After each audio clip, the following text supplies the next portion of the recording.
what Powell says and to see what the Fed says. They will, in their statement, maybe acknowledge financial conditions have overall tightened, and then they've got a line about how they anticipate ongoing increases. Will be interesting to see if they change that, and if the Wall Street folks take that as any kind of sign that the Fed is going to back off. And then from Powell, they want to know whether he's going to do 50 or 75 on December 14th. He will say they're data dependent, and the real question is, does he suggest that the terminal rate has moved higher? In other words, is it about the destination, not the journey? I think the one thing that we can take out of this, and you guys will be watching this after 2 o'clock when we get the decision, is what happens with volatility in the markets. It has been somewhat contained after rising a lot, particularly in the bond markets. It's been somewhat contained in the last couple of weeks. Do we see that continue, or does Powell give them an opening to start trading that again? Mike McKee, thank you, sir. When you take a step back from this game we play every single Fed meeting is truly ridiculous, isn't it? Gaming where the market should be, will be, based on a few words from one man in a news conference. Coming up a little bit later, we'll get some real coverage on this. The former Fed Vice Chair, Richard Clarida, will be joining us. We'll hear from Scott Minerd of Guggenheim, Diane Swank of KPMG, and I believe Matt Lazzetti of Deutsche Bank is going to join us as well. Really looking forward to the coverage coming up a little bit later. And thank you to the former Fed Vice Chair for agreeing to join us on pretty much every single Fed decision now, I hope anyway. In the equity market, we're down about 0.4% on the S&P. On the NASDAQ, we're down about 0.5% now. Joining us alongside Bob Michael of JP Morgan is Gershon Distenfeld of AllianceBernstein. Gershon, you messaged me on the Bloomberg literally minutes ago, and you said, I don't think November is about December. What do you think it is about? I think what you just said is right, John. People are going to parse every single word Chairman Powell says today. Is it going to be 50 or 75 in December? As if 25 basis points means all that much in the grand scheme of things. What's really important is what is the Fed going to do when they actually see growth slow, probably in the first or second quarter of next year. The Fed's in a very difficult situation. On the one hand, they've telegraphed to the market, we're going to be inflation fighters. We're not going to go and we're not going to stop raising rates until we see inflation come down. And obviously it hasn't come down enough. But they also know that monetary policy works with a lag. Remember, we only hit 2% on Fed funds in July and 3% in September. Not exactly restrictive territory, more neutral, but that's going to have at least a 6-month lag. What actually brings down inflation? Slowing growth. The key then is, what's the Fed going to do? Let's say March, there's signs, whatever they get to, 4.5%, 5%, 5.5%, I think is less relevant. What are they going to do when they actually see growth slow? Are they going to make the mistake that the Fed made in the 70s and start to cut rates? And then that Fed had to reverse and hike rates much, much higher than anyone had thought. That's a danger possibility. Or are they going to do what I think they mean here is, even when we see growth slow, we're going to stop hiking rates, but we're going to keep rates at an elevated level for a prolonged period of time to make sure that we stamp out inflation. That's what I think we have to focus on. This is a question on the reaction function. So, Bob, let me throw that question at you. To Gershon's point, what does this Fed do when that mandate, that dual mandate, is in conflict? Well, they're telling you what they're going to do. They're prioritizing inflation above all else, and growth will be a casualty. As they said, it will create pain for businesses and households. For us, it is all about inflation. It's about wage inflation. It's about housing inflation, owner's equivalent rent. It's also about core inflation. So in our mind, the Fed funds rate has to get above the level of core inflation. And what we're looking at is a rolling 3-month annualized rate of core inflation. So take the last 3 months and annualize it on a rolling basis. When that starts to print 0.4% and you're getting below 5%, we think they'll pause and wait and see what happens. We don't think they start cutting until that gets down into the 2s. There's going to be some damage done between now and then, Bob. And I know you're reluctant to really jump into high yield. Can you tell me whether you're still reluctant to take a nibble at what's happening in credit elsewhere? Well, of course there's going to be damage done. Everyone's talked about you have to create demand destruction. Well, guess what? That impairs corporate profitability, and then they have to cut expenses, and unemployment goes up from these rather tight labor conditions. So that is all going to happen. And I like to think that we're sequencing ourselves into credit. Right now, we're hiding in short-dated, high-quality cash flows. So investment-grade corporates and short securitized credit in the 1 to 1.5 year space. I'd like to see another 25 to 50 basis points in yield in the intermediate part of the curve. Then I'll start to extend out. I want longer high quality duration because I'm certain we're headed into a recession, and I think high quality fixed income will be that anchor in the storm, that flight to quality, the safe haven that everyone will be looking for. So for the first time in a couple of years, I'm actually looking to buy high quality, long duration assets. Then I'm going to wait. I think we're 85% of the way through the repricing of the high quality investment grade part of the market, but I think we're only 1/3 of the way through the pricing of high yield. High yield in recessions, credit spreads don't peak until the middle of the recession. And they peak at around 800 to 1,000 basis points all the time. And we're at, what, 460, 470? There's at least another 300 basis points of widening yet to go. Gershon, your response to that? I completely disagree with that. No offense, Bob. I think starting point matters. And this will be the first time on record that, let's assume we're going into some form of recession, however you want to define that, be the first time on record where corporations' balance sheets did not deteriorate heading into that recession. They've actually improved in the past few years. We had a cleansing of the market during COVID. A lot of the weaker players were out of the market. Maturities were extended. Remember, the high yield market is fixed rate. So most companies have very low cost of capital now for many, many years. Are defaults going to go up a little bit? Sure they will, as they do in any recession. But you're actually getting compensated quite well, especially considering the fact the high yield market is not the high yield market of old. It is so much higher quality in general. About 55% are double Bs. Historically, it's been closer to 40%. So look, can it get weaker before it gets better? Of course it can. Do I see a 300 spread basis point widening? I think things would have to get a heck of a lot worse than anyone's anticipating to see that. Bob Michael, your take? Well, I think the Fed's telling you things are going to get pretty bad. And the fact that businesses and households have such strong balance sheets is a reflection of the very low unemployment, which just means the Fed has to lean into this further.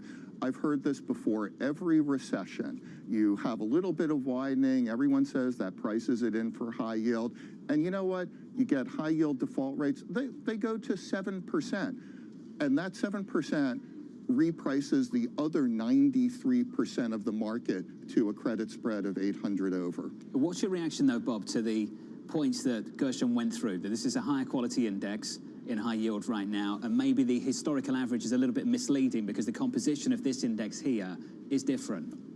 Yeah, it's marginally better. All those things are true, but there's been a tremendous amount of funding in the debt markets to low-quality companies. And a lot of that is in the private credit markets. A lot of that is illiquid. And guess what's going to be the relief valve to investors that want to do risk in private credit? It's going to be the public markets. Oh, no, there's a point. There's a point, Gershon. Your response to that? Yeah, look, I think the private credit market is something we can spend hours on talking about what's going on there. But as it relates to the public markets, 7% defaults, I'll take that. That's priced in. Look, if the 7% defaults come from bonds trading around par, that's one thing. But you have an average dollar price in the 80s. You have many bonds priced at 60 or 70 that are likely going to have to restructure. That is priced into the market.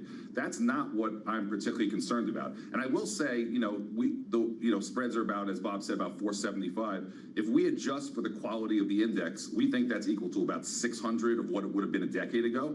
And I do think that that's relevant. Gershon, to Bob's point, though, the difficulties you might see in private markets that haven't been marked to market just yet, would they be using high yield as a mechanism to de-risk in the way that Bob explained? Well, I'll give you a good anecdote from just this past week or yesterday, right? Ford came to the market and was able to price at about 300 over, no problem. Very solid double B credit. Tenneco's trying to do that big deal, and the whisper is 12%, and no one's even sure if it can get done at that level. The market's not indiscriminately buying, right? They're evaluating the credit risk. So yeah, look, if some of the private issuers want to come to the high yield market, we're going to look at it and we're going to price it accordingly. This is not a market where everyone buys anything. I will say about private credit and also about the public loan markets, those are floating rate in nature. And of course, they've held up much better this year. That's been a good place to be. But remember that the interest servicing cost of these companies is now going up, right? So if a high yield company issued, as they should have, at 5% a couple of years ago, they have a number of years remaining where their debt service is 5%. For companies that chose to go the floating rate route, they had a cheaper cost than 5% initially, but if they priced it, let's say LIBOR plus 300, now their costs are above 6%, probably going above 7%, depending what the Fed does, maybe even to 8%. So covering that interest is going to be a bigger issue for those companies that have chosen to finance themselves with floating rate debt, be it in the public markets or the private markets. Bob, well, you get the final word here, buddy, so let's finish here. The difference between the two of you right now, I think, is clear for all to see. But Bob, you seem to be asking a question, and I think it reads as follows. What if this is just the calm before the storm? Is that how you're thinking about things, Bob? Yeah, I think the markets are priced for a soft landing. They're not priced for a recession. We'll know when they're priced for a recession when credit spreads start blowing out and there's no counterparty bid on the other side. And by the way, when there's a flight to quality bid, so government bond yields start falling. The only thing indicating that there is the prospect of a recession is the inversion of the yield curve. Credit spreads and flight to quality to treasuries are not indicating it. The market's priced for soft landing. And by the way, the last soft landing we had was in 94 going into 95. And high yield credit spreads were at these levels. They held these kinds of levels. So again, we're priced for a soft landing. I think there's a correlation between, sure, Gershon, you can jump in by all means, Gershon. I've got 10 seconds for you. You have 15. Say spreads, dollar prices matter. Coupons are very, very low, and they've had to adjust, so you get closer to recovery levels. So, again, 475 over at a dollar price of 85 is very different than the last times we've seen spreads around there, which is wider than median, where dollar prices were closer to par. You were never going to let Bob have the final word, were you? Gershon Distenfeld out there. Bob Michael, I get the feeling that when Liverpool have a bad season, you just become super bearish. Is there any correlation there, Bob? Hey, don't I get to ask a question for Mike McKee? Is that it? If you want to squeeze one in, Mike McKee's ran off, but you can squeeze one in if you want to. I can keep blowing breaks. We can do this all day. Go on, Bob. Okay, no. I think what we're all looking at is the shape of the yield curve, and the Fed's preferred measure is the near-term forward spread. So the difference between 3-month bills and 3-month bills 18 months out.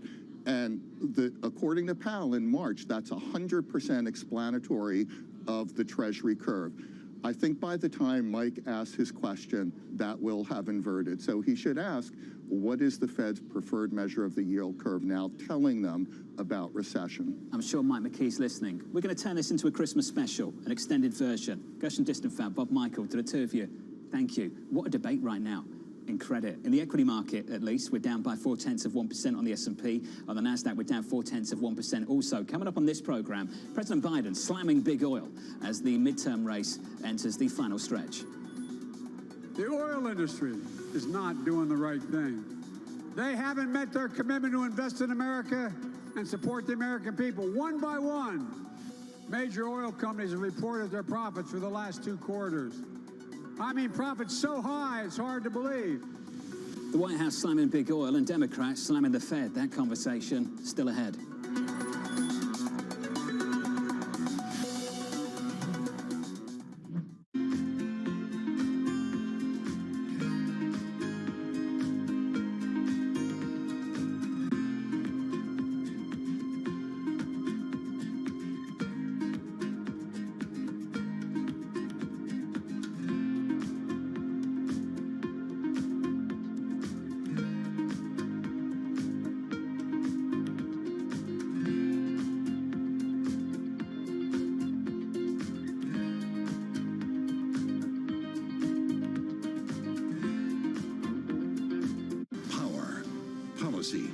Politics. From the White House to the Hill, Bloomberg covers the leaders in legislation. That was really a tectonic shift for this White House. The theory of this bill, as I understand it, is there'll be a multiplier effect. How did Democrats mobilize specifically younger voters? Bringing you the political news you need to know. The president has made it very clear that this is a significant focus. For the intersection of Wall Street and Washington, nobody covers politics like Bloomberg. What do Formula One cars and your local supermarket have in common? Well, strange as it sounds, they might both be using the same technology. A lot of innovation has trickled down from the world of high-tech engines, and it hasn't just found a new life in road cars. F1 cars have long been thought of as the peak of cool, and technology in them is also helping to cool down our produce aisles. Engineers from Williams are using their knowledge from 9 Constructors' Championships, working with company Aerofoil to help reduce the energy consumption of supermarkets.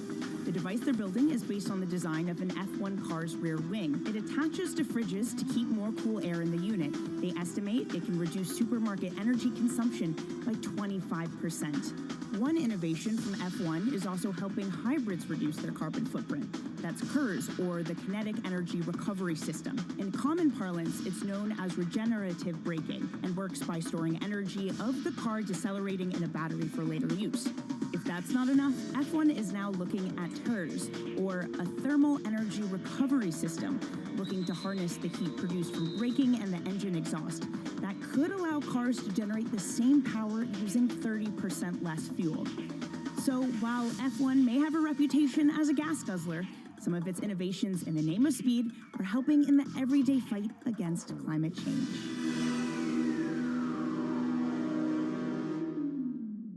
November 8th, as Americans decide the future of Congress and state legislatures, Bloomberg will be live in Washington, D.C. to cover the results as they break and provide insight about what it means for the country. We're in a divided country, and these are really close elections. We take a look at what the races could mean for Wall Street. Special election night coverage starts at 8 p.m. on Bloomberg Television and Radio.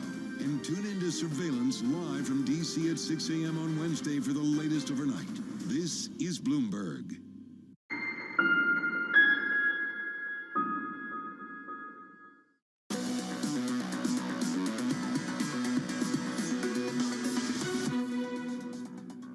The oil industry is not doing the right thing.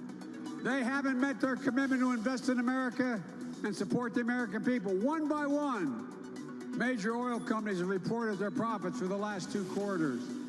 I mean, profits so high, it's hard to believe. While the rest of the country is going through hell, 6 of the largest oil companies made more than $100 billion in profit.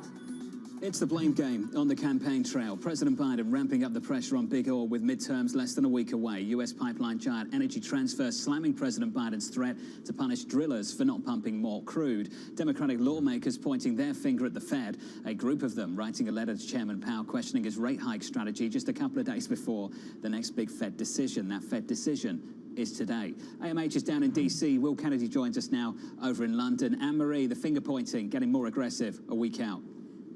Yeah, exactly, Jonathan, and that's why. We're 6 days out from the midterm elections. Already you have more than 20 million people voting and early voting, and really right now what the Democrats are facing is a ton of attacks from the Republicans on an issue that across polls you see individuals wanting to vote on, and that is the economy and that is on inflation. And one of the biggest issues for this administration has been to really communicate for the past 2 weeks or so that gas prices have been going down over the summer when gas prices spiked on the national average more than $5 a gallon in June. You saw President Biden's approval ratings really drop.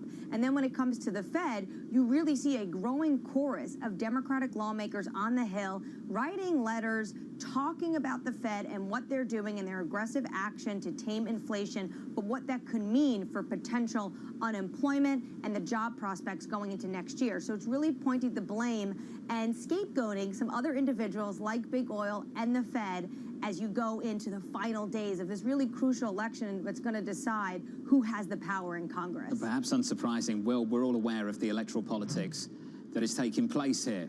The oil majors will be as well. Will, are they engaging in this war of words? Are they stepping to the side? What are they doing?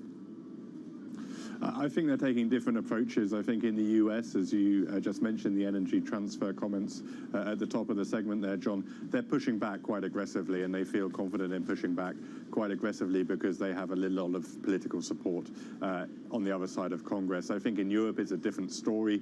I think European oil majors realize that they're under a lot of pressure, especially those based in Britain, Shell and BP, that the government here is considering ways to raise more revenue, and those very, very big profits, $8 billion in the quarter yesterday from BP, made because they're making so much money from trading gas, gives them a target, and I think they're having to be a little bit realistic and acknowledging that there's probably a little bit more taxation coming. Well, what is getting lost here is just good energy policy I understand that this makes for good headlines and good conversation between the three of us, but Will, have we had a big enough think, do you think, about the future of energy and how we need to recalibrate energy policy in places like America and beyond? No. Things are clearly confused. You've got two messages which aren't completely compatible coming out of Washington. On the one hand, we want you to drill more oil, we want you to raise production, we need to have more energy available and bring down prices.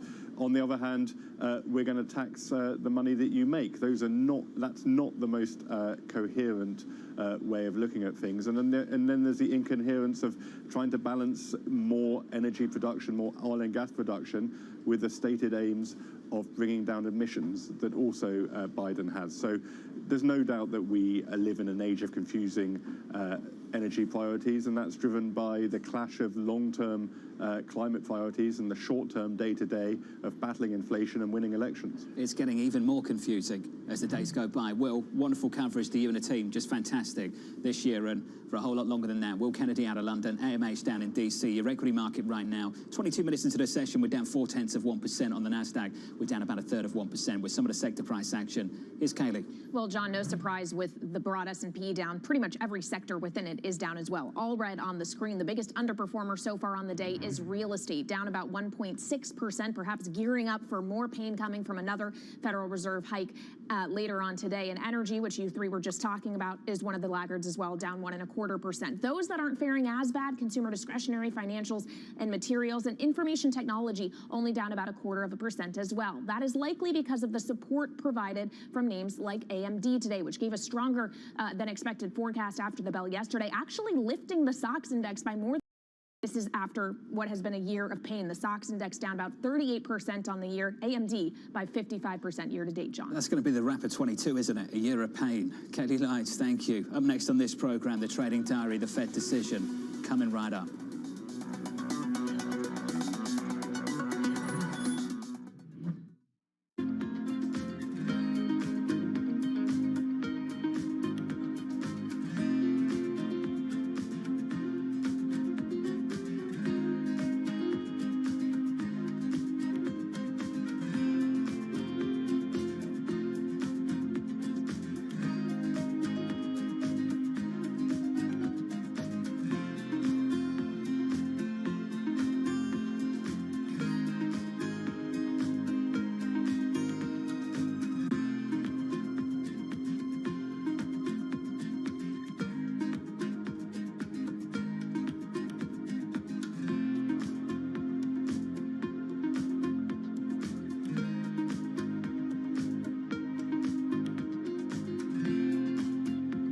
The satellites have propulsion systems. They can kind of move to get out of the way of each other or change their orbit a little bit. It's a service that you guys offer to help these companies know how to maneuver their machines. Yeah, we offer a collision avoidance service. It's a subscription service. We'll send you an alert up to 7 days in advance if your satellite's going to come dangerously close to a piece of debris or another satellite. Companies have been doing that for decades, moving satellites around, but it's sort of like a harder problem now. The risk of a collision is a lot higher now, just because we've installed so much more hardware into space. You have a big collision, it creates a cloud of debris, and now all the other satellites are flying through this whizzing mess of debris. As we add all of the new satellites into space, the risks of the collision, the likelihood of the collision is going up.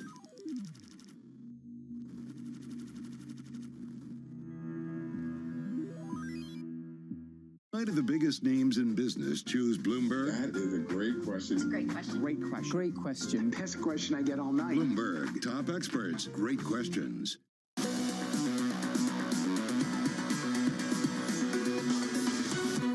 25 minutes into the session, equities down about 0.5% on the S&P, on the NASDAQ down 0.2%. The small caps on a Russell had a massive month in October. That backs off a little bit. We're down about 1.1% this morning. That's the price action. Here's the trading diary. Fed decision, 2 p.m. Eastern time. Chairman Powell news conference, 2:30. Guess what's happening at 2:40? This is scheduled. You're going to hear from the president on the economy at the same time you hear from the Fed chairman on the economy. I wonder if that changes. Bank of England rate decision due tomorrow. Looking forward to getting that. Get jobless claims and PMIs here in the United States. And finally, we close out the week with the payrolls report on Friday, looking for something in and around 190-something thousand in our survey so far. From New York City, that's just it for me. Good luck for the rest of your trading day. This was the Countdown to the Open. This is Bloomberg.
There's more activity in the fusion world than ever, and not just in government research labs. There's also an emerging private fusion industry that's attracted billions of dollars in capital in recent years. Governments and private investors alike realise that we've got to find a solution that's going to allow us to get to net zero targets. This is one of the hardest but most rewarding problems that humanity could work on. Ultimately, we all want the same thing. We want someone to put electricity on the grid from a fusion power station as quickly as possible. Frankly, the scale of the challenge, 3,000 gigawatts of fossil fuel to replace, there's not many things that can do that. In fact, there may only be fusion that can really do that. And while many in the scientific community predict fusion power will take decades, some in the private fusion space believe we'll get there in just a few years, as soon as the 2030s.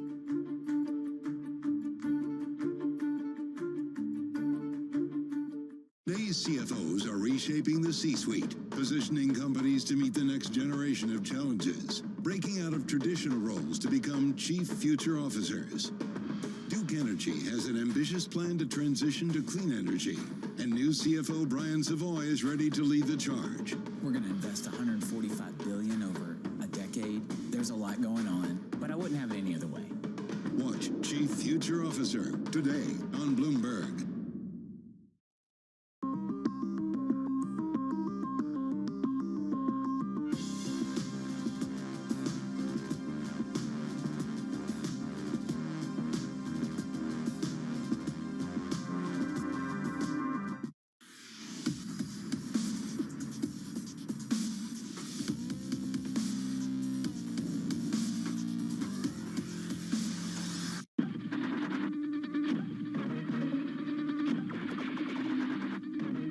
Pepsi's Number Fever campaign in the Philippines has probably gone down in history as one of the biggest marketing disasters in history, mainly because of a human error that led Pepsi to print more winning caps than they planned. The resulting chaos caused riots, civil unrest, and even deaths. Reporting this story took over a year, and it resulted in me flying to Manila in the Philippines to meet unlucky winners and to find out exactly what happened back then in the 1990s.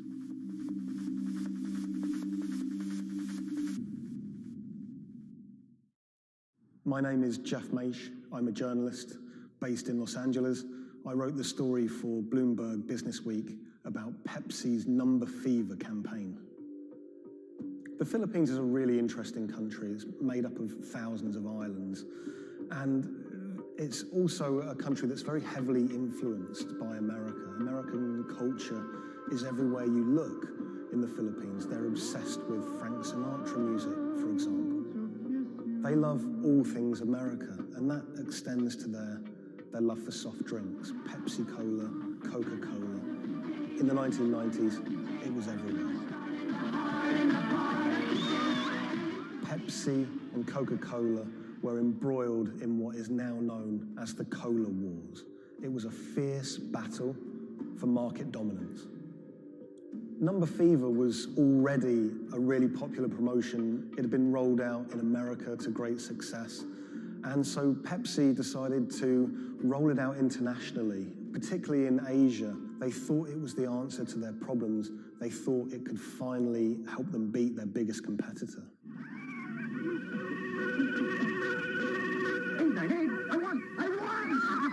Look for the winning number in Sari stores every day, also on TV, radio, newspapers. You could be a millionaire. $1 million pesos, or $68,000, doesn't sound like a lot now, but in 1992, that was a phenomenal amount of money. You've got to remember that in the Philippines at the time, the average monthly income was about $100, so $1 million pesos was wealth beyond anyone's wildest imaginations. Number Fever caught fire in the Philippines. Kids were saving up their pocket money to buy a bottle of Pepsi. Parents were squirreling away all of the bottle caps in bags. You would walk down the street and people were going through trash trying to find discarded bottle caps. It was a national phenomenon. Pepsi boasted that half the population of the Philippines was playing it. Number Fever boosted Pepsi's sales every month from $10 million to $14 million. It had a huge impact on Pepsi's bottom line. Number Fever quickly became number hysteria. Maids were being jailed for stealing their employers' winning bottle caps. There was even some murders over winning bottle caps. People were fighting in the streets over these caps. There were signs that there were going to be problems with Number Fever very early. Pepsi had rolled out the competition in Chile, and a garbled fax had caused some kind of problem with the winning number. They'd announced the wrong one in Chile, causing riots. There were signs that there could be big problems ahead if they didn't keep their eye on the ball. So in 1992, Pepsi decided to extend the campaign in the Philippines, and they announced that the competition would go on for a few more weeks. One night, on the television news, they announced the latest winning number, 349. The problem was, 349 had already been allocated as a non-winning number in earlier campaigns. So there were literally hundreds of thousands of bottle caps with 349 just floating around the Philippines. Hundreds of thousands of people all across the Philippines, thousands of islands, were finding winning bottle caps. 349, 349. Some people had 10 lucky 349 bottle caps. People were dancing in the street, celebrating. They thought their problems were over. They were millionaires. It's still not certain exactly how many winners there were of lucky 349 bottle caps, but we know that Pepsi printed over 600,000 of them. Pepsi realized very early that there was a problem. Hundreds of people started arriving at their bottling plants with their lucky bottle caps. They realized something was seriously wrong. Pepsi tried to solve the problem by offering a small token donation to anyone that brought a lucky bottle cap to their bottling plant. But it wasn't enough. People didn't want just a handful of pesos. People wanted their $1 million peso prize. Within a year, violent protests and riots outside Pepsi factories would leave dozens injured and 5 people dead. At one Pepsi factory in the Philippines, a grenade was thrown through the window. It killed 3 Pepsi employees. Anacita Rosario was a school teacher living near Manila in the Philippines. She was one of the tragic victims of this whole thing. She was walking to a nearby store to buy some rice one day when a Molotov cocktail was thrown at a Pepsi truck in a violent protest. It bounced under the truck and exploded. It killed her and an innocent bystander who was just a child and injured many others. When I was in the Philippines, I tracked down Anacita's daughter, Cindy, and her husband, Raul. It was clear to me that they were still very upset by the whole thing. You know, a family had been ripped apart by this competition. And Raul told me that he'd never remarried. He'd told me that he'd gone to meet Pepsi executives after his wife was killed. And he was angry. He said to them, you know, this wouldn't have happened if it wasn't for you, if it wasn't for Number Fever. The biggest revelation from my reporting was rumors that Pepsi was somehow involved in bombing their own trucks. I found a newspaper report with a headline that said, "Pepsi goons bomb their own trucks." And when I visited the NBI, the police department in the Philippines, they presented me with documents and interviews with people who claimed that Pepsi had paid them to cause riots and to cause trouble outside their plants in order to destabilize the situation and to frame the owners of the coalitions that were fighting them to try and curry favor.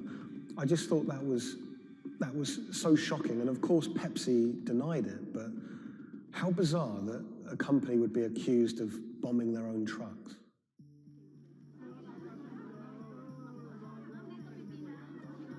The contest had sparked so much anger in the Philippines because it landed at just this really weird time in the Philippines' history.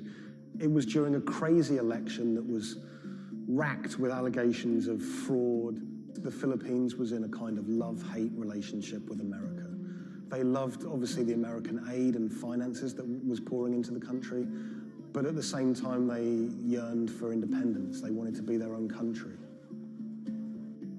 Vicente Del Fierro was a local preacher living in Manila, and he hated the Number Fever campaign.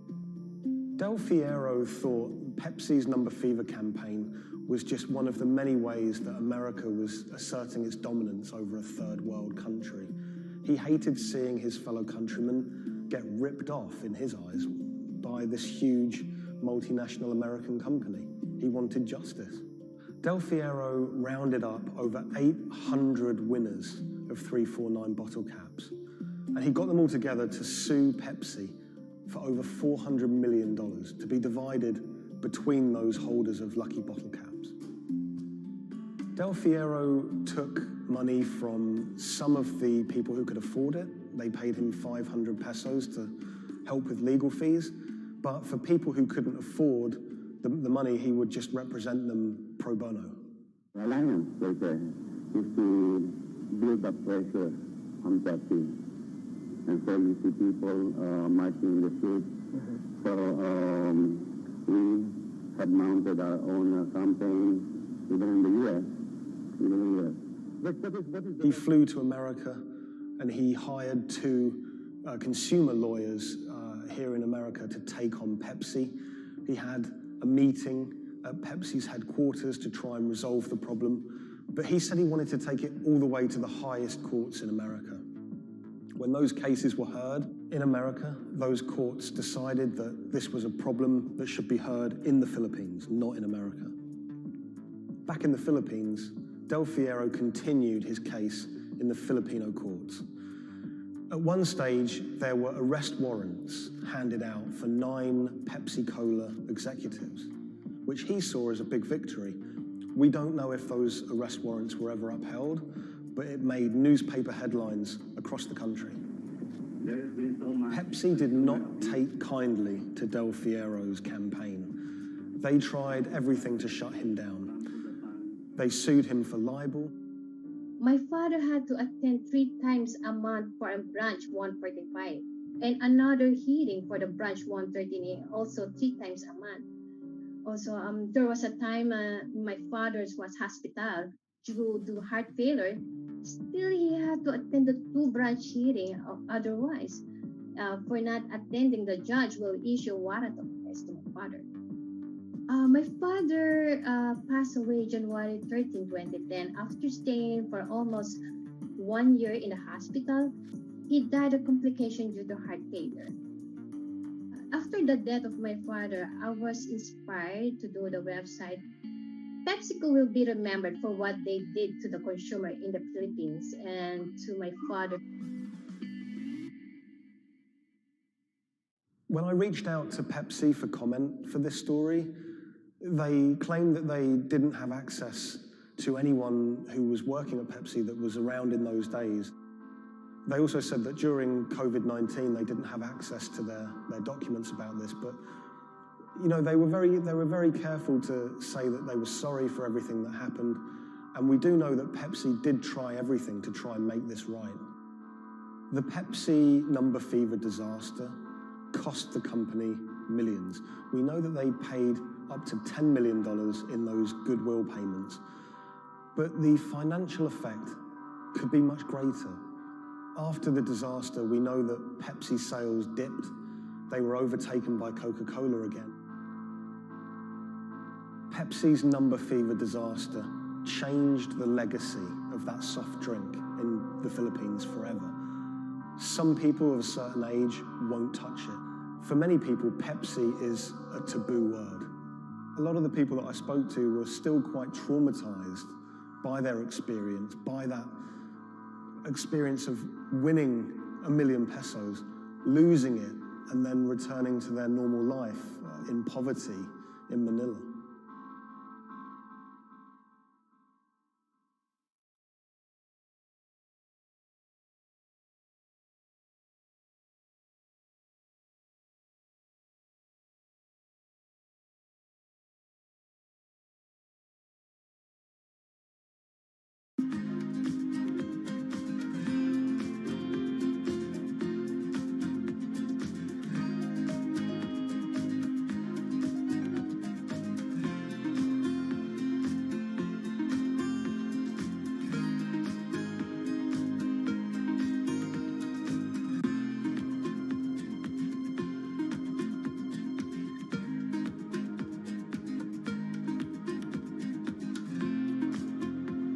When the news of the bombing came out, it was a massive story in Germany. We are following some breaking news coming to us out of Dortmund in Germany. It was covered by all the media outlets. 3 roadside explosions triggered at the same time last night as a coach left its hotel in the south of Dortmund. Public figures commented on it. We should not let them affect our life, whoever it was. The media echo went far beyond Dortmund. I think it was front page news in every single big paper around Europe.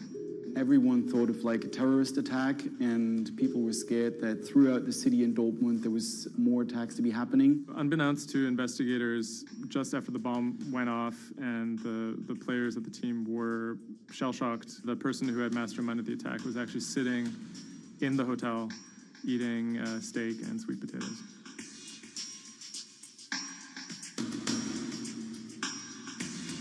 My name is Thomas Rogers. I'm the journalist who wrote the article, The Get-Rich-Quick Scheme That Nearly Killed a German Soccer Team.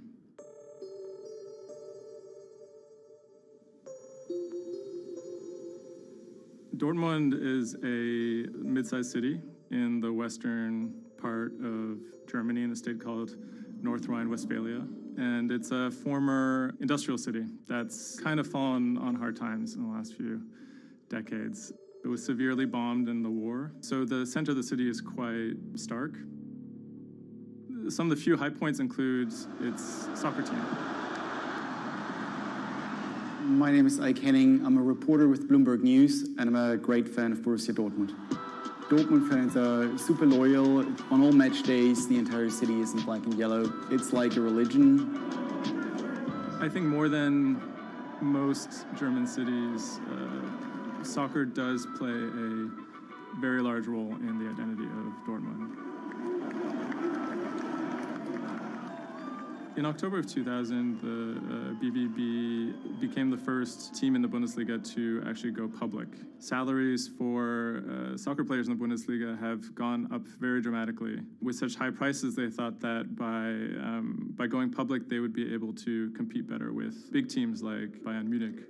Unfortunately, that didn't go too well. Dortmund bought too many expensive players, high wages, and the club almost went bust in 2005. The price of their shares, it has sometimes gone up, but mostly gone down since they made that decision.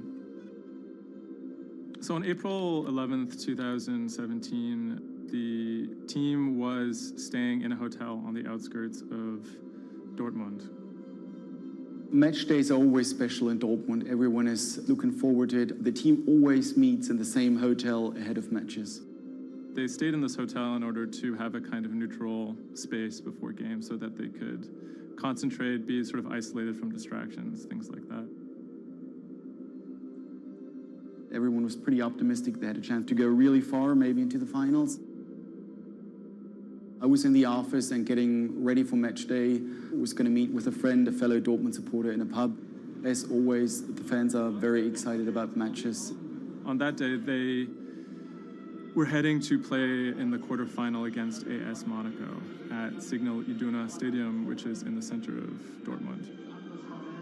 Shortly before 7 p.m., the players of the team boarded their official team bus. When the bus took off the parking lot of the hotel and turned on the street, there were three detonations, 3 bombs that exploded and hit the bus of Dortmund. 3 explosions occurred close to the Borussia Dortmund team bus. The B team bus had just left the hotel. The explosions destroyed 2 windows in the rear part of the bus. People screamed, people jumped to the ground. The fellow Dortmund fan I was supposed to watch the match with, he called me and said, turn on the TV, there was an attack of the Dortmund bus. And I thought he was like, that was impossible. Some of the players screamed at the driver to keep driving as fast as possible because they were worried that people might storm the bus. German investigators say the explosive devices used in the attack on the Borussia Dortmund bus contained metal pins, and that one had pierced a seat headrest. Unbeknownst to the team members, the actual mastermind behind the attack was, as they were disembarking the bus, was actually eating steak and sweet potatoes at the hotel they had just left. Authorities are attempting to verify a letter left at the scene claiming jihadists were behind the attack. Because there had been a series of attacks by Islamic terrorists in Germany and Europe, there was widespread suspicion in the media that this was another Islamic terror attack. 3 letters were found at the site of the bombing that took credit for the attack on behalf of Islamic State. There were, however, reasons to doubt this particular narrative. Would actually be a surprise if ISIS were actually part of this attack. Possibly could be employed by other groups like the far right wing to try and shift the blame. The letters had some strange qualities. They were written in a strange German that used big, sophisticated words, but had basic grammar mistakes, as if someone was native German speaker but pretending to be a foreign person. Federal investigators have detained 1 man suspected of links to Islamist terrorism, one of 2 suspects whose apartments were raided this morning. Shortly after the bombing, a man in Austria named Rudolf, who was a big BVB fan, he noticed that something strange was going on the stock market related to the team's shares. He emailed the lawyers of BVB, who then forwarded that email on to investigators. The email stated that someone had bought 60,000 BVB put options, a wager that the value of the shares of the team would fall below a certain amount at a certain date. Why would someone buy that ahead of a match and then 3 bombs go off? Something isn't right here. For the person to make money off of that, it required the stock to go down quite a bit in a fairly short period of time. And it wouldn't just be the team losing a match, it would require something much bigger than that. There was another big red flag about this purchase, which is the fact that it had actually been made, number 1, on the day of the bombing, but also from an IP address that had been traced. Left at the scene claimed the attack. The truth, as is now alleged, is remarkable. On April 21st, the police arrested a man in a Bingen. He was on his like an unlikely suspect. Like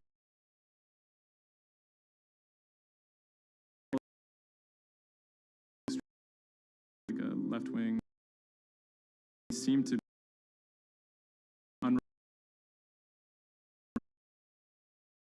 Man specifically requested an upper room overlooking the bushes where the explosive devices were hidden. The media dissected why he would do that, what was his past. He had been inspired by the 2015 terror attack in Paris. And he noticed that in the aftermath of the attack, the stocks of French companies went down. And he believed that if an attack took place that was directed at a specific company, that the decrease in stock price for that company would be even more dramatic. It never occurred to anyone that someone would do that out of greed. We now know that the suspect bought 3 different derivatives on the Borussia Dortmund shares. With all these derivatives, he bet on falling shares. The suspect bought the majority of these financial products on the 11th of April, the day of the attack. If the plot had been completely successful and the stock had reached a value of 0, Wienergold would have made up to 570,000 euros, or the equivalent of about $608,000. Ultimately, the plan completely backfired. The attacker, Sergei Wienergold, didn't make any money. In fact, he lost money. In court, he would be extremely quiet. He usually kept his hands clasped together. One of the lawyers actually commented that he had never seen a defendant act so calmly. Wienergold had served some time in the German military. From that information and from online research, he was able to figure out how to assemble remote detonated bombs that would do what he hoped to do. There were a few days of extremely emotional testimony, including the soccer players who described doubting whether or not they could ever play another game again. It brought everything back up, and it didn't quite help them to kind of process what was going on. Throughout it all, he sat there completely silent. The big mystery that was swirling around the trial was the question of why. He may have simply done it because he wanted to impress a woman. Rebecca is a young woman who has a very troubled home life. She ultimately sees her relationship with Wienergold as an opportunity to leave that troubled home. Wienergold is a Russian immigrant to Germany. He speaks with an accent. He has anxiety in large groups of Germans. She begins to resent the fact that he has these fears and feels a little bit trapped. Rebecca attempts to dump him on multiple occasions, and he threatens to commit suicide if she leaves him. Wienergold apparently told Rebecca that she would soon be seeing a surprise. After being dumped via text message, he apparently began planning for this attack in earnest. Wienergold was charged with 28 counts of attempted murder, which carried a maximum sentence in Germany of life in prison. He claimed that he had nothing to do with the attack, but as time went on, he admitted that he had actually been the person who had built the explosives and had set them off.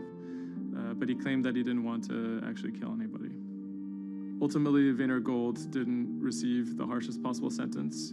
He was given 14 years in prison, but it's still a considerable amount in jail in Germany.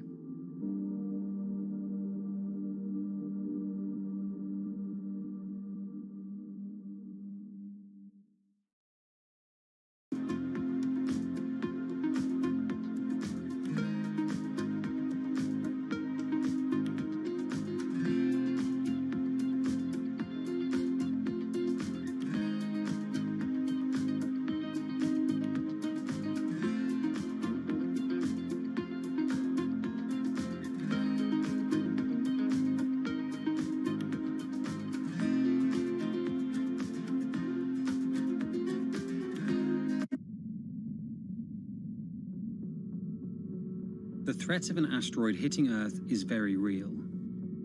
If it's big enough, it's also very final. These are very, very infrequent events. The probability is not 0, though. A blinding flash of light streaking across the sky. About 100 tons of space rock falls on Earth every day. Most of it is so small it burns up in our atmosphere, or lands unnoticed away from major populations.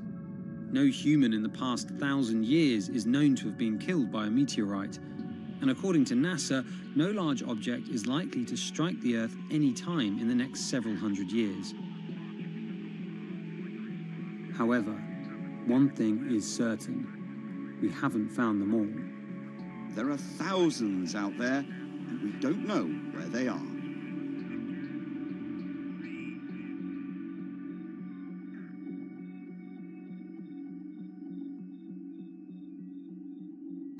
There are a lot of asteroids in our solar system. They number in the billions.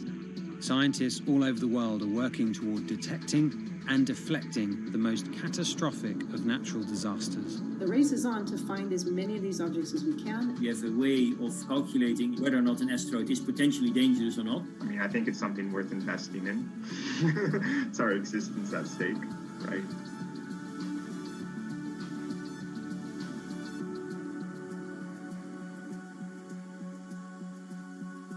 Amy, let's get this one out of the way. It's probably the question you get asked the most, but how scared should we be? Asteroids and comets are a natural hazard that's out there like a lot of other natural hazards.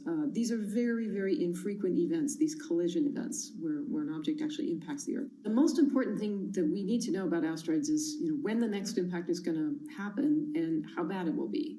What we know is that an object that's about, say, a kilometer across is capable of causing very, very wide devastation across the planet, really, truly global devastation.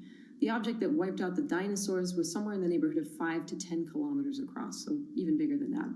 At a kilometer, it's still going to be very bad and it will have global effects. For objects that are capable of causing what I would call sort of regional damage, kind of a large major metropolitan area, a city and its surrounding environment, sort of around 100-ish meters. It depends on the details of the composition and so forth. By the 1980s, NASA was cataloguing near-Earth objects. In 1994, stargazers watched as comet Shoemaker-Levy 9 hit Jupiter. The resulting zone of chaos was estimated to be as large as the Earth, and the event became a turning point in the search for asteroids and comets in our solar system. In 1998, Congress tasked NASA with finding 90% of asteroids and comets 1 kilometer wide or larger. Soon after, Hollywood blockbusters Armageddon and Deep Impact brought attention and fear to the masses. The great news is that the vast majority, more than 90% of all the really large 1 kilometer near-Earth objects have been found. The challenge now is working down to these smaller sizes that are still quite capable of causing a lot of damage, but they're just harder to spot because they're fainter, they're smaller. Can you give us a sense of how many are out there in our solar system? We know that there are a lot of asteroids in our solar system. They number in the billions. Most of them, however, are between Mars and Jupiter in what we call the main asteroid belt.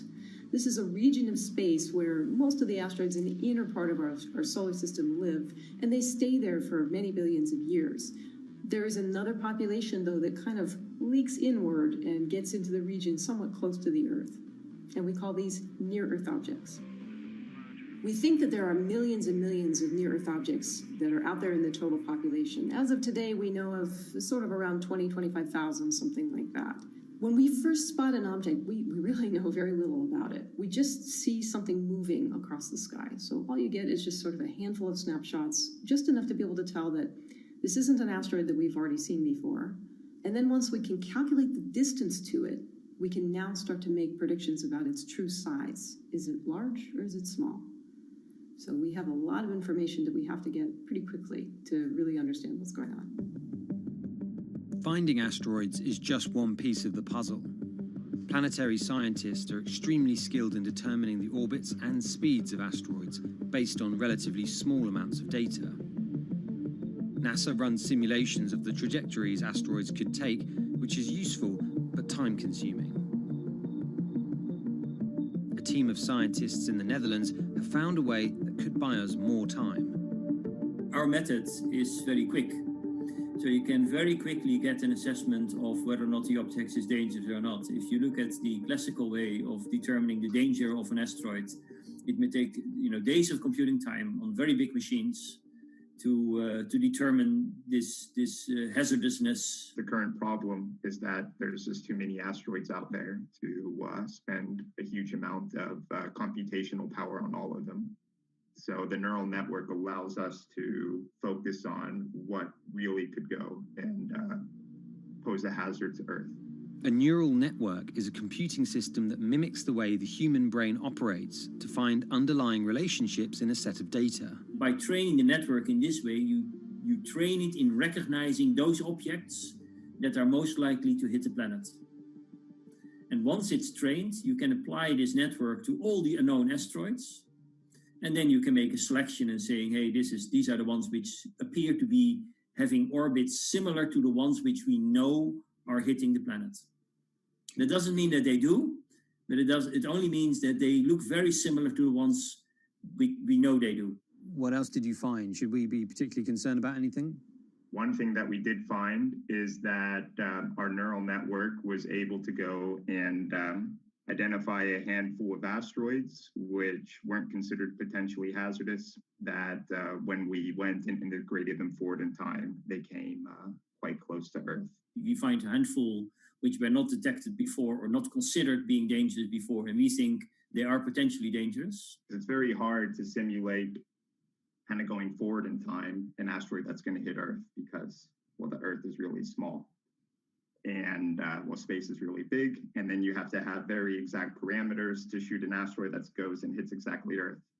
And then Simon had the ingenious idea of not even trying to do that and just launching the asteroids from Earth's surface and integrating backwards in time. It's very hard to make it hit.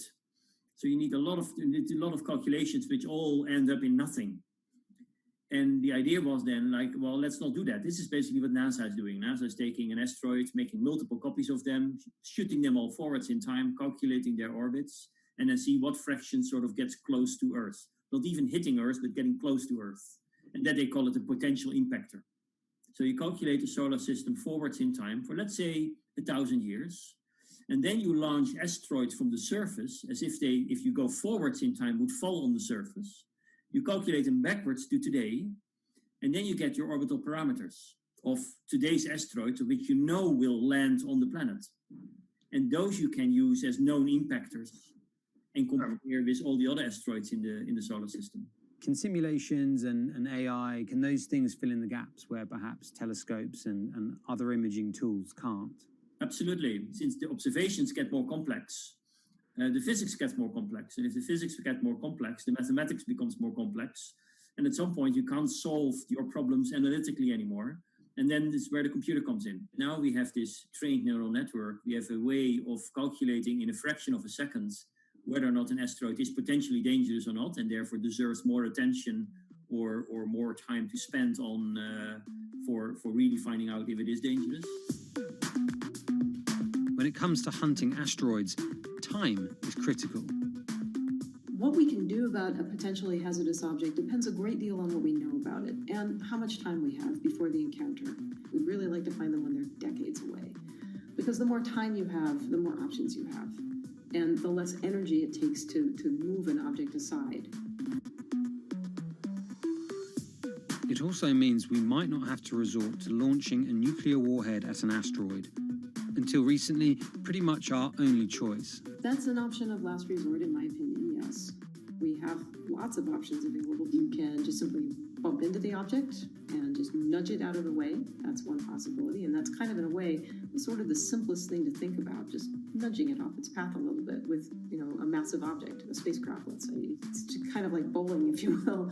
If you have a long time or a long stretch of runway in the lane, just a very small twist on the bowling ball will make a big change in where it ultimately ends up. Another option would be something where you take a very big, massive spacecraft and you park it next to the object and you use the force of gravity as a towing rig. That takes longer, though, and you need to be able to send a pretty massive spacecraft, and it obviously depends a lot on how big the asteroid is.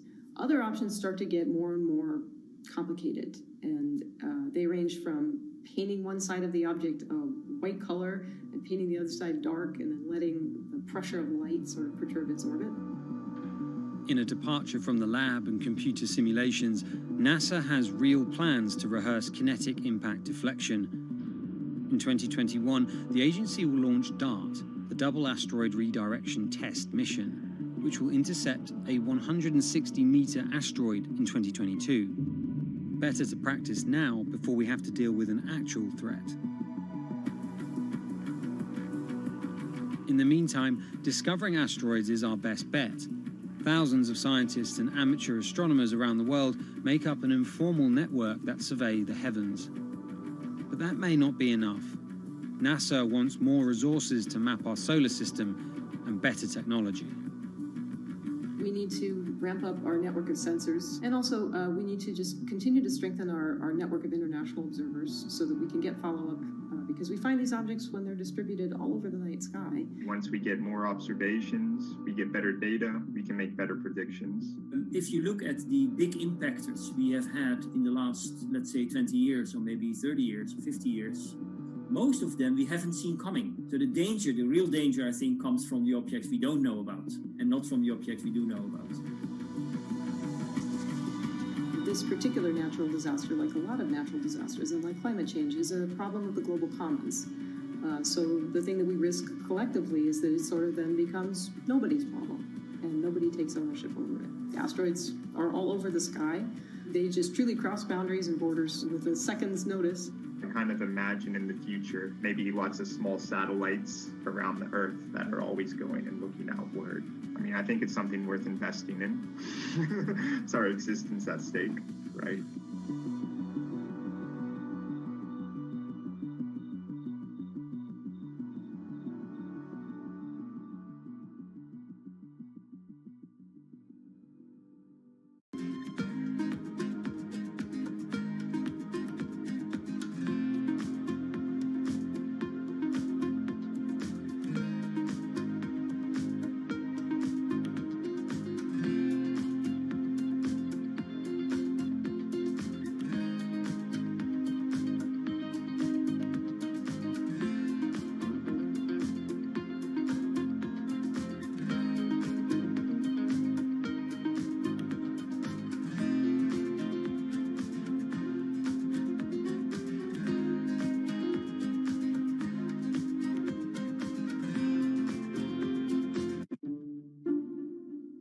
The pandemic has affected everyone in different ways.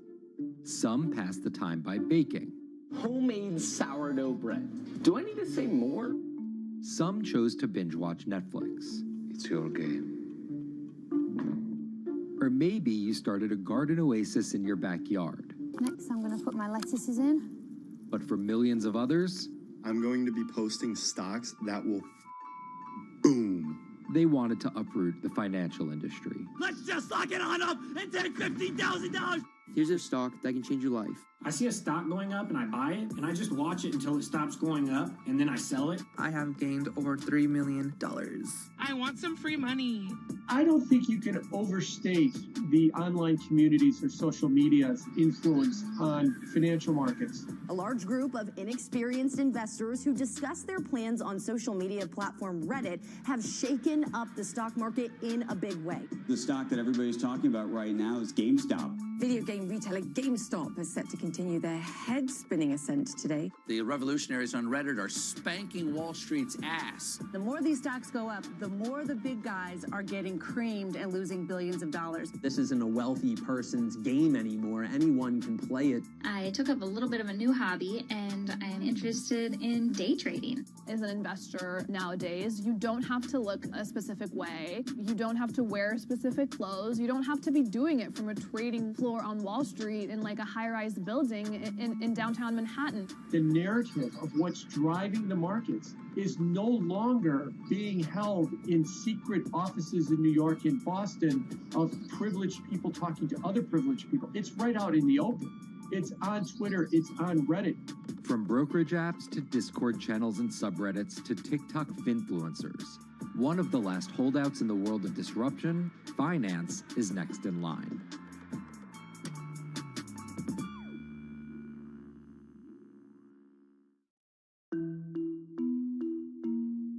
Investing should be as ubiquitous as shopping online. That's Vlad Tenev, the CEO of Robinhood, the online brokerage app, talking about how he wants his app to disrupt the world of stock trading like Amazon disrupted the world of home shopping.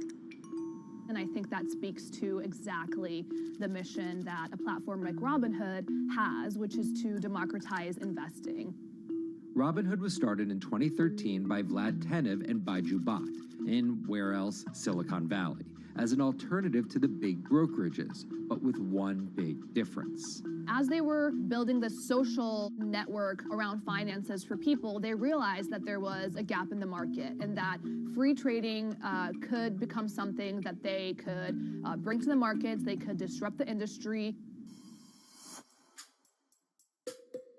While no-fee trading is industry standard today, it was unheard of when it was first introduced. The online brokerage industry was really innovative when they came on the scene 10, 15 years ago, but they kind of stopped innovating where you haven't seen those commissions come down beyond $5 or $6 or $7. Robinhood think that by offering zero commission that they're going to push people onto this platform. And on top of no-fee trading, the customers Robinhood was courting have been long overlooked in the world of finance. So the typical customer of a Charles Schwab, for example, is putting a lot more money in that brokerage account than the typical customer at Robinhood. Even today, with all of its popularity, the median account size is about $240. There's Fidelities in the Schwabs and the E-Trades of the world. They look down their nose at those kind of accounts. I don't want a $1,000 account. They're just a headache. I want a $100,000 account. And this is key here, right? Because the thing about Robinhood that's different than every other single brokerage platform is how easy it is to use. The design of the Robinhood app really has in mind a user who might be coming at this absolutely cold. The fonts are very well sized, the shapes, the colors, all of that is something that the founders of Robinhood paid really close attention to. And by creating an interface that catered to a newer investor, they were able to gather a pretty healthy group of customers. And by 2019, they had about 10 million customers. Those 10 million customers were a huge success story for Robinhood, but no one could have predicted its explosion after the arrival of COVID-19. Remain indoors to the greatest extent, and 100% of the non-essential workforce must stay home. What we saw when the pandemic hit was the growth of Robinhood users absolutely turbocharged. And oddly, you saw this surge in interest in stock trading. Then they saw the absolute surge in 2020 in customer growth. And now, by many accounts, they have more than 20 million customers, which is pretty extraordinary. So the next step for them is to figure out how to monetize those users and how, even with their small account sizes, to get them to grow with the company and, as it releases more products, come along with them.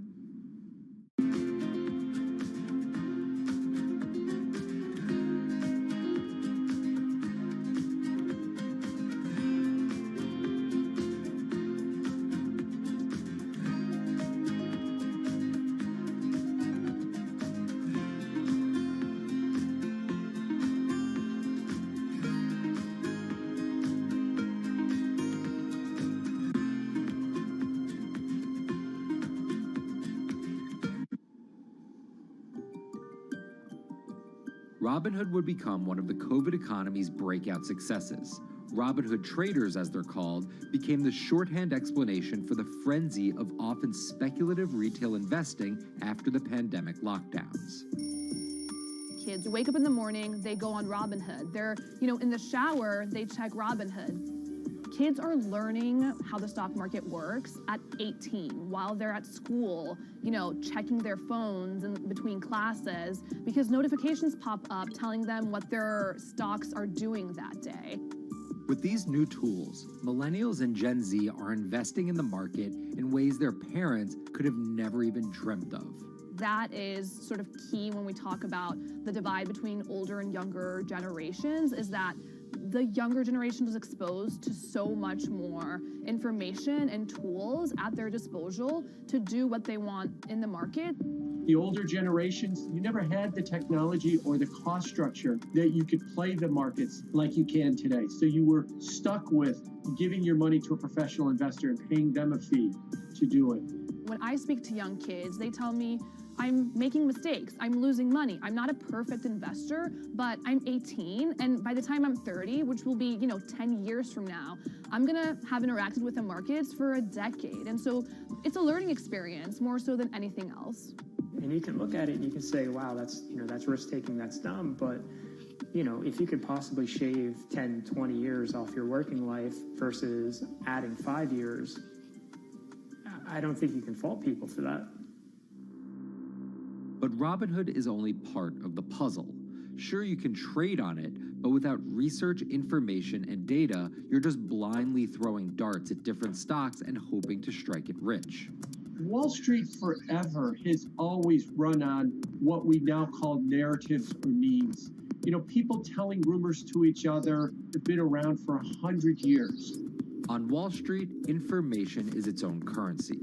Historically, either you had it or you didn't, and the people who had it had a huge advantage. In the past, those narratives and memes didn't have a network effect. It would be one person telling another person over the phone. In fact, when I broke into this business in the 80s, a lot of people used to complain that they weren't on the call list to get those ideas. Social media changed all of that. Fast forward to 2021, that's being done on the internet now. And that's being done on Discord and Twitter and StockTwits and Reddit. And the impact is very similar, but orders and orders of magnitude larger. As social media has played a bigger part in our lives, it's also played a bigger and kind of more important role in how people find investing ideas online and on these platforms. How do those ideas spread? On TikTok. Yes, that TikTok. Soon may the weatherman come to bring us sugar and tea and rum. People aren't just going to it for sea shanty videos. The personal finance hashtag on TikTok has garnered 3.5 billion views from its 1 billion monthly active users. By comparison, videos found under the cooking and health tips hashtag have 2.6 and 2.1 billion views respectively. The trajectory of Robinhood and TikTok were literally on par. What happened in the stock market this week? So the word of the week is expectations. Absolutely essential that you guys understand the risks of shorting.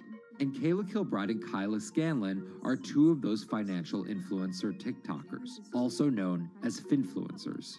I think people still care about fashion, they care about culture, but it's also like there's this big behemoth thing called the stock market that we really don't know a whole lot about, and it's gatekept behind the industry. And so people want to unpack that. And so my audience is, a lot of them are younger investors who are looking to hone their skills. Tech and right up. Kyla and Kayla are two of the more, let's say, professional TikTok influencers. The Tesla ARK Bitcoin Biotech Risk Cluster. I've been trading since high school, and it was a really interesting way for me to fill out my decision-making frameworks and to think about thinking. And I think that the more that we can have people thinking about finance, the better that we're going to progress as a society. I think it's a huge gap in our educational system. If you're going to buy an option for a stock you think is going to go up, it's a call. So think of it like this. I made the options video where I was like, options are just like shopping. Rumor has it that this pallet's about to go up in price. So if I come in tomorrow, can I still buy it at said price? And a ton of women just attacked that video and were like, you explain things so much better than my boyfriend or my professor, or I could sit and listen to you all day. And I was like, this is what I was looking for. But TikTok's algorithm does not reward calm and measured videos about responsible investing. It rewards this. Watch this video for 30 seconds and you'll be rich for the rest of your life. I try not to say the A word, the ALGO word, because TikTok listens to us. The algorithm does impact how you feel. You do notice which videos do better versus which videos do worse. How do you catch someone's attention in less than 60 seconds? And how do you make it something that they're like, I need this in my life? Nearly impossible to do that in 60 seconds. But the people who perfect it are the people that you're going to watch and going to stick around. And where people are sticking around, Reddit, and its nearly countless subreddits about finance. And by far the biggest one of those is Wall Street Bets. There's a lot of social media platforms out there, but Reddit is like the social media platform for finance. Places like Wall Street Bets is where it all goes down. Started in January 2012, it wasn't long before Wall Street Bets adopted a 4chan-like etiquette, leading to their tagline, like 4chan found a Bloomberg terminal. We had all these unexplained stock moves, and we would be grasping for why stock XYZ jumped 20% in a day. And you would look at Wall Street Bets, and you would see people there talking about buying options in that stock, and it sort of, squared the circle, so to speak, and started making sense. And it was at that point that it was like, wow, we have to start paying attention to this.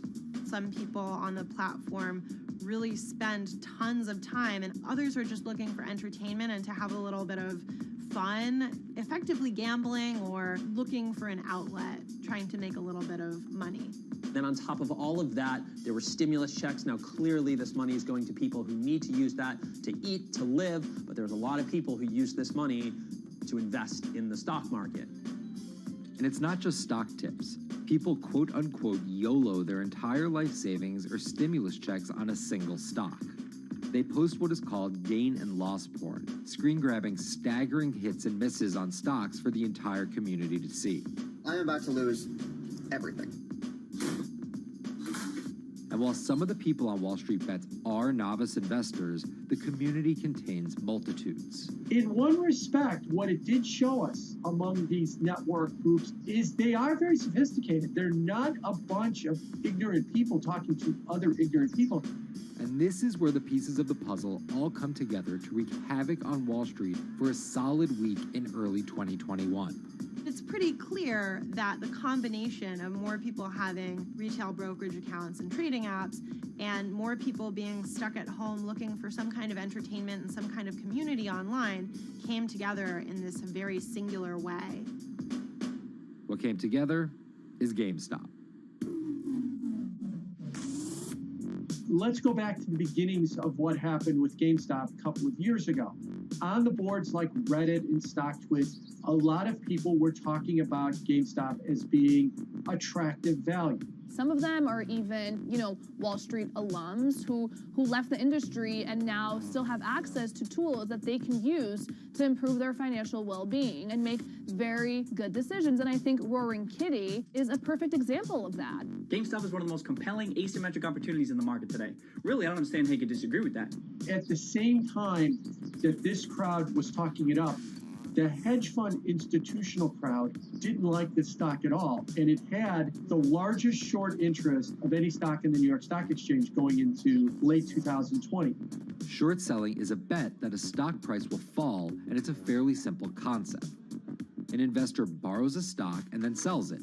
The investor is betting on buying the stock back later for a lower price before returning it to the original owner, pocketing the price difference. What a short seller would tell you is that they almost act as a policeman in financial markets, or they're at least looking for companies that aren't what they say they are. And that can range anywhere from an outright fraud that some short sellers try to expose to just a company that's not worth as much as investors think it is. The problem is, if the stock price rises, the short seller has to come up with the money to buy the stock back. And the more it rises, the more it costs. And that's what's called a short squeeze. And the hedge fund Melvin Capital was on the wrong end of that squeeze. Melvin Capital lost over 50% of its money in the month of January alone, just from being caught in the short squeeze of the stock. This is where the disruption comes in. One of the most wild stories you're ever going to see. GameStop shares absolutely going nuts. In less than a year, the company's stock has jumped from less than $3 a share to almost $350. Cheers, everybody! Roaring Kitty has turned $50,000 or so investment into some $14 million. Whoa! Investors all over social media use the free trading app Robinhood to wreak havoc on Wall Street. They're actually piling on into some of these stocks to really hurt the professional short sellers. and they all used Reddit, Twitter, TikTok, and Discord to tell one another to keep buying and, quote, hold the line and not sell GameStop. People are getting cheerleaded for jumping in, buying at the highs. They're saying, keep going. And it was working too, until Thursday morning, the trading app Robinhood sent out this tweet. In light of current market volatility, we are restricting transactions, including GameStop. People were really angry. Robinhood was supposed to allow the regular people to play the same game these big boys are playing. But instead, we were all taken for schmucks, and they screwed us. Shares of GameStop are jumping again now that retail investors are being allowed to buy shares of the stock. But what we learned is that when people organize online, they have the ability to disrupt the market. And it was a big sign. The ivory walls of the institution aren't as powerful as maybe the institutions thought them to be. I don't know if pumping up GameStop was the best use of billions of dollars, but I think that as a signal to society, it was pretty interesting and powerful. The GameStop saga was so impactful that both Vlad Tenev and Roaring Kitty were called in to testify before Congress to clarify each of their roles in the saga. One thing that's emerged from the congressional hearings is that they're interested in how retail brokerages make money and whether they're keeping the best interest of their customers in mind, but it's pretty fuzzy as far as what they would actually do as a result.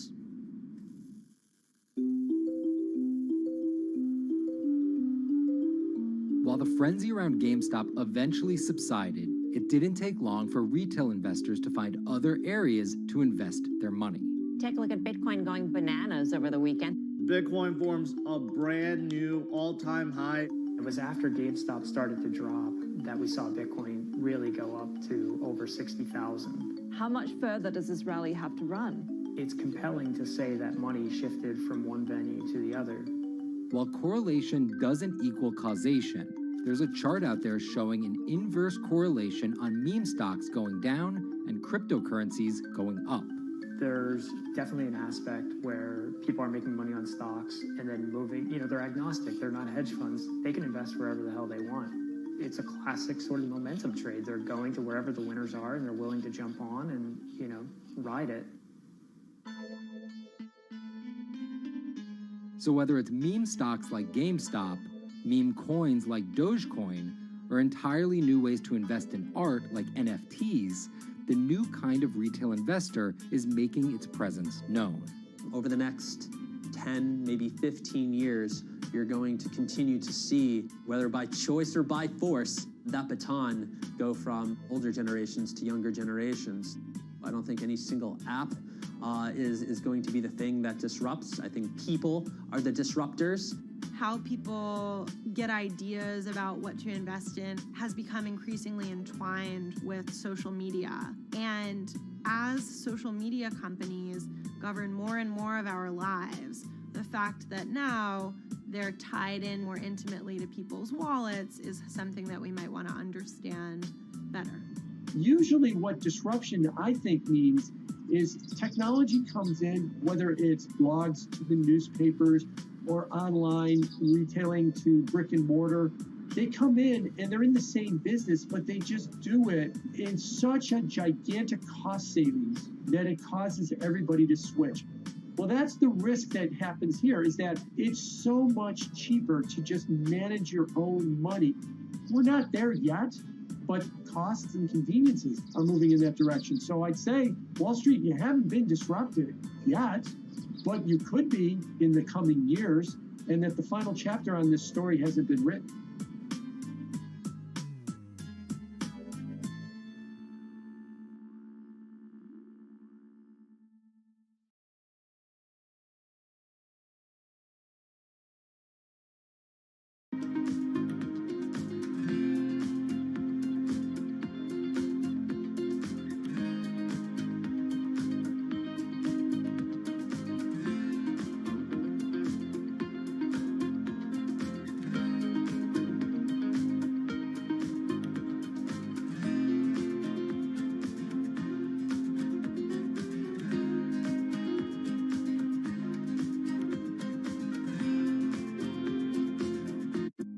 Bloomberg's own David Nicholson. Now, his happy place is out in the field, on the open road.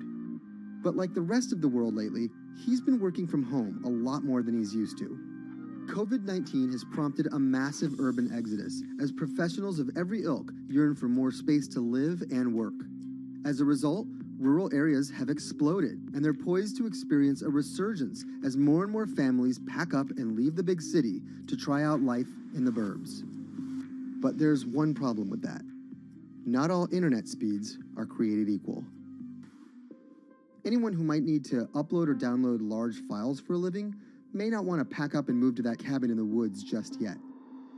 Now, David's house isn't a cabin, but it is in the woods, and inexplicably, his internet is workable. My internet is okay. I pay a lot for it. It's around $140 a month.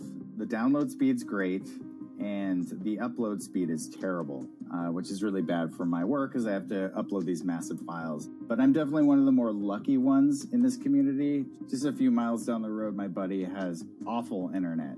It's usually under 2 down and under 0.2 up, so it's often unusable. Some days it's around 1, and other times it'll drop down to about 0.2, 0.3. I just want to be able to have internet at my house without having to go outside the normal ways of acquiring internet. It's really frustrating. We're literally a few miles away from downtown, and it just cuts off. This is a problem, and the solutions are not there yet, because getting high-speed internet in rural areas en masse is something our providers may simply not be ready for.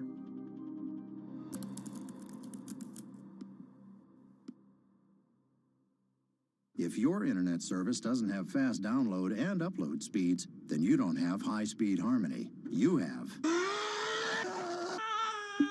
Americans on average pay about $70 a month for internet at home. But in rural areas, it could cost a lot more for a lot less service.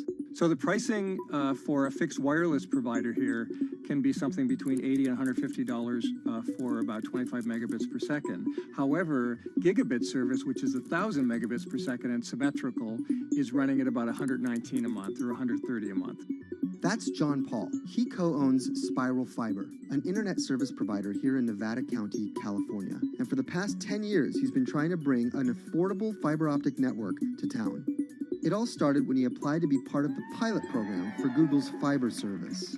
Across the country, civic boosters have been going to extremes, chanting, singing, Google in the morning, and marching, trying to get the search engine giant to look at their town. The internet these days is crucial to be in the world, to be a part of the world, and to be connected to your community.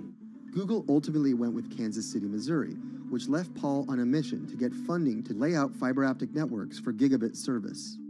Over the next several years, he would attend conferences and pitch venture capitalists and apply for grants to make his vision come to life. One of the biggest roadblocks to building infrastructure for the internet here in the United States are the existing large providers. They have their land staked out. They would prefer that nobody come in and compete against them. In 2013, we applied for a grant. We went down and met with the commissioners at the California Public Utilities Commission. It was an arduous process to get funded, but we finally did against all odds. We got a $16 million grant, and then we went out to seek venture capital. Then, in March of 2020, the pandemic hit the world. Everybody got locked down, and everybody came home, and everybody started using the internet. And I remember seeing on one of the local fixed wireless providers' websites, they've said, hey, we know you're all staying home, but please don't use too much video, and please don't use too much bandwidth. And I thought, that doesn't work.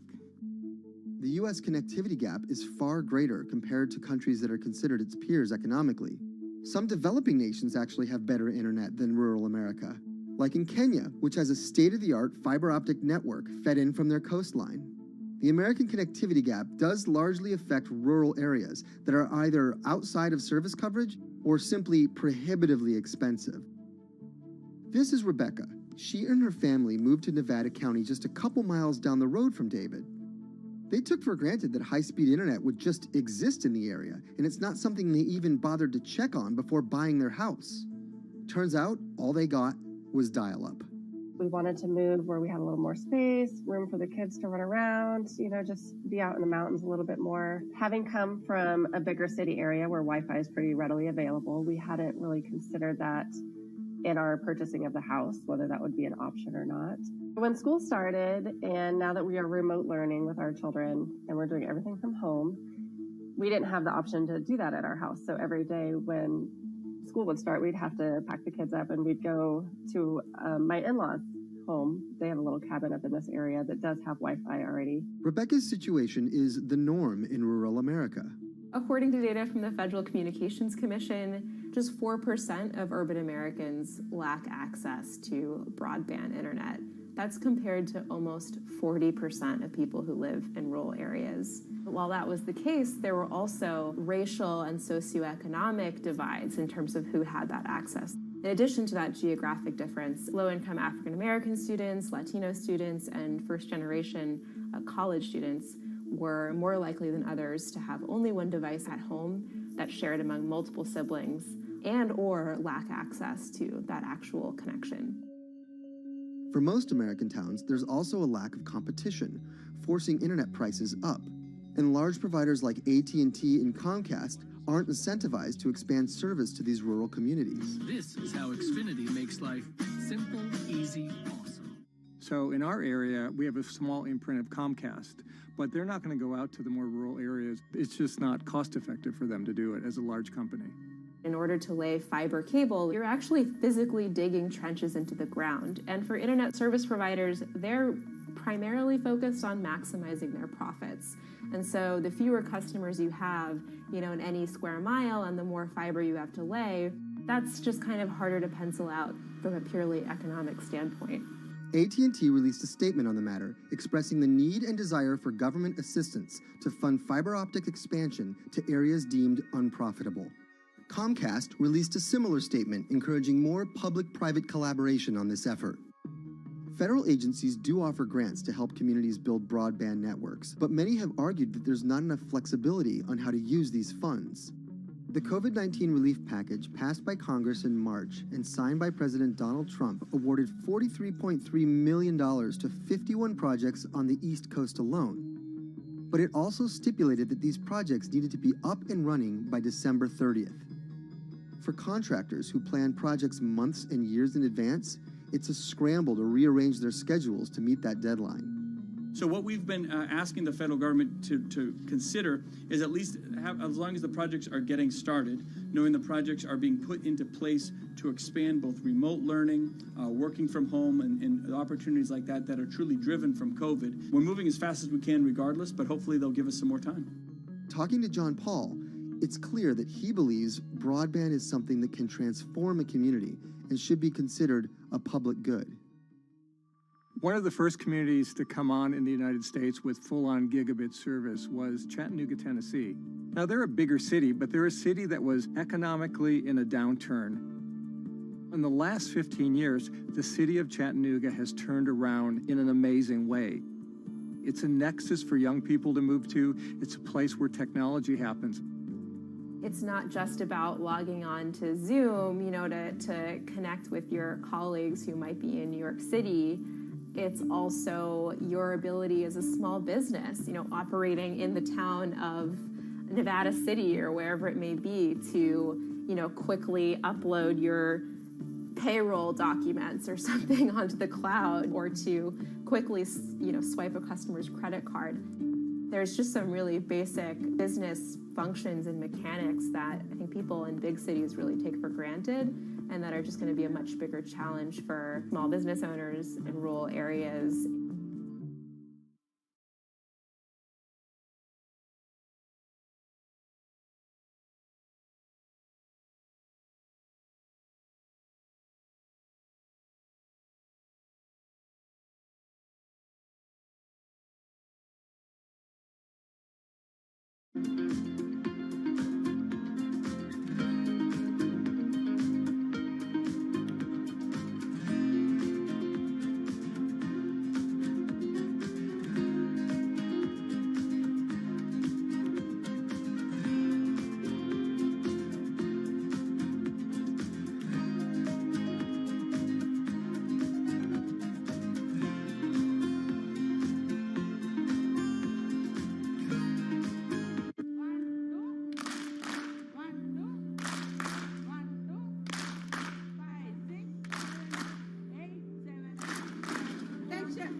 historically, the marginalized people, you call them as untouchables or Dalits, they have been kept away from the center of the knowledge.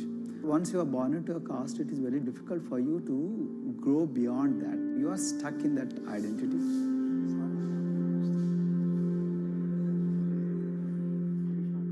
Education is the best way of liberating them. So that's how I chose to work in education sector. The kind of education that we are giving to the marginalized people is going to change not just the fate of these communities in Telangana, but it is going to be the source of inspiration, source of hope for all the marginalized in this country.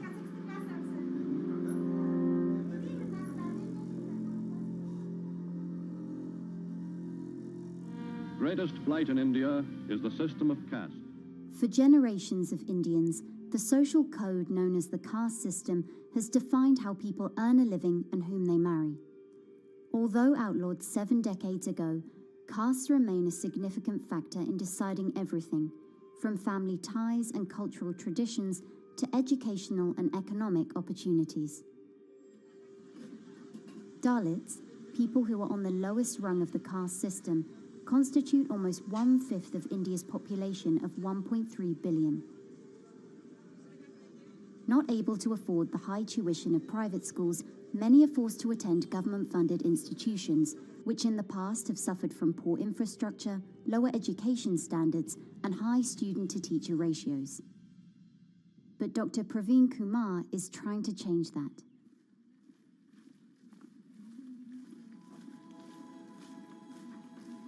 I am currently working as head of Telangana Social Welfare Residential Schools. So totally above 400 schools I manage. These are all residential schools for the students who are historically marginalized but talented and then poor. My friend also Of them, 60% are girls and then 40% are boys, because girls are more marginalized among the marginalized. Their voices are always suppressed. My approach to improve the conditions in the schools has been put your eyes and ears on the ground always. Talk to the parents, talk to the teachers, talk to the students, stay in the schools and then understand their problems, their challenges, both in classrooms and then the corridors and the dorms. Then go to the dining halls and see what kind of food they are eating, and then go to their homes and then what kind of food they are getting and what kind of challenges the parents have. Very good. 9th class. One of the important changes that I brought in after I took over was to complete the transformation of mother tongue to English medium, because English medium, as I said, English is the language of emancipation. A language that connects you to the whole body of knowledge in the world. So we had to train a lot of teachers. refer to the dictionary also, okay, and find out the new meanings. As well as describe about. Hey, Richita, how are you? Hi, Sindhu. Fine, thank you. And how about you? I'm fine too. It's been a long time. Identity is extremely important. There is a scientific evidence to prove that your sense of identity is extremely crucial to your growth as a successful human being in your life. If you accept an identity which is very humiliating, which reminds you of very painful past, I think that identity will not help you to grow. I'm not saying that you should forget your past. I'm not saying that, but that should not be in the bubble in which you must live always.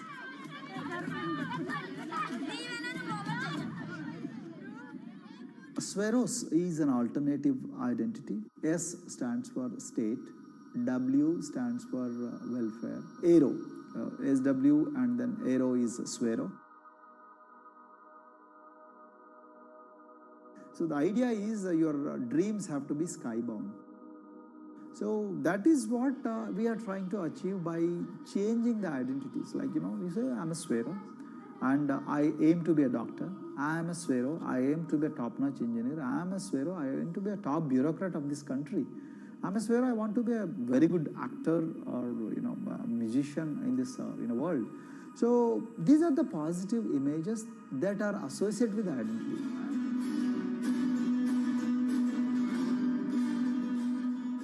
Just to give an example to you, in 2012, in our institution, we used to produce about 6 doctors per year.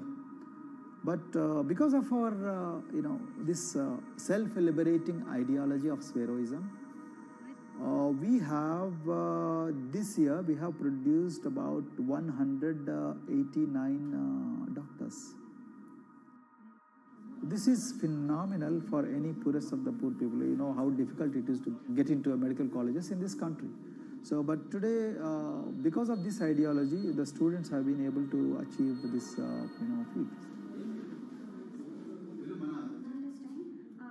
Pujita has been a farm laborer, and her parents themselves are agricultural laborers. And then this girl used to sell vegetables, but thanks to the residential education institutions, she came to the Gaulidoddi campus, and then she toiled very hard for 1 year, despite many problems.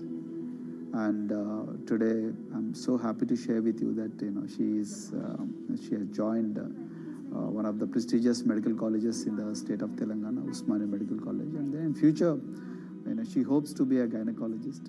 So this is the journey our children are hoping for. Similarly, the Mount Everest expedition. At Mount Everest expedition, we are very fortunate enough to place the youngest ever female in the history of this world on the peak of Mount Everest. How did this happen? It's all because of an ideology that helps you to liberate yourself.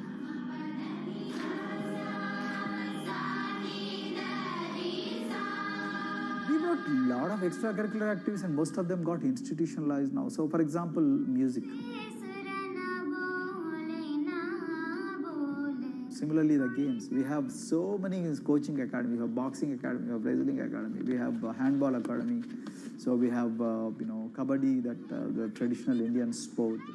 We have golf. We have introduced the golf also. Like golf is generally played by so-called rich people, but today even poorest of the poor people also are being trained in golf in our schools. Wow. So our intention has been to give all 360 degrees, type of opportunities to the students, so that whoever is interested in whatever activity, they can go and then do it.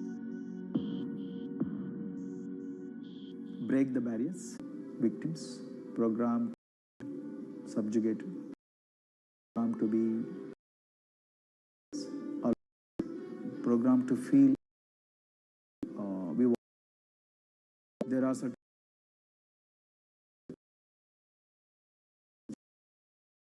class and upper.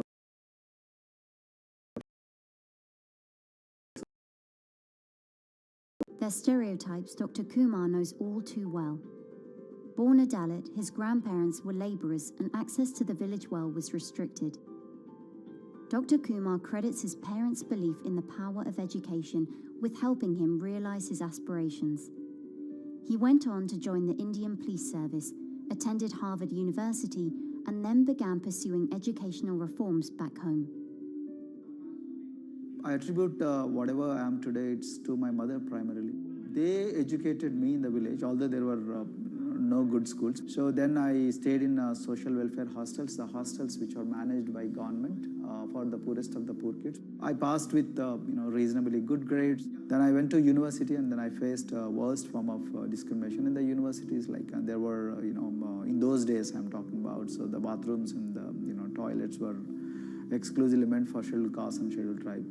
We used to fight discrimination on one hand, and then again, try to excel in academics, day in and day out. So that's how I came to education, because I deeply believe that education is the only important weapon that can really, place the poorest of the poor people from a very victimhood orbit to a prosperous orbit. I think in future, this is going to be a game changer for the marginalized in this country.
If you look at a thermal image of a city and then compare that to a map of vegetation, you'll find that where there's greenery, the temperature is lower.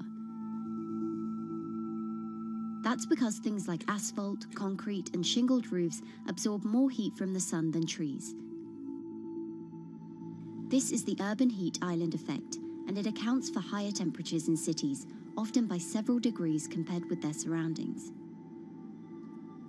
It's becoming a huge risk to human health as growing urban populations exacerbate the heating effects of climate change. Heat waves kill more people than any other extreme weather event, more than tornadoes, hurricanes, and even floods. That's why urban heat island mitigation strategies are being studied in Singapore by a group of researchers.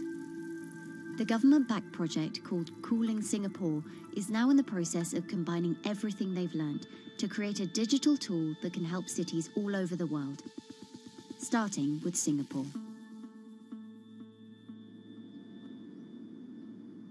In Singapore, close to the equator, temperatures regularly rise above 32 degrees Celsius or 90 degrees Fahrenheit. And the city structures only make it worse.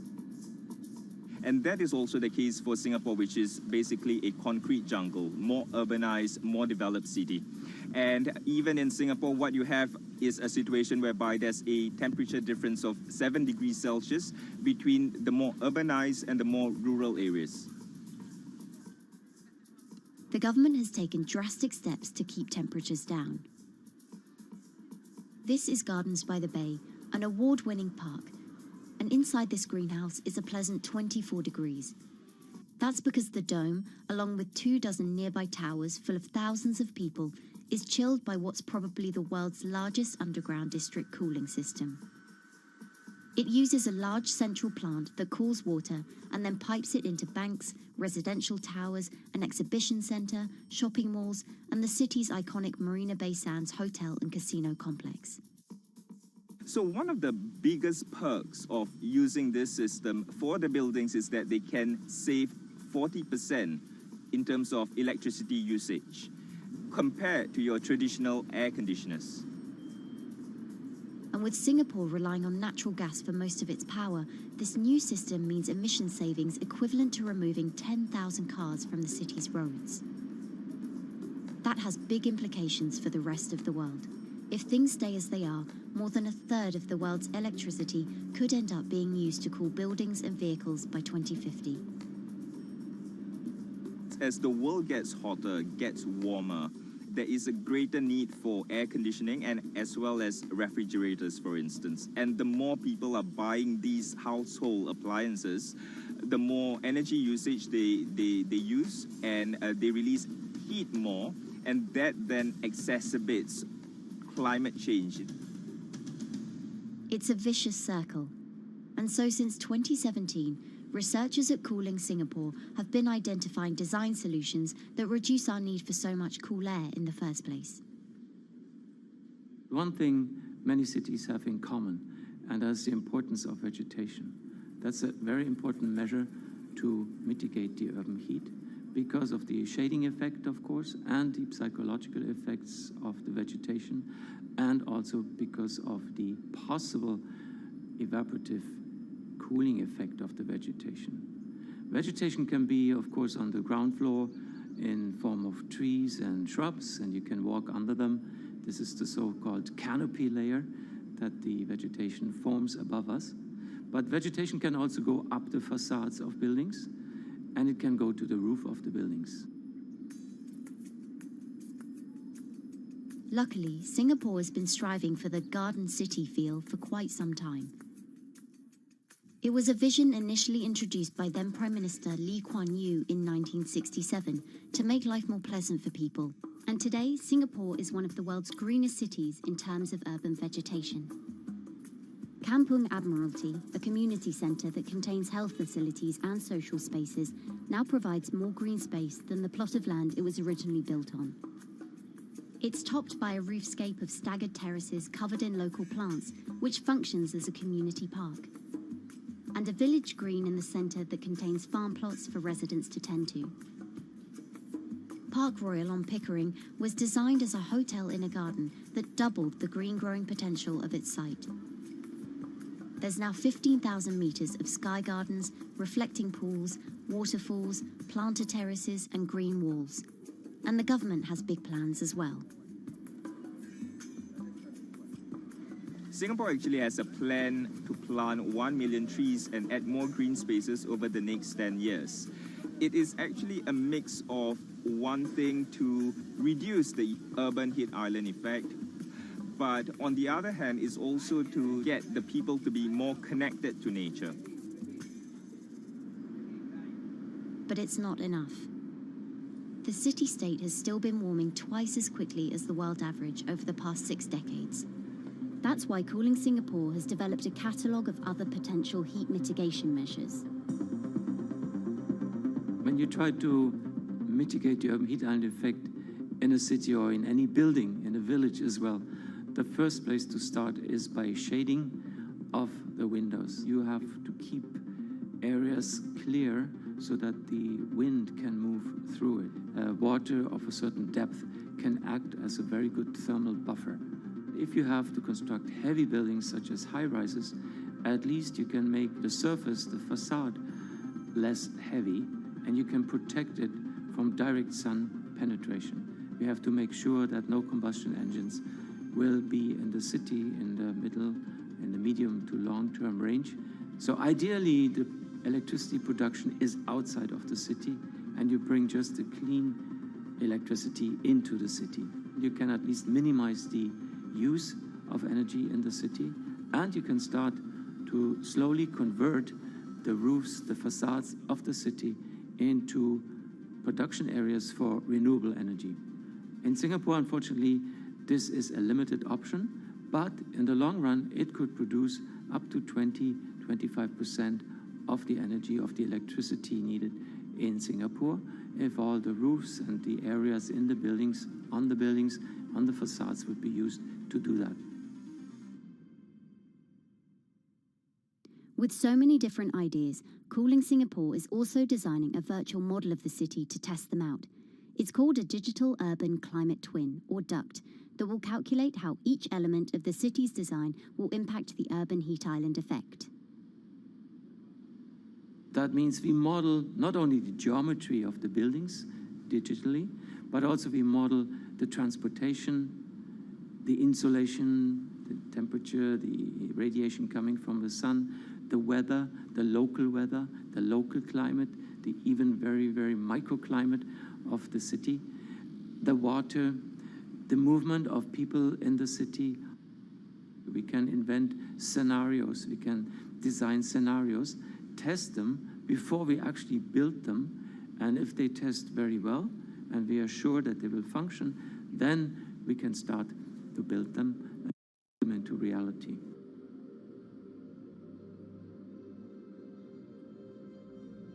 Singapore will be using this new tool to figure out which actions it should take next. And the model can be applied to any city, whether it needs to keep heat out or keep heat in, which will ultimately save energy, slow climate change, and improve our quality of life. So this is something that Singapore will be able to export, maybe even together with its city development systems that it already has. Singapore is one of the very few cities in the world that really combine this scientific approach with a very well-established urban redesign and urban design approach. Through its agencies and the combination of its agencies, it has achieved a lot in the past. If it keeps following the scientific path and the combination with the other knowledge in the city already, we think that it will be a very comfortable and very livable city in the future, even more than today.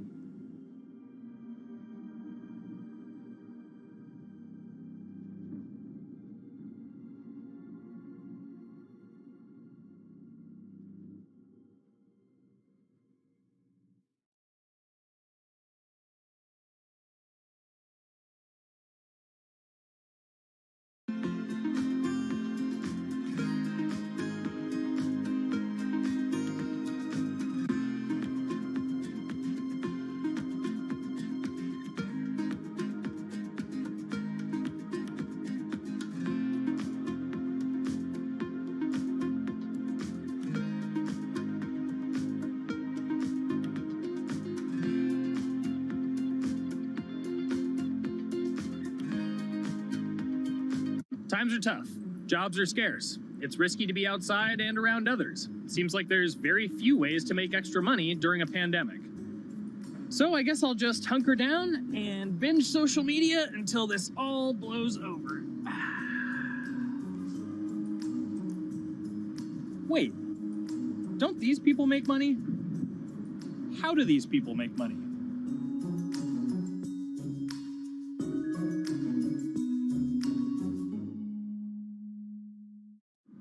Streamers, YouTubers, Twitch stars. How do they make money? Is it a lot? Is it a lot of work? I know, I gotta ask somebody in the biz, and I got just the guy. Austin John Plays. This is your full-time job now, right?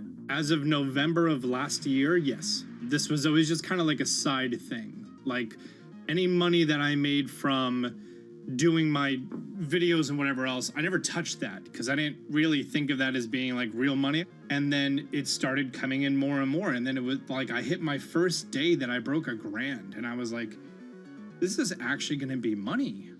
How did the YouTube channel come to be? When the game Pokemon Sun and Moon came out for the 3DS, there was like things that I learned about the game, and then I wanted to just share that information with people.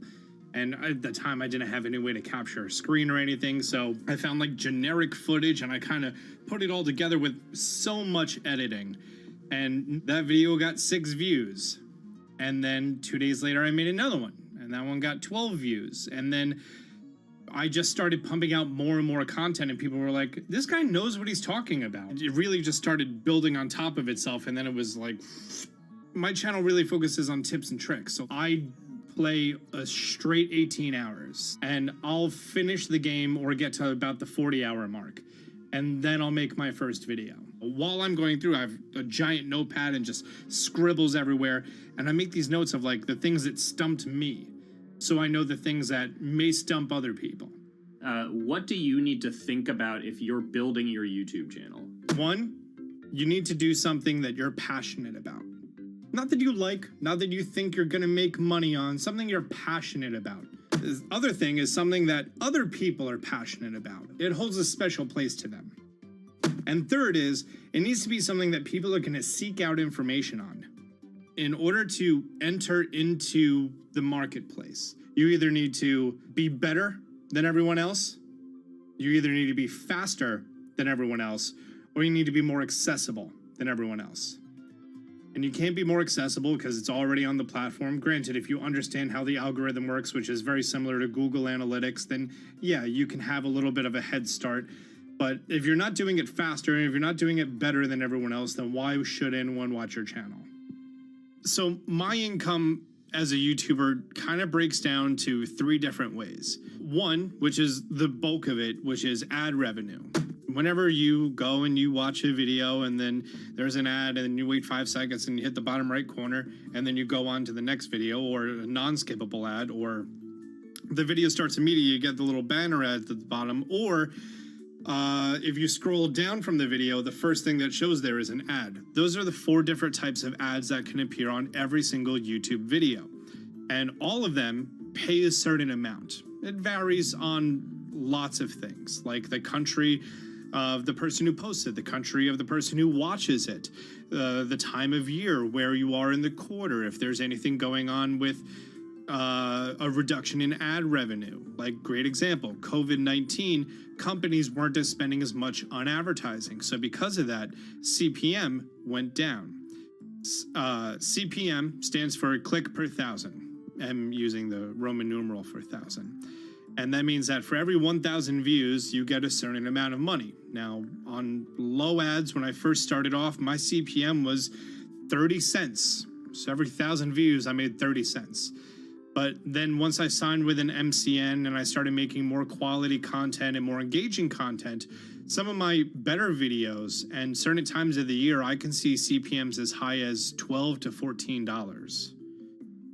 And there's a big fluctuation between, you know, if I post a video when there's no ads being spent, like January and February, that's the reason a lot of your favorite YouTubers and also TV shows don't post new videos in that time of year because ad rates are down. Why are they going to make content then? Instead, you're recording and you're bulking up for when ad revenue is higher. The second way that a YouTuber makes income is support, crowdfunding, things like that. When I first started off, Patreon was really the only option, but then they started rolling out supporters and members for YouTube channels. So whenever I have a live stream, you can click a button and then you can become a member, and then you get special icons next to your name. I believe they're called badges. Or on any video, you can hit the join button, and that helps support the channel. And then the third aspect of that would be merch. And for me, my merch has been somewhat basic. In fact, I'm wearing one of my t-shirts from last year right now. You have to endure the times that your first video gets 6 views, that you post it on Reddit and they say, shut up, and then an auto mod bans you. You have to go through that, because until you go through that and you discover why you're doing it, you're not doing it for other people, you're doing it for yourself. If you're not loving what you do, then it's not worth it. Huh. So make a channel about something that I'm passionate about. Oh, sweet. I guess I can make the channel about that.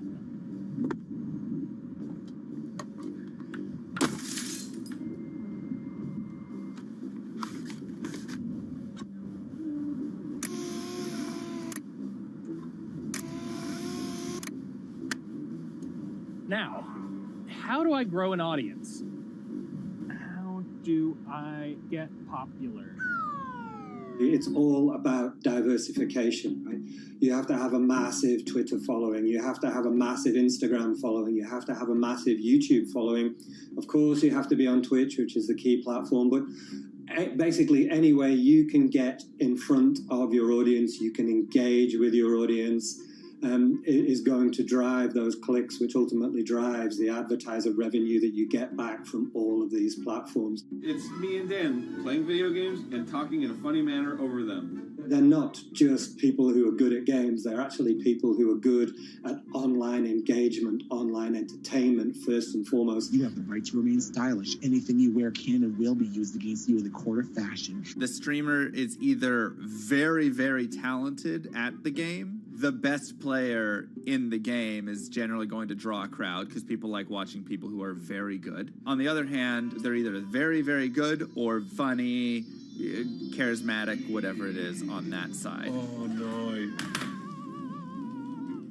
You know, it becomes more of a show where they talk about other things outside of the gaming world, and gaming becomes really just a backdrop and an excuse to engage with that audience. There were those weird, like, Ronald McDonald, like, straight to VHS movies. You remember those? I'm personable, I'm chatty. I would kind of, you know, when boring things were happening in the game, I would ramble on about, you know, movies I'd watched or books I'd read and, you know, or conversations I'd had and stuff like that. And so I think being personable was a big part of that. It's not just getting on and playing games. It's getting on and being an entertainer. You are putting on a show. All right, now let me go ahead and grab the samurai sword that every gym has. Okay, he's dead. To have a larger audience and to have that audience, I think, stay with you, you have to bring something extra. You know, you have to find your niche. You have to find what works and what connects with the audience and what makes them laugh and what makes them keep coming back. You gotta make it a little more exciting, all right? Throw in a hanging bishop. Have everybody in suspense for a moment. I think the real most important thing is to just get used to being on camera. Like in any sort of performance thing, is get used to talking on camera. You know, my first few videos were terrible, but because I sat down and did it for 6 to 8 hours a day, I just got used to talking and I got over that uncomfortable hump. If you go into Twitch purely with the expectation that you're going to make money, make a job out of it, have all this growth, and it's going to be great, you're probably going to burn out prior to getting to that point because there's very little payoff for a long time, right? Like multiple years generally before you really start to see a payoff. And so, you know, those first few times you're streaming, nobody is there. One person shows up every 30 minutes, says hi, maybe, and leaves, right? Like, it's very discouraging, I think, for a lot of people. And so you have to be there just loving it. You have to love talking to yourself when nobody is around. You have to love just the game that you're playing, all of that stuff, because it takes a while, and I think a majority of people burn out prior to getting to the like profitable point of it. And there you have it. My very own YouTube, Twitch, Discord, and streaming channels all ready to go live. It's a veritable social media ecosystem just on the verge of thriving. So, don't forget to smash like and subscribe, and visit my Patreon for perks. Also, go to my merch page. And one last thing, stay cool, my friends.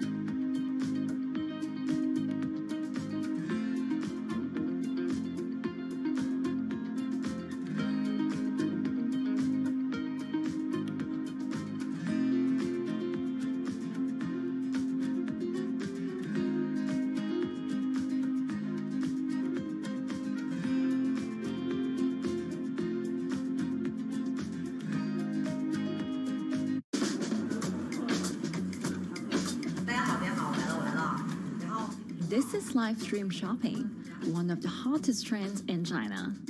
Every night, tens of millions of people watch live shows hosted by influencers like Via and buy the products they recommend. On e-commerce and social apps like Taobao and Douyin, the sister app of TikTok. 我觉得已经改变了大家的购物的方式。其实各种各样的产品，哪怕你不买，你也可以来看。当然，你看了，你就有可能会买。It's not about, only shopping. It's about the experience. It's about having fun. You got to see 3D. You got to see in some kind of action. It's almost like a theater act. The internet craze has taken over China. By the end of 2020, the country had almost 400 million live stream shopping users. China's live stream e-commerce market has also grown dramatically, with an estimated value of $161 billion in 2020. It's becoming popular outside China as well. So, is live streaming the future of shopping?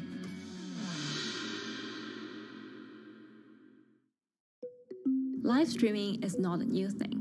In China, it started in 2015 with the rollout of 4G, and it was first used for entertainment and socializing. Many live streamers performed for their followers or chatted to them, making money by receiving virtual currency and gifts. In the West, live streaming is mainly the domain of avid gamers. In China, it's broken into e-commerce. China actually has a very big e-commerce empire, so it uses these super apps, what we call that you have payment, you have search of information, you have recommendation system, and you have huge amount of goods available on the platform, and as well as a lot of consumers. So with this advantage, they merge these features of live streaming to make the influencers actually sell goods. Here is a perfect choice: nice neutrals, beautiful print, nothing overwhelming, and the warmth and comfort of flannel. This is item. Traditional TV shopping involves a one-way direction, whereby a host introduces a product, demonstrates certain things, and say, call this number or something. But live stream shopping is live. That in itself is a very, very big difference. It causes different psychology, and live stream shopping is a very entertaining way of actually engaging someone else. When you shop, actually, this live streaming video will continue. It will minimize into a corner, and you can buy the items and pay all on the same app. And after that, the live streaming screen will just enlarge by itself, and the promoter will come back to screen. So it's very convenient. Taobao, one of China's biggest e-commerce platforms owned by tech giant Alibaba, added a live streaming function in early 2016. In the following years, other e-commerce and social platforms like JD and Douyin also integrated this feature. 开头的时候还是有很多的挑战的，对画面的这个流畅，然后是否能够很真实的去还原商品，它其实在这个上面是有很高的这个门槛跟技术的这个卡口在的。不管是我们的这个用户的接受度，还是商家的这个上手的这个难度都很高。但是这几年下来，基本上难点在不断被突破的。Over $70 billion worth of goods was sold via live stream on Taobao in the years through March 2021. Latest surveys show that over 60% of live stream users in China were watching shopping shows, and over 65% of them shopped at least once via live stream. In 2020, live stream shopping got a huge boost during the pandemic, when millions of people were in lockdown and many retailers were pushed online. People, during the lockdown, felt like there's a need for more social interactions. This live platform creates an interesting kind of environment that gives people the sense that I'm actually interacting with you. And then live stream shopping brings in a lot more variety of things that people could buy and satisfy, the sense of like losing control, especially during the pandemic.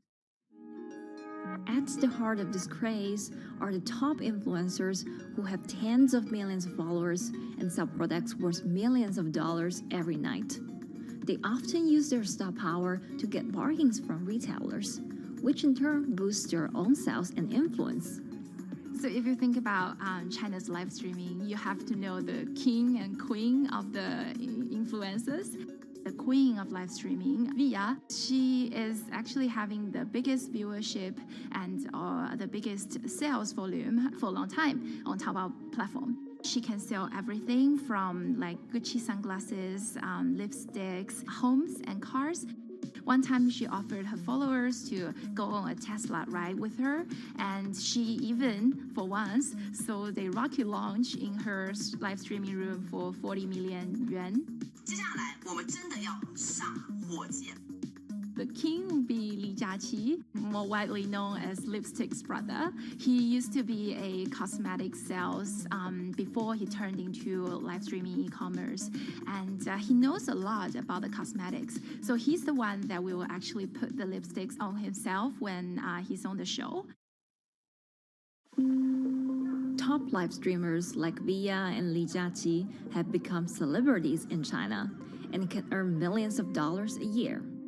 Although not everyone can be as popular, mid-ranking live streamers like Tiffany still earn a good income through sales commissions. 如果说单从收入方面来讲的话，那主播的收入是比普通的工作要高很多。但是呢，主播这个工作时刻对身体，包括对精神都有很大的一个考验的。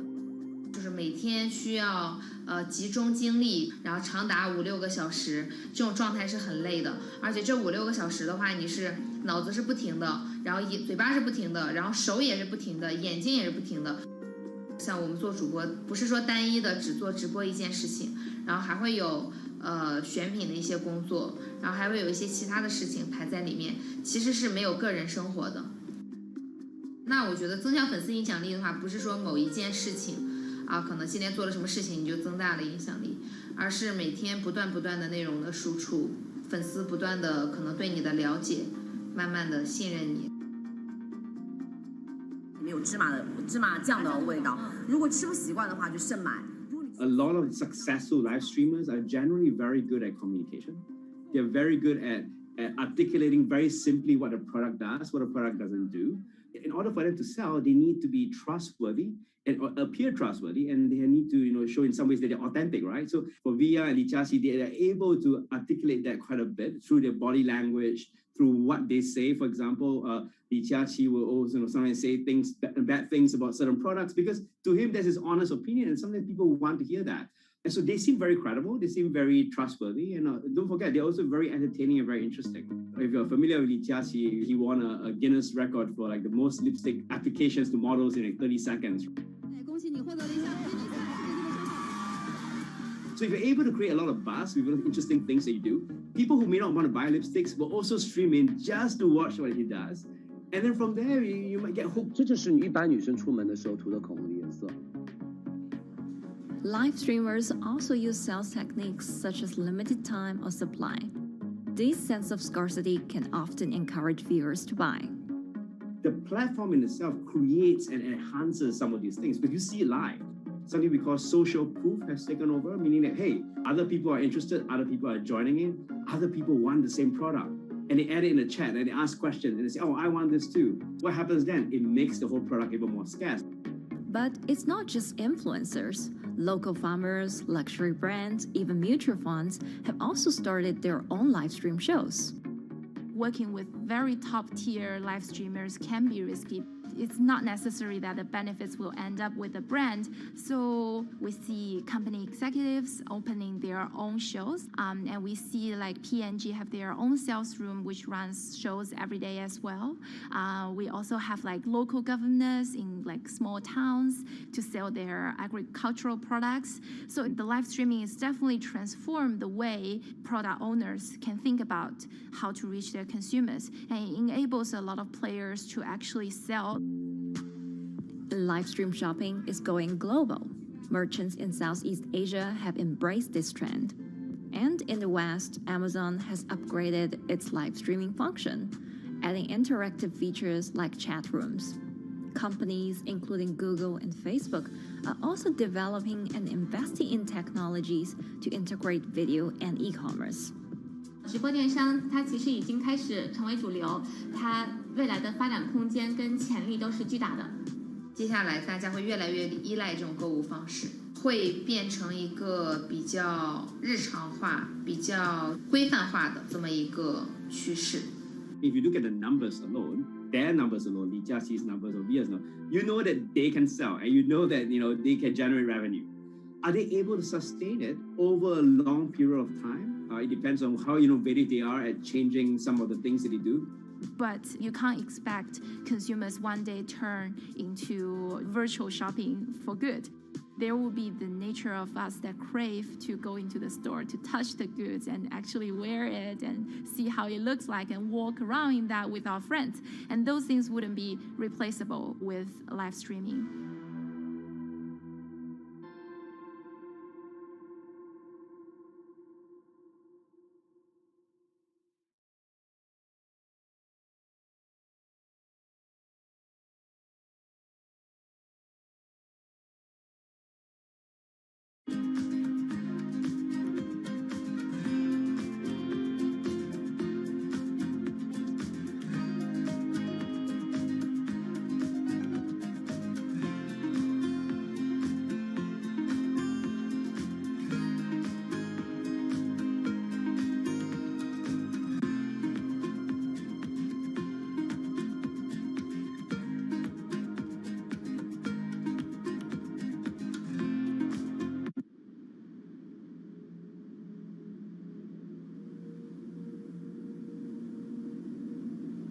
You could imagine that the oceans are actually the largest battery. We're storing huge amounts of energy in the oceans. The wave motion can be very deep. It can extend down several hundred meters. And once it gets to the near shore, from about 50 meters, the whole water column is moving backwards and forwards.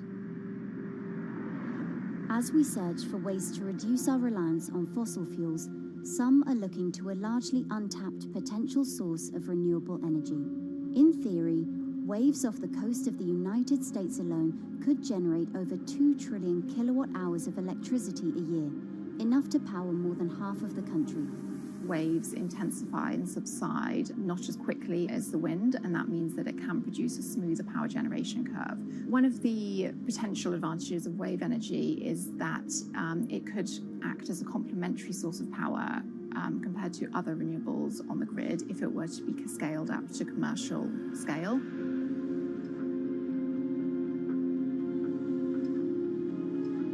For decades, engineers have been trying to convert wave energy into electricity, but a host of technological and financial challenges have complicated their efforts.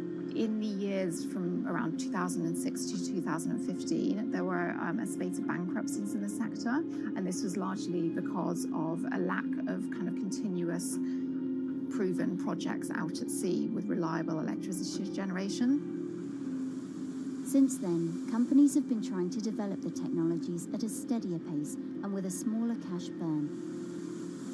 But the same questions remain. Can companies develop devices and technologies that actually work? Is wave energy just a novelty or something that can become a major renewable energy source?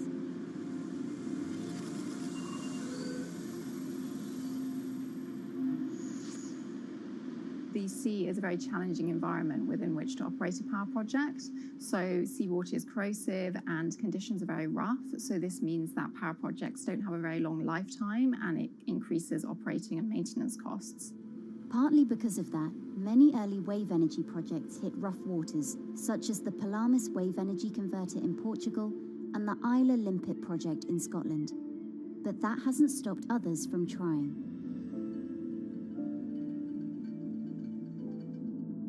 Companies are focused on testing projects out at sea, proving their durability, trying to raise capital and bring down cost.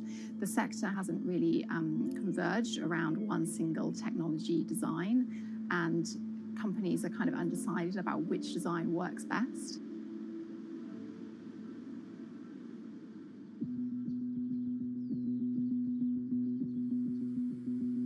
Finland-based AW Energy is a veteran in the sector. The first proof of concept of the company's device was made in the 90s after diver Rauno Koivusaari observed the strong back-and-forth movement of a hatch cover in a shipwreck in the Baltic Sea. The waves are generated far from the coastline, so the wind blows on the surface of the water, causing the water particles to rotate, and that rotation extends deep down below the surface, and the waves can be very long. They can be several hundred meters long, and as they come into the near shore, this rotational energy turns into an elliptical energy, and eventually backwards and forwards, as you probably noticed if you've been swimming on the seashore in large waves, you're pulled in and out. That's the energy that we're extracting. There's a sweet spot where we deploy, so around 10 to 15 meters of water depth. That's where there's still strong wave energy coming in. After years of research, prototyping and testing, the company has deployed Wave Roller, a 350 kilowatt device in the waters off Portugal. Wave Roller has an 18-meter wide and 10-meter high steel panel fixed to the seabed via a floatable foundation. The panel moves back and forth with the waves, capturing the energy. It's submerged in the depth of 15 meters, so it's protected from the extreme waves. We generate electricity by capturing the movement with hydraulic circuitry in a machine room underneath the surface. That hydraulic energy we turn to electricity with hydraulic accumulators and hydraulic motors, and also a generator. The Wave Roller has survived large waves at sea for over a year and delivered electricity via an underwater cable to the grid in Portugal. Meanwhile, the company has won a €2.5 million grant to work on an upgraded version of the Wave Roller, aiming to increase the electricity generation capacity to 1 megawatt. The upscaled device would have a bigger panel, 2 power takeoff units, and improved software to control the energy production. We have taken into use a wave prediction algorithm that kind of tells us what kind of waves are coming into our device. That gives us few seconds to prepare for capturing more energy, and the difference in that is significant. Our future plans are to deliver technology around the world. So I'm hoping we can be working on delivering technology to projects in Asia and also in the American continent as well.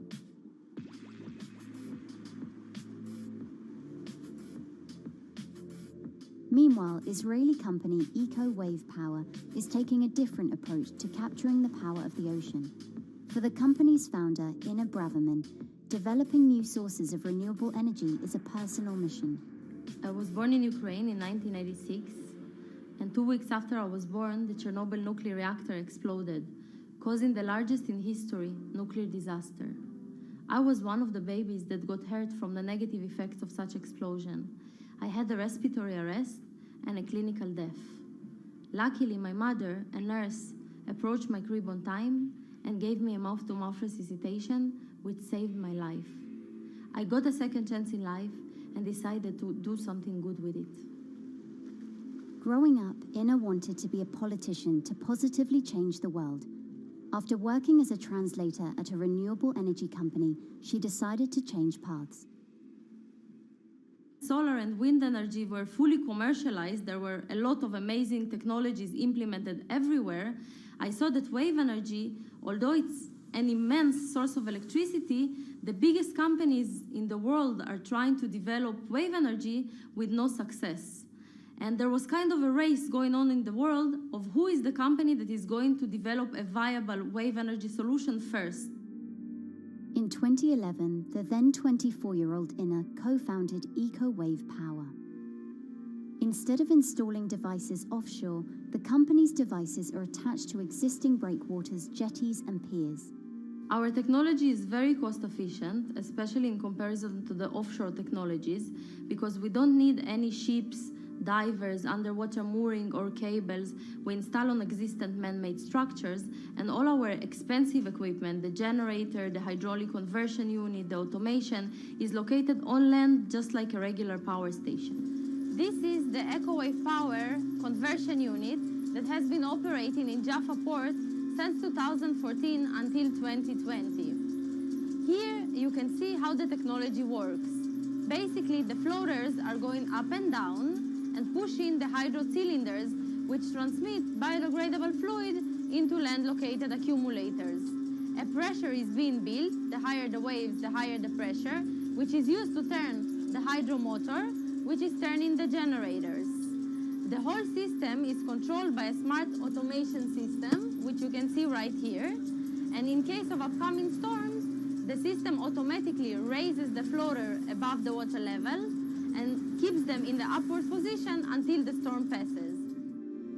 The company has been operating a 100-kilowatt grid-connected device in Gibraltar since 2016, which is enough to power 100 households. Currently, Inna and her team are working on another 100-kilowatt project at the Port of Jaffa in Tel Aviv.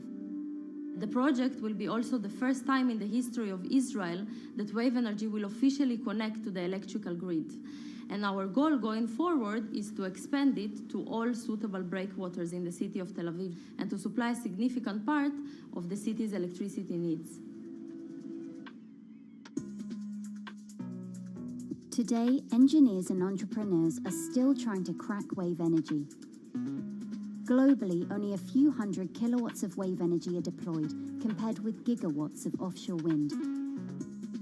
But the field has come a long way in recent years, and with the right engineering solutions, this new power source could eventually become competitive with more mature renewables like solar and wind.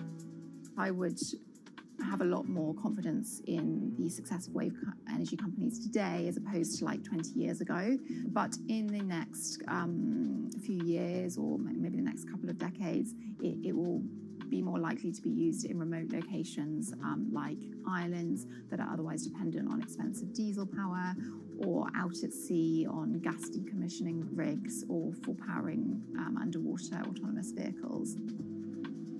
So definitely, wave energy can compete with other renewable energy sources, but I personally believe that this is not a competition. In order to have a 100% renewable energy friendly world, we need all renewable energy sources to work together.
these people from? Who are all these people from?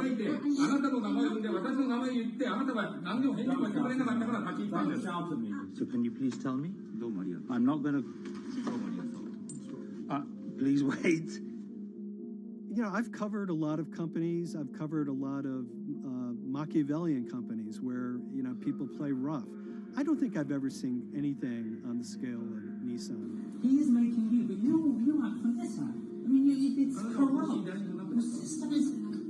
One of the most dramatic elements was Ravinder Passi's home being raided by court officials in Yokohama. You scared my wife. You scared my children. I worked in Nissan for 16 years. So Rav Passi's journey into the darkest recesses of the Japanese corporate world started when he was the general counsel, the highest corporate lawyer position in the company. In the past few minutes, Nissan has revealed that its chairman has been arrested after allegations of serious misconduct. He was tasked with investigating Carlos Ghosn. And he was told, conduct an internal investigation and get to the heart of the matter. And then along the way, he started to notice serious conflicts of interest. He is one of the few people who knows an extreme amount of detail regarding the alleged crimes by Carlos Ghosn. And he's now ready to tell his own story on the record about some of the events that happened.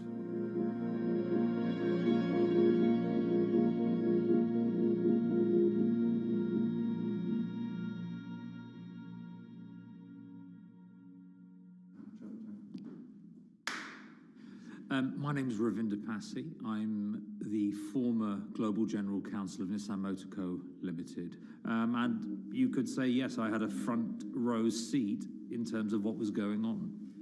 When Carlos Ghosn saved Nissan years ago, he was depicted in Japanese comic books as this hero, and now maybe we'll see comic books where he's the villain. In corporate Japan, Nissan was quite an unusual company. It was led for 2 decades by a non-Japanese executive. Well, Carlos Ghosn was a hero in the Japanese business world. If you had a global business celebrity in Japan and worldwide, it was definitely Carlos Ghosn. In a country with few foreigners at the top, he stood out. But over the years, he saved Nissan from bankruptcy, allied with Renault and Mitsubishi, and turned the alliance into one of the most competitive in the world. Yet as the years went on, you know, I think his ambitions changed a little bit.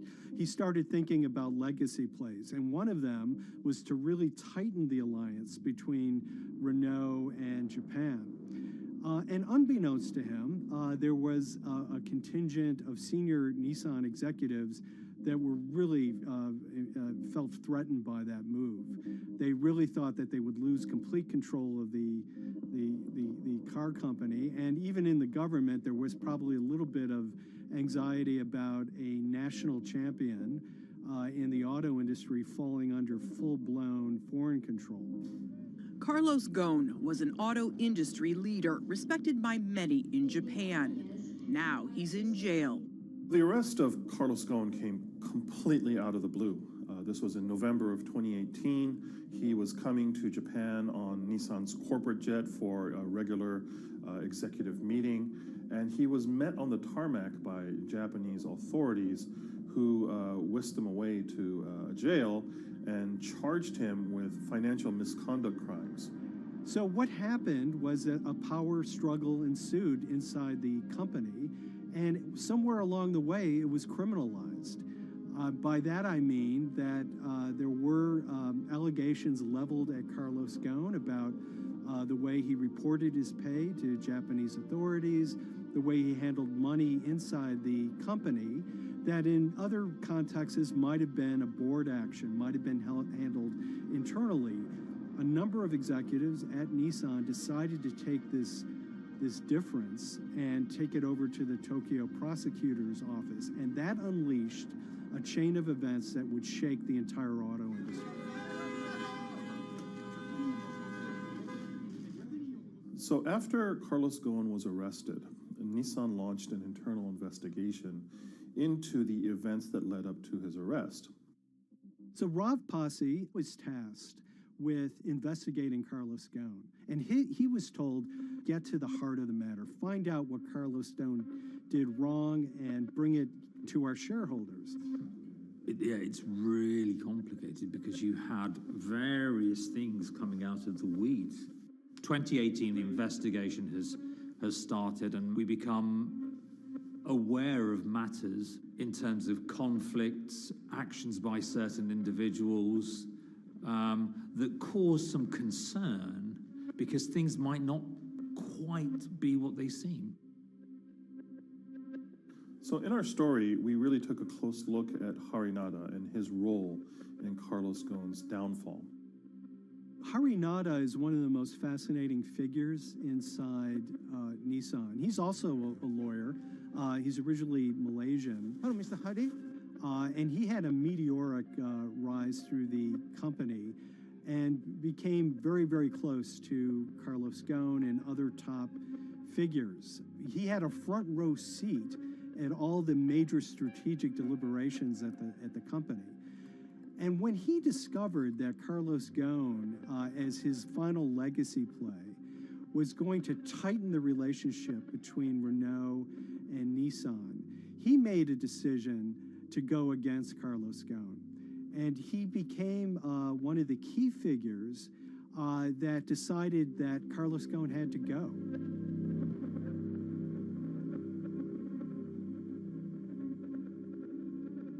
Harinada was somebody who actually recruited me into the company, so I have a long-standing relationship with him, or did have a long-standing relationship with him.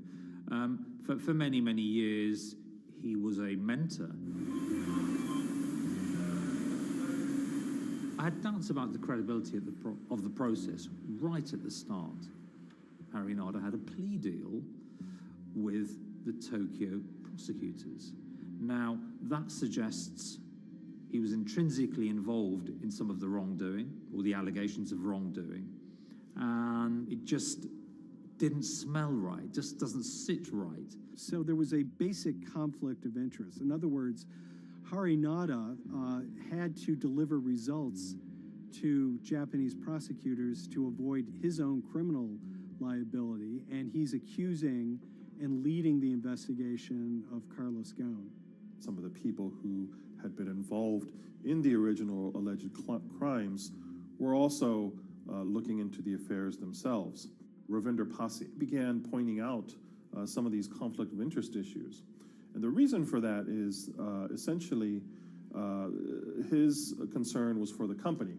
If the company's own investigation into itself was compromised, that could lead to a very weak position in various lawsuits that it was dealing with across the world.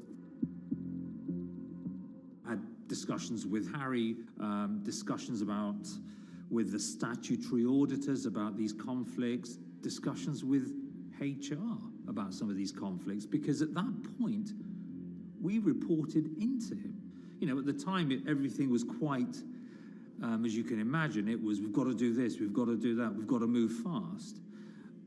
But when you step back and look at some of these things, you just think, my God, what was going on here? Because me, members of my team, were being placed in immediate danger. Your chairman's been arrested, a representative director's been arrested. They both happen to be foreigners. And then now what we need to do, we're being instructed to do, is certain compliance professionals need to go into properties in Brazil, for example, and retrieve evidence. They've got to do it very carefully, because if they don't do it carefully, they're going to get convicted of criminal activities. And likewise, when a team of lawyers were commissioned to go to Lebanon, I mean, one of my immediate concerns was, why are lawyers from Nissan being sent to go to Lebanon to retrieve evidence? These are just lawyers, they're corporate lawyers from Nissan. You had revelations that a number of executives had benefited from share appreciation rights when they shouldn't have. I mean, you know, substantive amounts of money being taken by these guys when they weren't entitled to take them. And you do think, yes, how is this going to look later on? It's going to look quite concerning. So that triggered for me the sort of assessment that, well, I'm going to have to do something, because up until this point, I haven't put down on paper these conflicts and these issues.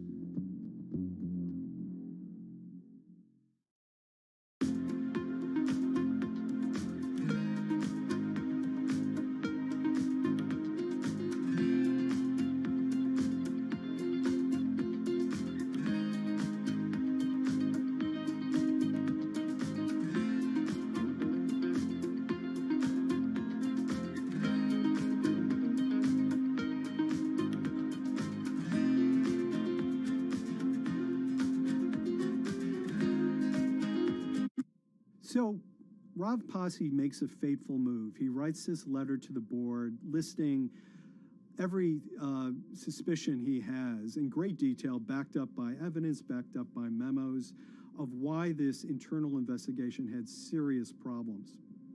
He sends the letter to the board and it's crickets. He doesn't hear much of anything. Nothing happened thereafter. Nothing at all. Just like it just gone into a black box. And he began to suspect that there was a desire, even at the highest level within Nissan, to kind of sweep these conflicts of interest under the rug. Unfortunately for me, I think, again, with hindsight, people must have thought that this is the nail that's sticking out, and we can't have this. Within 3 days of me submitting that to the board of directors, that letter to the independent board of directors, I was removed from the Ghosn Executive Conduct Matters. I was then told that I could not attend board meetings anymore. And up until that point, I had attended every single board meeting. I was then also told that after 8 years of being in Japan, I'd be going back to the UK. It eventually transpired that I'd be the VP of Projects and Transformation, managing a team of 3. So you can imagine what this feels like at this stage. Almost an arbitrary removal from Japan, where I've lived for 8 years, had 3 children there, my family has grown up, and we've been settled there, having a few months earlier been promoted to vice president at a global level, to being almost demoted. So Pasi was essentially being reassigned to get him as far away from the internal investigation as possible, and also to a certain extent in retaliation to some of the issues that he brought up regarding the internal investigation and Harinada. What happened to Rav Pasi can be seen as a series of corporate humiliations. I mean, first of all, his immediate responsibilities were taken away from him. Eventually, he lost, the coveted general counsel title. But it didn't stop there. Toward the end of his stay in Japan, Rav and his wife were convinced that they were being followed. During that period, I'd noticed that whilst driving my car, I'd have other cars following me. First time I noticed this was around mid-March, and I was driving, I can't remember where I was going, but this grey van, small van, just literally started following me. And I noticed that there was somebody in the car taking pictures. And lo and behold, we were absolutely being followed either by people on foot or other individuals, 2 or 3, normally 2 burly men in a car, different cars at different times, following us around. They were following the family as well. And, given I'd seen the Nissan security department behave in a very, very egregious manner with others in terms of following and surveilling, I was very concerned as to what they were doing and who they were giving this information to. Because if they're giving this information to the authorities, you do think, why? What's going on here? I mean, this is just not normal behavior. And this all culminated in a rather dramatic event in the middle of 2020. Who are you people? Where Nissan had hired a legal team and had obtained an unusual court order from the district court in Yokohama to basically do a search of his home and seizure of his corporate laptop and phone and other documents. If you don't let us in now, we have to break this key. So it's a pretty extreme way to treat someone who'd spent 16 years at the company. These people have all come in. We don't really know who they are, apart from the fact that I've been shown a badge that says the Yokohama court. And they're here to recover a laptop and a mobile phone. It was even more weird because I'd highlighted to the directors that certain Nissan executives were trying to recover this laptop and this phone whilst I was still in Japan. And I was very concerned because it had evidence on there that related to misconduct matters and other forms of inappropriate conduct. It was just another form of intimidation, another form of harassment, forcing me almost to leave the company and the country. Because once they'd retained and obtained these items, we were still followed, which, again, I just couldn't understand. What is the point of doing that? You know, this isn't a car company. This is not the KGB.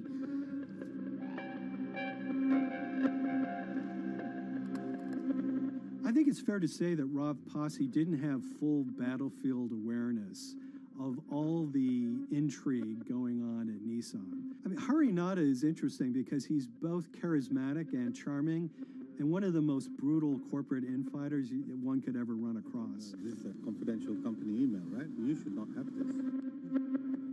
If he had fallen into line, he would probably still have his job at Nissan, be paid very well, and continued his work. A career that he spent 16 years building at Nissan is irretrievably broken. It's been smashed to smithereens. He and his family paid a huge price, certainly. But in terms of being able to sleep at night, I think, he's come out ahead. I highlighted issues to the highest levels of the company so that they could be dealt with appropriately by those in charge. There was no response to those, and there was retaliation against me. What's really profound, like absolutely profound, is that none of your colleagues, I mean people who you have known for years, forget it. Yeah. You're on your own. Yeah. And you got to be ready for that. You've got to be ready for that. If you take it on anyway.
This is the awful truth.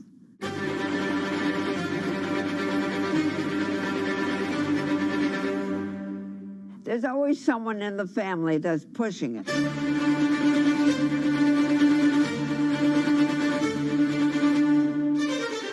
This lady does not deserve to be taken advantage of, especially at your age with your own grandchild. Yeah. My grandma is having to sue them. I'm testifying against them. Nobody's talking. They're one floor below right now. I get afraid to go on the elevator. It's sad that it had to devolve to this. It's like a soap opera It's a to very me. sad thing. It's a family feud. A family feud. Here's a family that, on paper, you would think has the wealth that so many people seek, yet at the end of the day, it seemed to sort of rip everybody apart.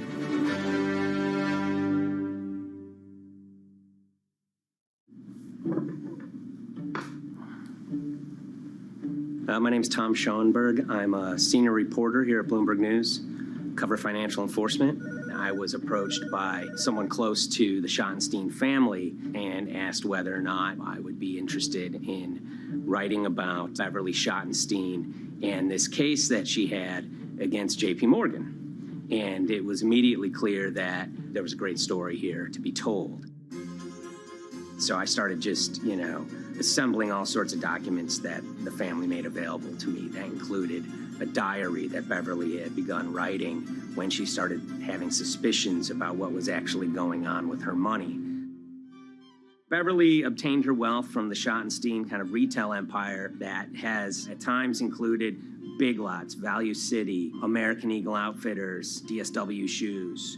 Beverly's husband died, and at which point they sold off their portion of the company, bringing them an enormous amount of wealth at around 1990. Estimates of her wealth were around $90 million. She, for many years, had that pool of money being managed by outside advisors. Her grandsons in the late 2000s had both graduated and were becoming financial advisors. She gave them a little bit to work with, and over time, her grandson, Evan, became the trustee of her entire estate.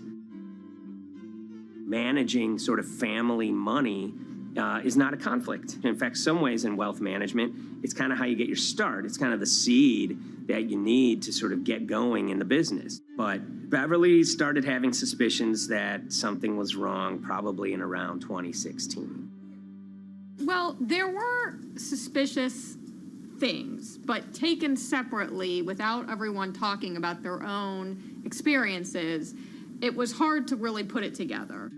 She had written a check to her caretaker, Dawn, that bounced. So she went down to her local Chase branch to sort of find out what was going on. She wasn't getting paper statements in the mail, so she asked them to print out a number of her statements having to do with her checking account and her credit card account.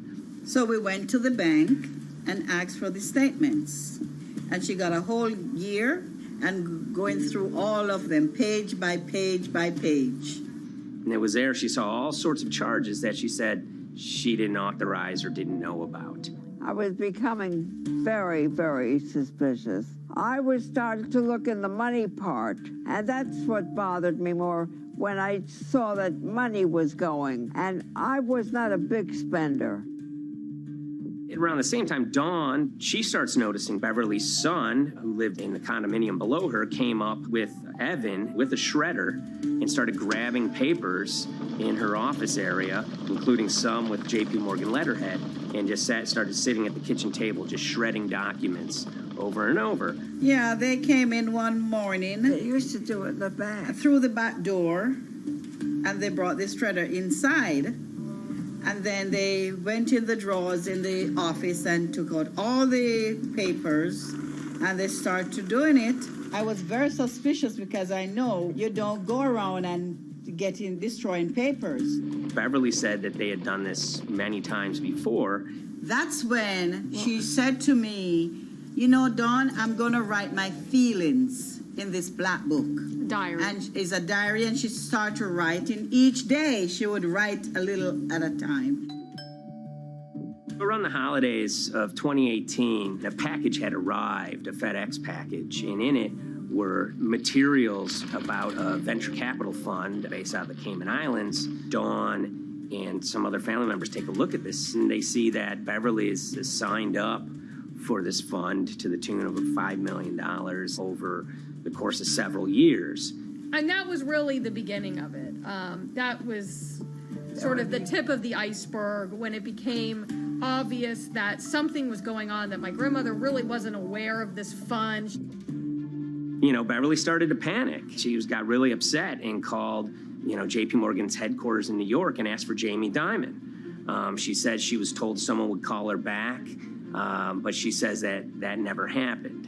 She wrote a letter to Evan and Avi, and in there she laid out a number of things that were concerning her: unauthorized trading, the checking account.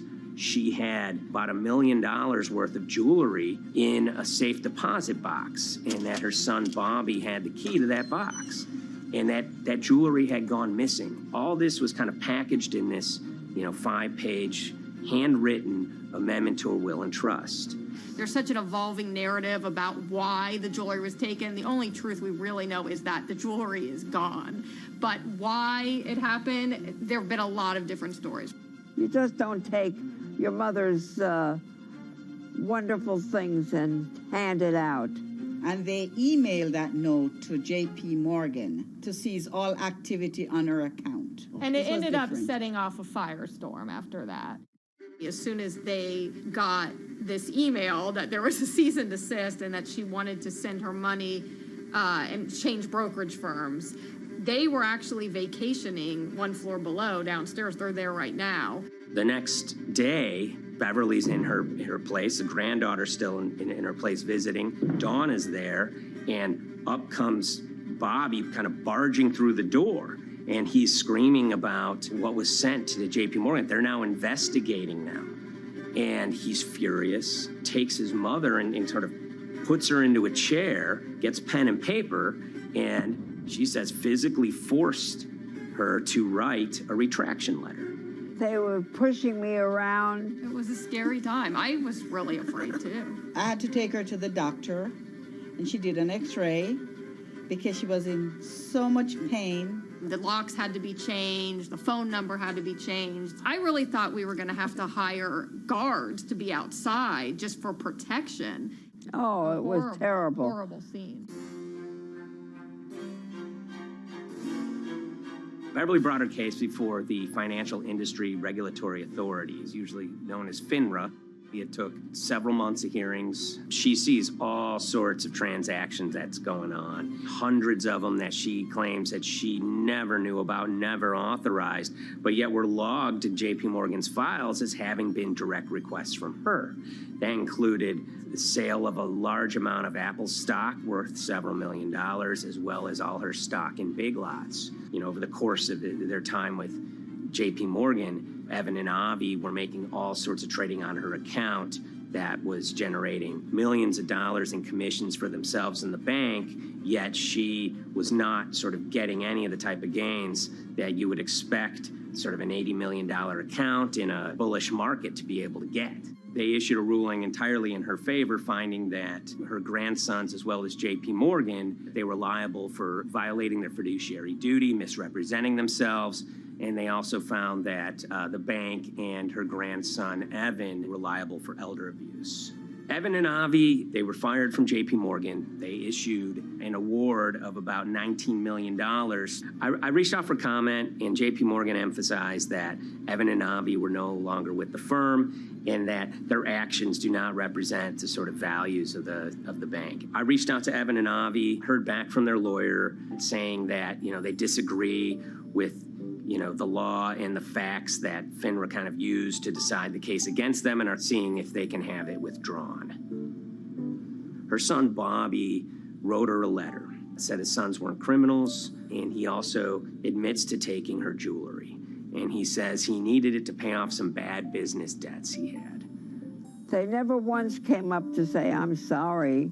If there had been an apology and some acceptance and asking for forgiveness from my grandmother, I don't think we'd be in the position that we are now. Since the piece came out, we've received dozens of messages from people, many of whom are telling their own sort of personal tales of, kind of financial advisors gone bad, or family members who got control of an estate and abused, those within. It seems that it's really resonated with a lot of people. I keep, hearing a lot of feedback about Beverly and how, a lot of people feel she did the right thing. You're never too old to stand up for yourself and try to right an injustice. She was adamant that she wanted to stand up for herself, but at the end of the day, they did wrong. It's a painful life lesson. Beverly taught them that you don't mess with grandma.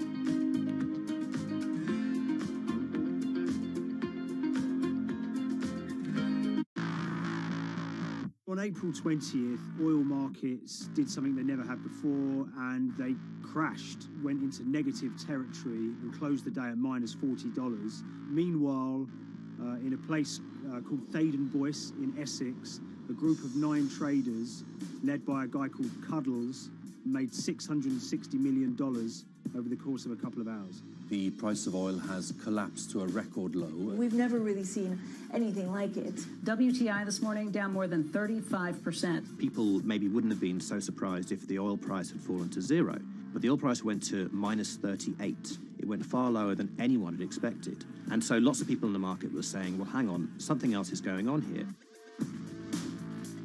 A couple of months later, I started to get wind through a kind of network of sources that a tiny firm in the outskirts of London had made a huge amount of money that day and potentially had some part to play in what happened. The information we got was that 9 traders at Vega Capital London had made in the region of $660 million in one day. As a group, I think they made as much money in one day as Apple makes from its international sales in one day. I mean, it's an insane sum of money. Did they pull off a fantastic trade? Did they predict the way the market was moving and get it absolutely right? Or was there something else going on, and had they actually done something that breached market rules in a bid to sort of push the market? And that investigation is ongoing.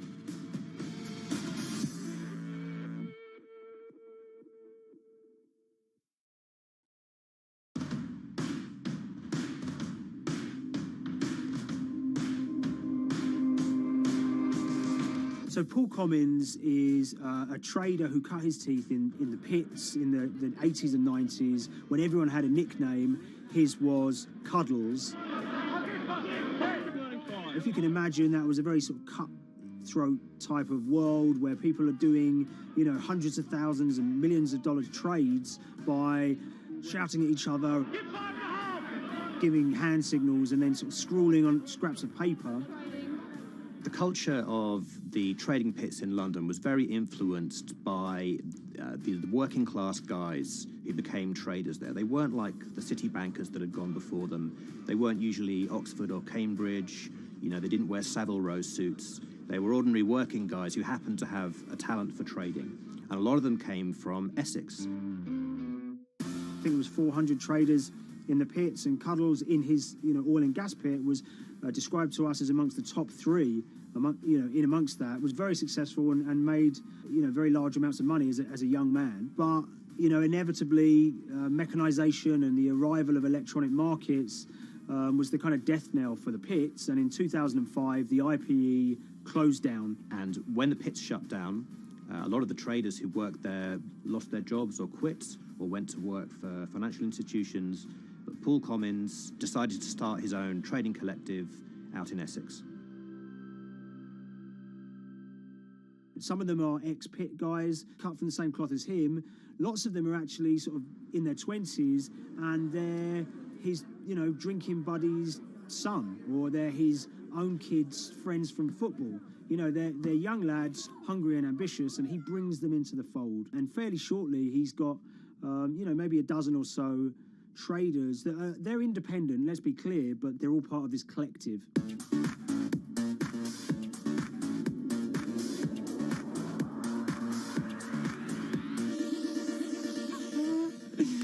Yeah, I'll let Liam deal with Essex.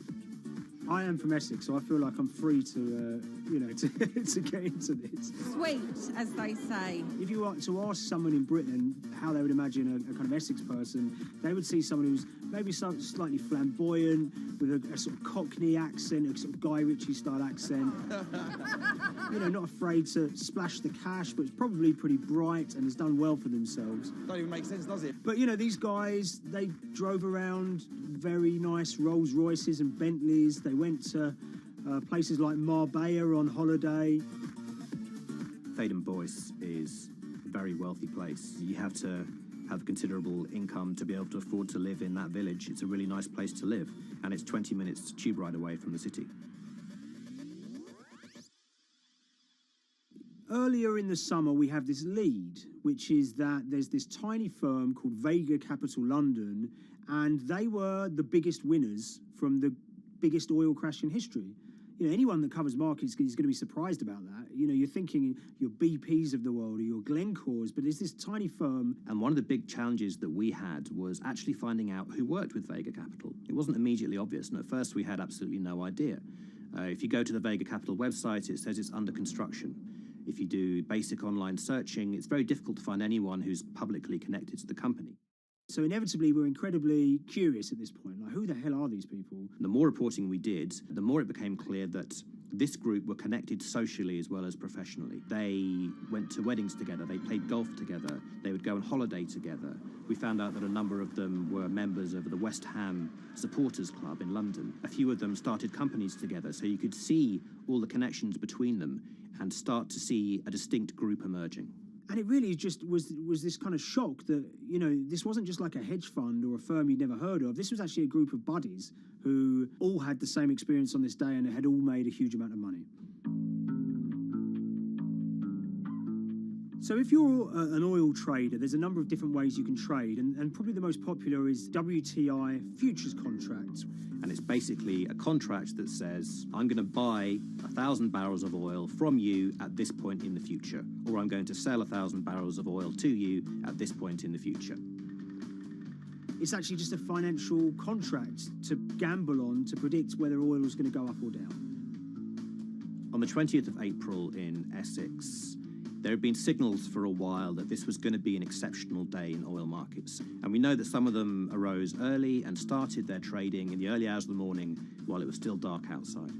Essentially what they were doing is buying contracts that gave them an obligation to buy oil at whatever the price ended up at 2:30 p.m. So they're basically placing a bet that oil was going to fall throughout the day. But they're simultaneously selling lots of oil as well. And whether they make a profit and how much profit they make is the difference between what they buy the oil for and what they sell the oil for. Now, of course, we now know throughout April 20th, the price dropped and dropped. So this is going very well for them. They are committed to selling oil at these prices, and the prices are continuing to fall, which means they're going to be able to offset it and buy oil at cheaper at the end of the day. Now, once it gets to kind of 1:30, 2 p.m., that's when things start to get really interesting. Suddenly there's a kind of influx of buyers and sellers, as desperation increases in the market and trading volumes go up. Now at 2:08 p.m. exactly, something bizarre and unprecedented happened, which is that oil passes into negative territory. And it fell to a record level of minus $38. We've never seen anything like it, period, in terms of the contraction of the global economy.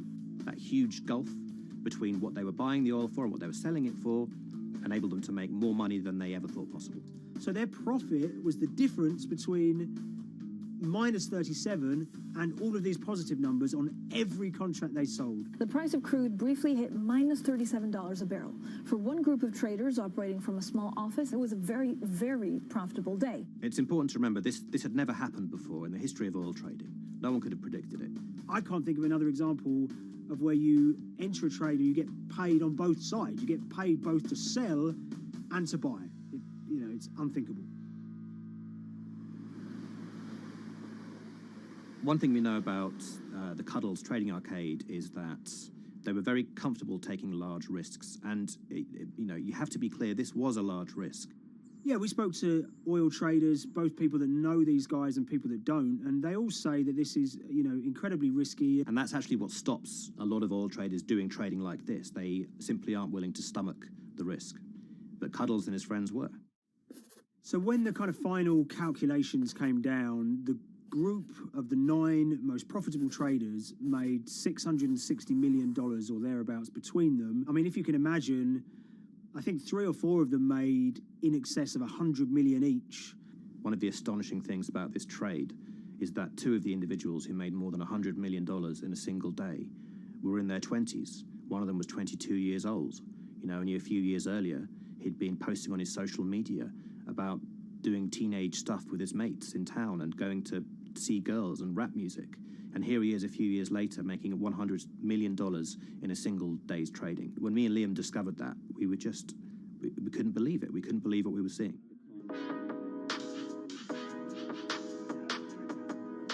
Oil trading is a zero-sum game. Anytime you're making money as an oil trader, someone else is losing it. Amongst the biggest losers were the investors in this Chinese fund, Crude Oil Treasure Fund. There were thousands of them, and they lost everything. Lots of people had put their savings into oil funds. They lost money that day. Big banks and brokers who sort of stand in the middle of trading parties, they lost money that day. And another interesting thing is that oil-producing countries like Kuwait or Canada, they sell oil as an average of the WTI closing price over the preceding month. So the fact that one of those numbers in that average was minus 37 meant, if you can imagine, countries like Saudi Arabia and Kuwait potentially lost a couple of dollars on every single barrel of oil they sold that month. Vega Capital's traders made such an extraordinary sum of money that it was inevitable there would be some scrutiny of what they did. But it wasn't just the sums of money they made.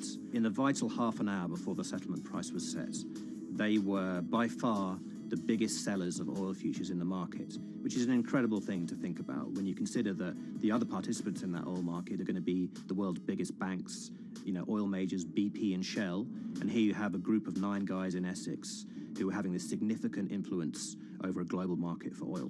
I mean, I think you have to assume that if these guys had made $7 million or $10 million, they probably would be celebrating in Essex right now. But the fact that they made closer to $700 million has meant that they are facing understandable scrutiny. We wrote individually to all the Vega traders who did exceptionally well that day, and we got a letter in response from a law firm representing the group. And the law firm was at pains to point out, number one, that they haven't been accused of any wrongdoing, that they all traded independently and separately, and they'd basically all made up their own minds that this was what was going to happen in oil markets based on publicly available knowledge, and decided to execute this trade. What I love about these stories is there's a real variance of opinion, and some people will look at what happened and think that must be dodgy. They all traded at the end of the day. They all made a huge amount of money while all these people lost.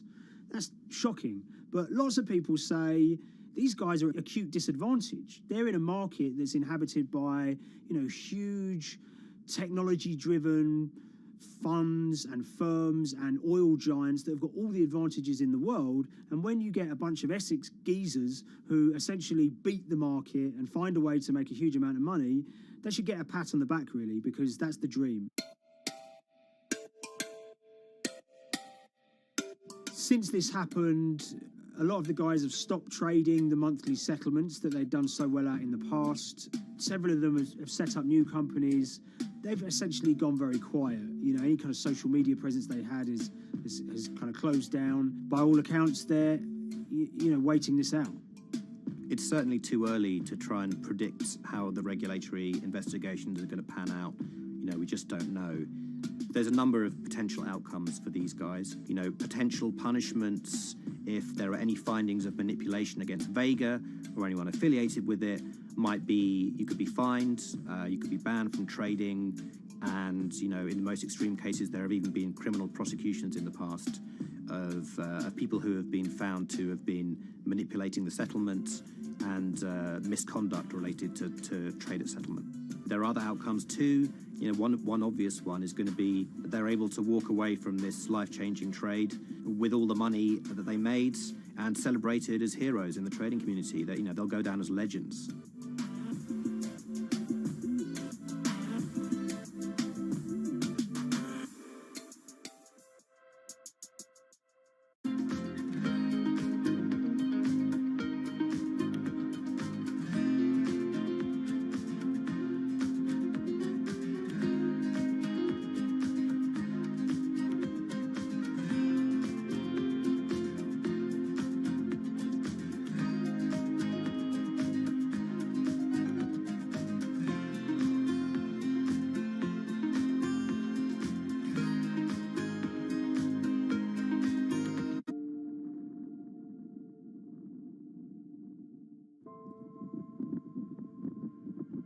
It's very important, given the nature of the climate crisis right now, for the general public to have an understanding of what progress is or is not actually happening. And I think many readers right now, they'll see these hundreds and hundreds of companies making these big, bold climate claims.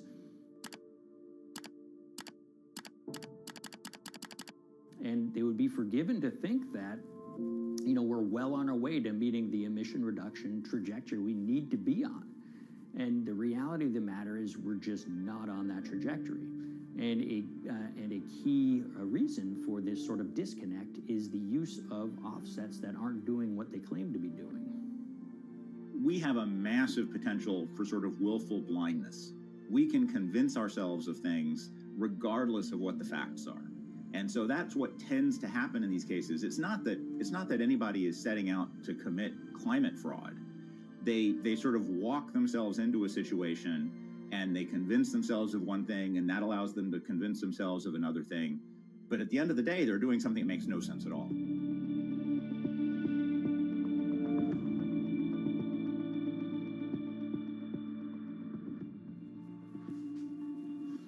My name is Ben Elgin. I wrote the story about how the billion-dollar market for carbon offsets is setting back the fight against climate change. So one of the challenges in reporting on carbon offsets and trying to figure out what's going on is really finding good experts who have been steeped in this marketplace and are willing to candidly talk about it.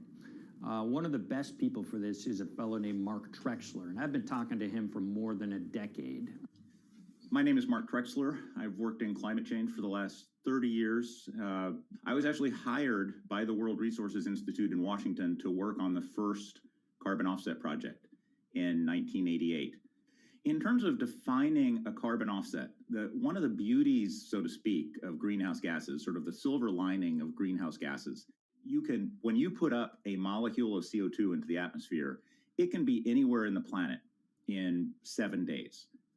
And therefore, if there's an option to reduce emissions on the other side of the planet, and you can do that very cheaply as compared to doing it in your factory, for example, then why not pay that person, that factory on the other side of the planet to reduce their emissions?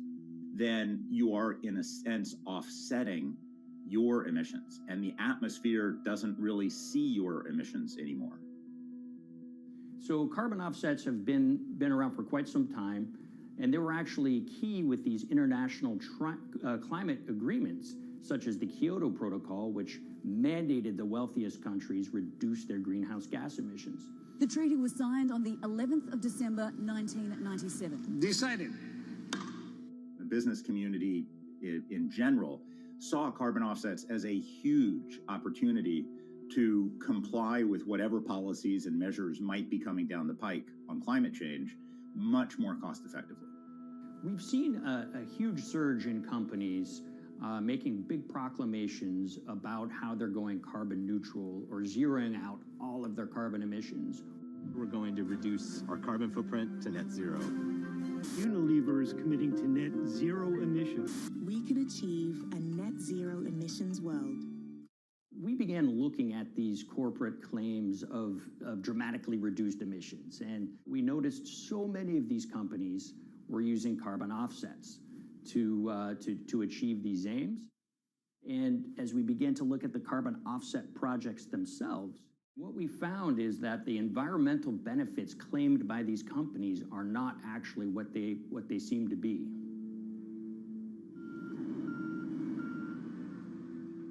And as we sort of saw and spotted a number of these very aggressive carbon offset projects, which appeared to be generating inflated credits or bogus credits, we saw a number of them were associated with the Nature Conservancy.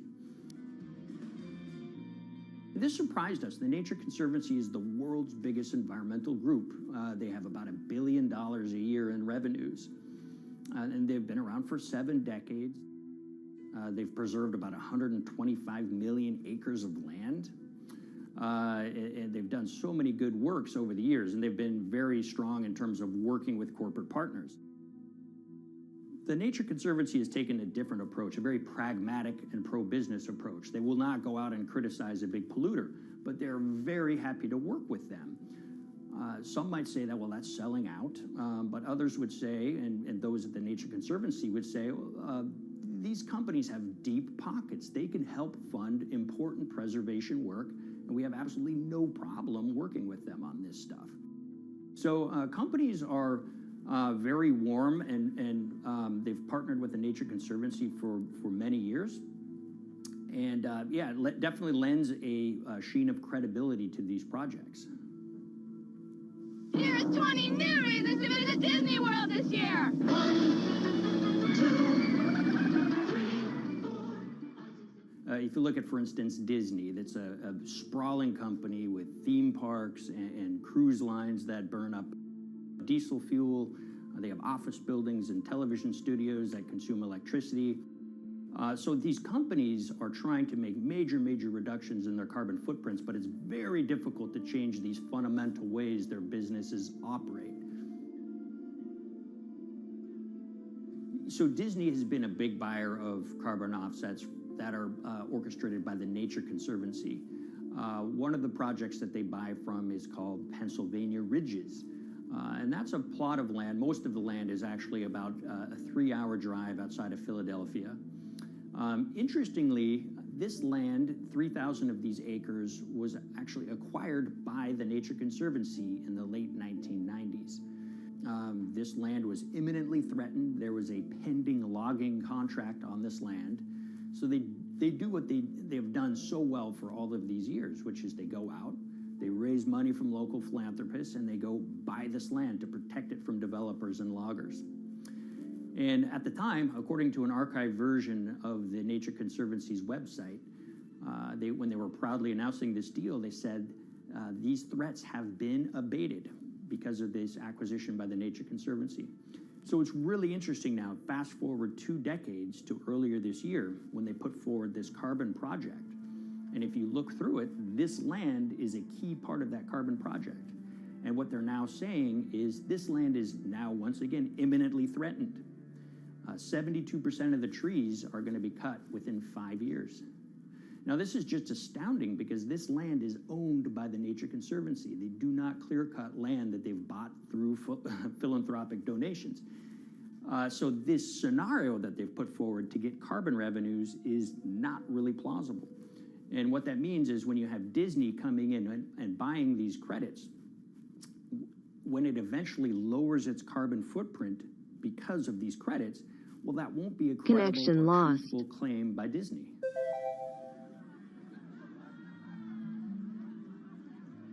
So this is an organization that truly understands the threat of the issue of climate change and is wanting to do its part to address this. However, in this situation, it just appears their drive, which they've had for decades, to increase the amount of revenues that it can use for land preservation work, Nature Conservancy and many others see that the carbon credits as a pot of money that they can tap into to further their own benevolent aims. But unfortunately, what this has resulted in is claims of climate progress that just aren't really happening.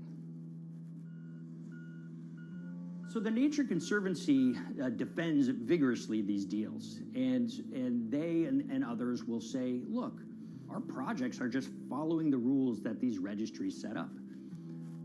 So some would also put some of the blame on the registries themselves because they're setting up the rules which allow these vapid projects to get up and sold.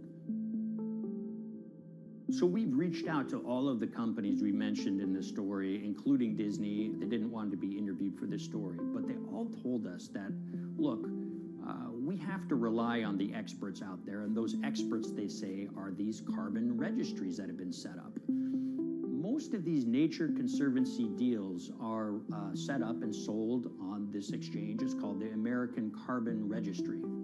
Now, it's the oldest of these registries that allow voluntary carbon credits to be sold. They've been around since 1996. What these offset registries do is they set up rules, and any carbon offset project has to follow those rules. But there's this tension that's always there. If the rules are too strict, then it's going to be very hard for carbon offset projects to get up and running. So there's this balance going on where the registries want rules that attract projects, but they don't want it to be so strict where it will disincentivize projects from getting listed. One of the challenges with designing carbon offset systems is that there are normally two people at the table. You have buyers and you have sellers. And to some extent, you have policymakers, but you know, the buyers and the sellers are really the ones with the expertise, with the incentive to really participate hard, make a lot of things happen. And the challenge there is that both of them sort of want the same thing, or they're both happy with the same thing. They're happy with low-cost offsets and a lot of them, because that works for their business model. You end up, though, with nobody really representing the atmosphere, so to speak. Nobody's really representing the climate in those discussions. And so the policies end up biasing the whole system, and you end up in sort of a race to the bottom, and that's what we've seen happen. You know, when it comes specifically to the topic of carbon offsets, you know, I am a fan of carbon offsets in the sense that they can help mitigate climate change. They absolutely can. But, you know, if we're not going to do it correctly in a way that actually does help mitigate climate change, then it's nothing but a distraction. And, you know, after 30 years, you have to start wondering, is it really just a distraction? And that's really unfortunate, but that's where we are. Ultimately, what needs to happen is systemic change. You know, we're sort of nibbling around the edges with some of these different things. We need to change how we produce energy. We need to change how we transport ourselves. We need to change what and how we eat. You know, we need systemic change associated with transitioning to a low carbon economy.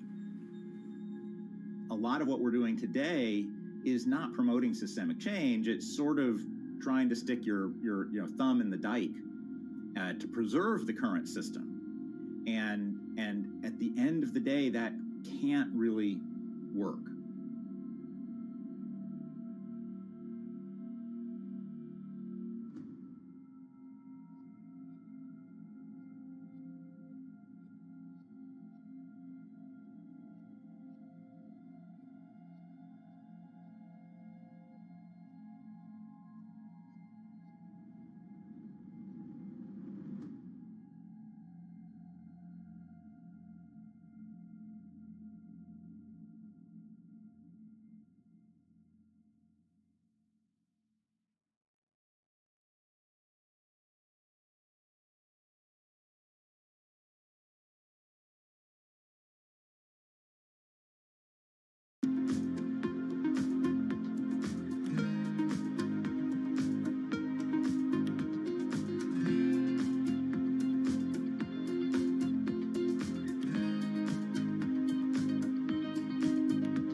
the Hyperloop. There's a good chance you've heard the name by now. This is the Hyperloop system. It can take people hundreds of miles in minutes. The Hyperloop, a series of tubes that would transport people in pods at ultra-high speeds over long distances. It's a remarkable new form of transportation that can whisk people from city to city in a flash. 29 minutes from New York to D.C., 30 minutes from L.A. to San Francisco. For years, we've been seeing these futuristic, utopian renderings of some cross between a spaceship and a monorail. But lately, the Hyperloop is becoming much more real. Yes. It was surreal to be even sitting inside a Hyperloop, and just even more incredible to actually be like riding down a track in something that was nothing more than a crazy idea 6 years before. Companies all around the world have been developing and testing the technology needed to propel passengers at speeds of over 1,000 kilometers per hour. But for many, speed is only the first step to unlocking the full transformational effects of a new mode of transportation. Fast is what we just sort of take for granted in the Hyperloop world. It's the network effects that really deliver the benefit. And that opens up a completely different scale of economic opportunity.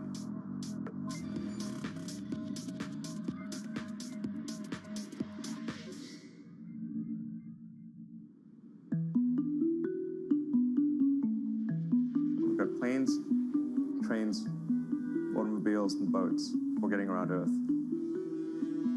But what if there was a fifth mode? And I have a name for it, which is called the Hyperloop. The Hyperloop? Hyperloop, yeah. In 2013, while riding high on the growing success of Tesla and SpaceX, entrepreneur Elon Musk released a white paper outlining the basic framework of the technology he called Hyperloop. The basic idea goes a little something like this. A tube reduces the air pressure to a near vacuum-like environment. A Hyperloop pod is then suspended in the tube, usually by magnetic levitation. The whole pod can then be propelled forward. Because there's no traditional friction sources like air resistance or rolling friction that would push back against the pod, the Hyperloop is able to move at incredibly high speeds and do so fairly efficiently. Despite its futuristic name, however, the general concept behind Hyperloop is actually pretty old. In fact, New York City's first attempt at an underground public transit system in the 1870s was based on a similar principle. The pneumatic transit system was short-lived, however, only stretching one block and topping out at a rather leisurely 10 miles per hour. While Elon would make some 21st century improvements to this concept and bestow a very 21st century name, he wouldn't end up pursuing the technology itself, instead electing to focus his efforts on something a little bit deeper, literally digging the requisite tunnels via his boring company. It would take another billionaire industrialist who dabbles in spaceflight. No, wait, not that one. Yeah, that's the one. After Richard Branson would make a large investment in the company Hyperloop One, it would be renamed to Virgin Hyperloop. What we've always been trying to do as a company is show that this technology could work, that it could be made safe, and that ultimately it's something that's happening in the next couple of years, not the next 20 years. Josh Geigel is the co-founder and CEO of Virgin Hyperloop. In a familiar tech startup story, he's seen the project go from a garage to a large-scale testing facility outside of Las Vegas. So we started building the first kind of Hyperloop system in 2016. We've done a lot of work, about 500 tests that we've done on that over the last 5 years. And what we realized that we need to do is take that technology, show that it can be commercial, so drive the cost down, improve the efficiency, improve the performance. But the key thing is actually making it approachable and safe for individuals. In order to do that, Josh, along with Virgin's head of passenger experience, Sarah Lucian, bravely volunteered to take the inaugural ride. What her and I were realizing is we're the first two people sitting in a Hyperloop. The only type of people that have gone through this environment are in spacesuits, and there we are in just normal clothes because of the system, the safety of what we've designed. 3, 2, 1, launch. And then once we started going, you felt a bit of acceleration. We accelerated a little bit harder than we would in commercial. It'd be like a sports car. Yes. We got to about 108 miles an hour on that test. And it's a short run. It's about 500 yards or so. And came to a stop. The test, lasting only about 20 seconds and covering only a quarter of a mile at just over 100 miles per hour, is a long way away from a true functioning Hyperloop. But as for optics, it's a crucial step for the future of funding. The number one question we got from investors or from project proponents or just people in general was like, is a Hyperloop safe? And what better way to show something is safe than by actually getting people on it? But convincing investors and governments that would likely be fronting some of the construction costs for an unproven technology is no easy task. First and foremost is the question of safety. Most people don't know how an airplane works, but yet they get on an airplane. They get on an airplane because, it's faster than driving, and most importantly, they've probably gotten off of one before, they've seen someone get off of one before. And so what we set out to do was actually show that Hyperloop could be safe with two normal people, not astronauts, not adrenaline junkies or test pilots or anything like that. Two normal people getting on a Hyperloop, and then most importantly, those two people getting off.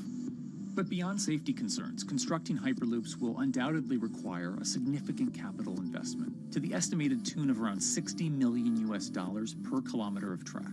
So a track from San Francisco to Los Angeles, for example, is likely to come with a price tag over $10 billion.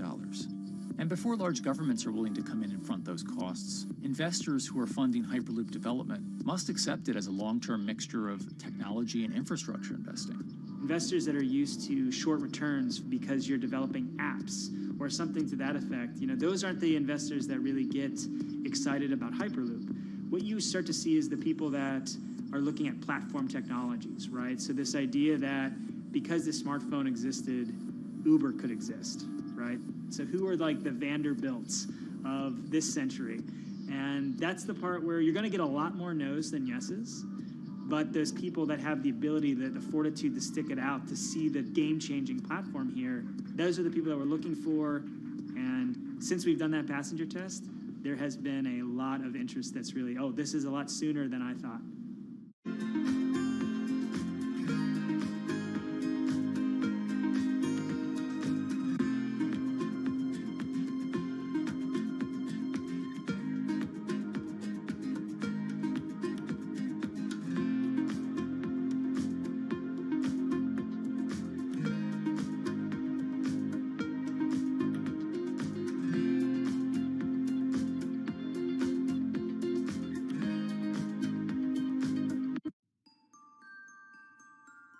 Envisioning the ripple effects of what Hyperloop could achieve, though, is fairly challenging at this stage of development.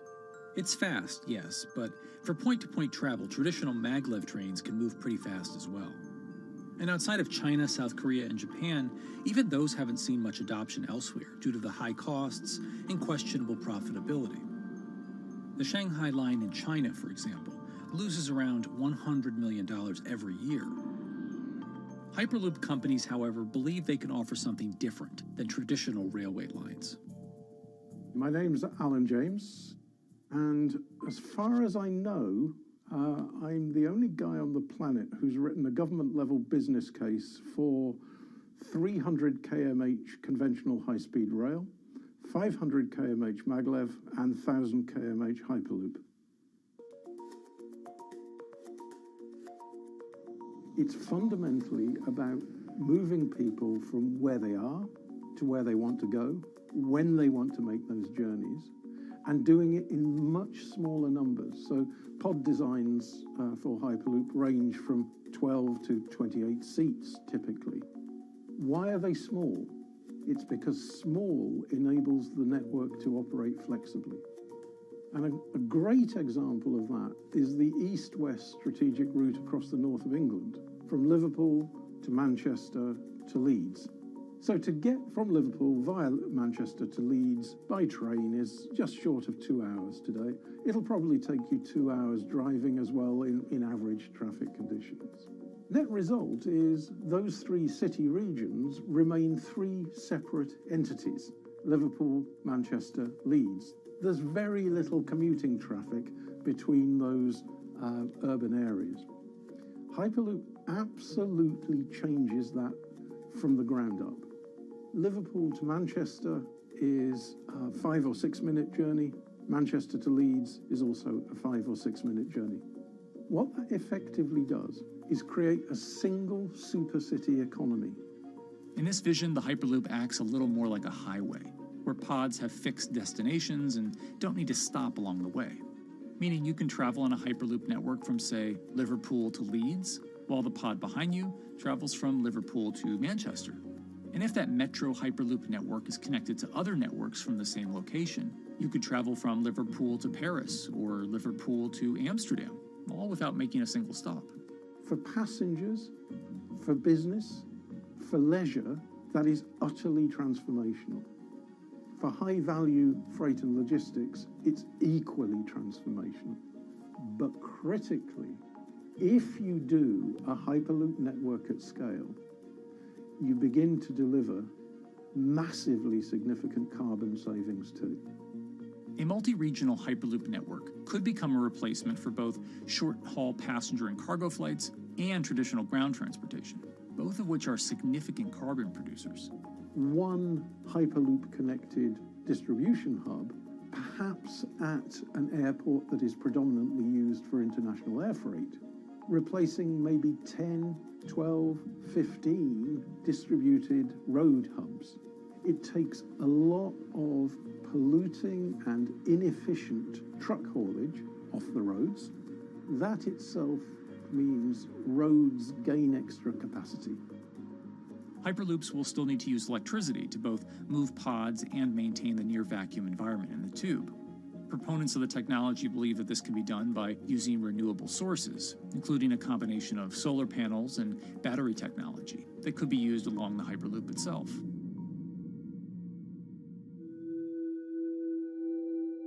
But even with all multipliers of time and carbon emission savings that a Hyperloop network may provide, the investment capital required to actually build such a network becomes even more economically and politically daunting. Committing doesn't mean spending billions on day one. Committing means, how do we phase it?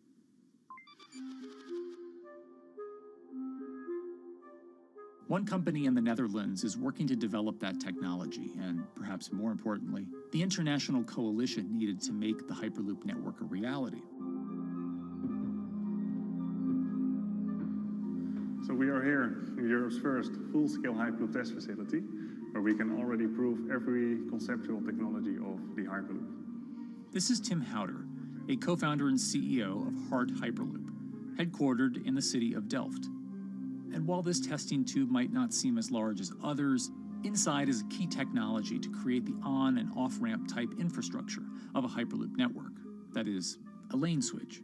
That's something we can already test here. You can actually see it here, that the track is diverging from one track into two. That makes it possible to eventually split up the Hyperloop track in two sections. And in that sense, you can create a complete Hyperloop network.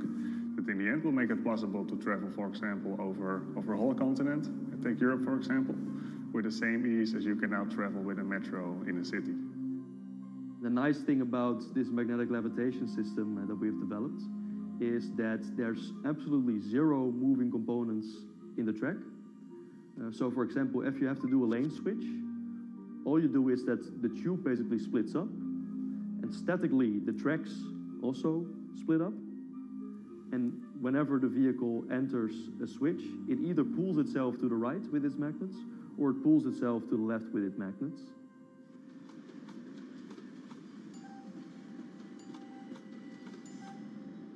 Lane switching on traditional rail requires the physical movement of the rail. Even modern magnetic levitation tracks use lane switching techniques in order to transfer trains from one track to another.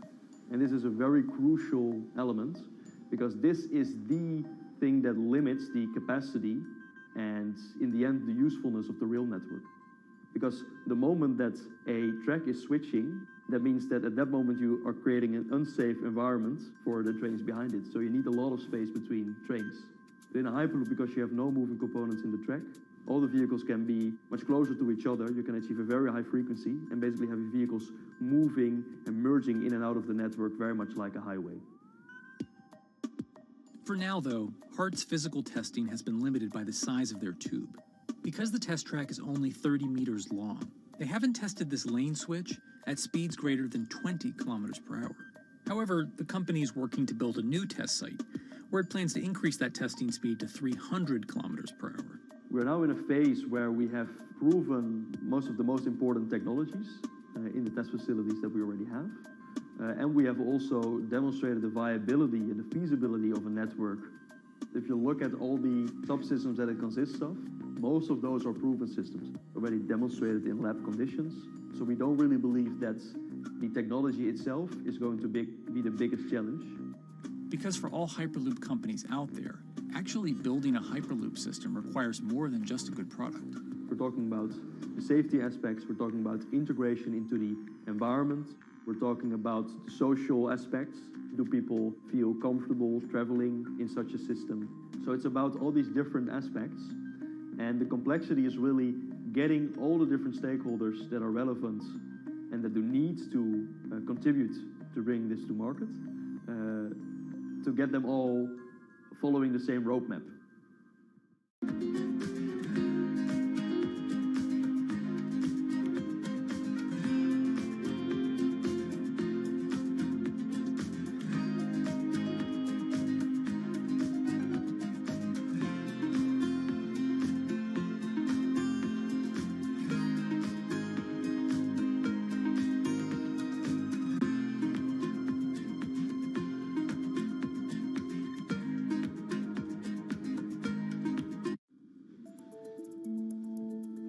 In order to help build this coalition of private and public interest in Hyperloop development, HART in 2018 partnered with other Hyperloop companies from Europe and Canada. The goal was to define, establish, and standardize the framework to regulate Hyperloop systems. Right now we are working with all the Hyperloop developers together in setting up the first, let's say, structure for starting the standards drafting. One of the most important goals for HART is interoperability, which is essentially making sure that different systems can communicate with each other. Interoperability is so important because what we want to achieve is actually have this seamless travel experience. So you don't want to end up, for example, going from Madrid to Paris and then switching because you need to use a different technology to get, for example, to Amsterdam. The idea being that as companies around Europe create the first commercial Hyperloop tracks between individual cities, one day those can all be connected to a larger network. Everyone that believes that Hyperloop is a future transport system also realizes that there is a need to have this network because that's where Hyperloop thrives. Hyperloop is such a huge project. It's definitely not something that you can do on your own or as a single company. So you need to do it with a lot of other companies. You need to have the governments. I think in that sense, the biggest challenge that we've encountered is to really get all the required parties together to take the steps in development and in commercial implementation. HART's next plan is to build the European Hyperloop Center, an open testing facility which will include a 2.6-kilometer test track. And the company hopes to test travel speeds there at up to 700 kilometers per hour. Virgin Hyperloop is also racing to construct the first commercial Hyperloop route, with projects in various states of development in India, Saudi Arabia, and the United States. Recently, the company announced plans to build a Hyperloop certification center in West Virginia, which will include a 6-mile-long test track. Proving the technology here will be crucial if Hyperloop networks can find a home among infrastructure investments that the Biden administration hopes to make. The idea that there's multiple Hyperloop companies, I think, is a redeeming aspect in the business. People really want to see something happen, so having multiple people move forward is good for that. I was struck when Josh and Sarah rode the pod. 2 or 3 of the major outlets used the phrase, "We now have a new mode of transport." And although all of that technology had existed before those 2 human beings rode it, it was the moment at which those 2 human beings traveled that short distance down the tube that in popular imagination, Hyperloop became a mode of transport. The metaphor I use with my team is that, the Wright brothers were first, but none of us fly on Wright Brothers Airlines anymore. If you don't continue to innovate, you're not going to be around, and so we'll continue to be at the forefront of building Hyperloop. Back in 2013, Elon had an idea. I think the difference now in 2021 is some brilliant engineers have spent real time grinding out the details. And I thoroughly expect the next 3 to 5 years to be decisive.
This week, how hydrogen can transform our energy usage.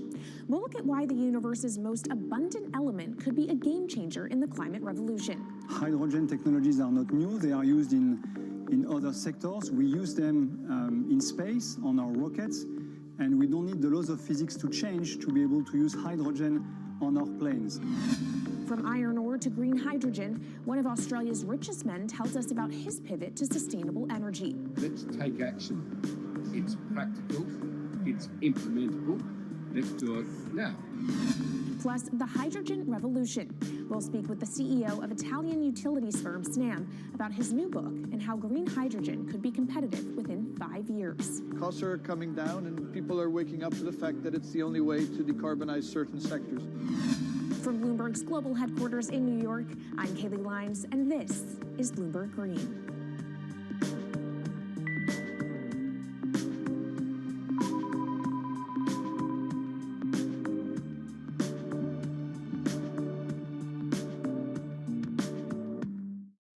It's a new year, so here at Bloomberg Green, we're highlighting new solutions in the fight against climate change. And one of those is as old as the universe itself, hydrogen.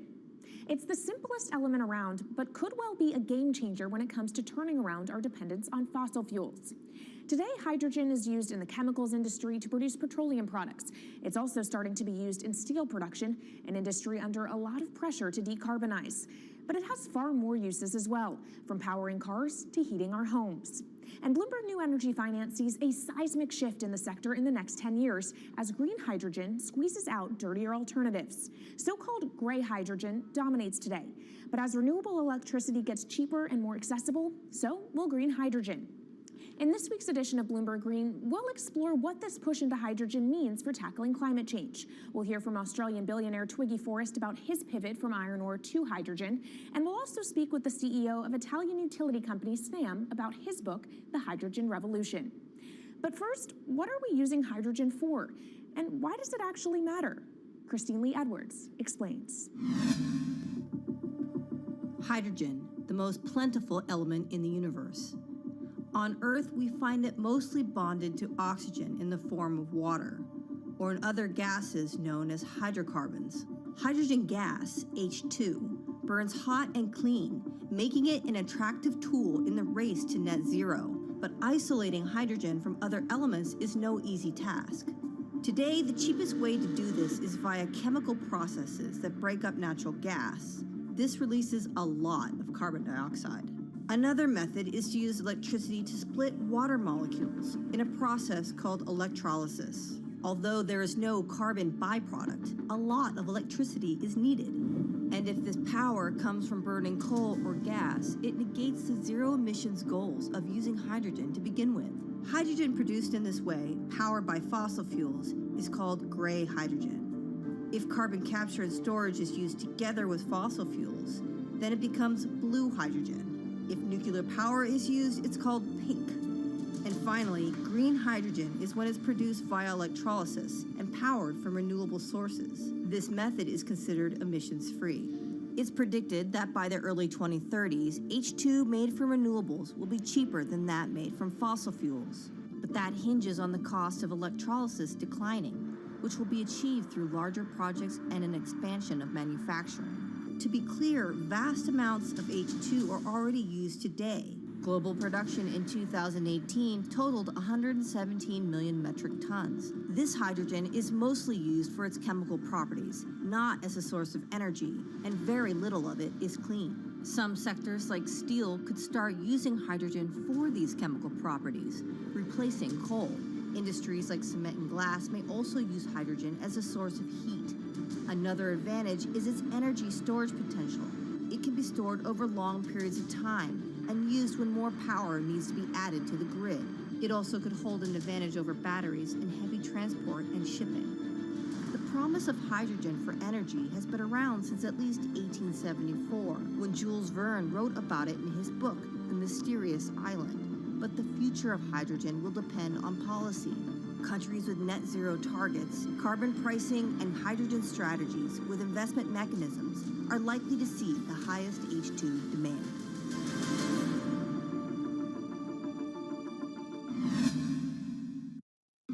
That was Bloomberg's Christine Lee Edwards explaining what hydrogen means for the energy transition. But how are businesses approaching the sector? Well, will be joining us momentarily, currently at Columbia University.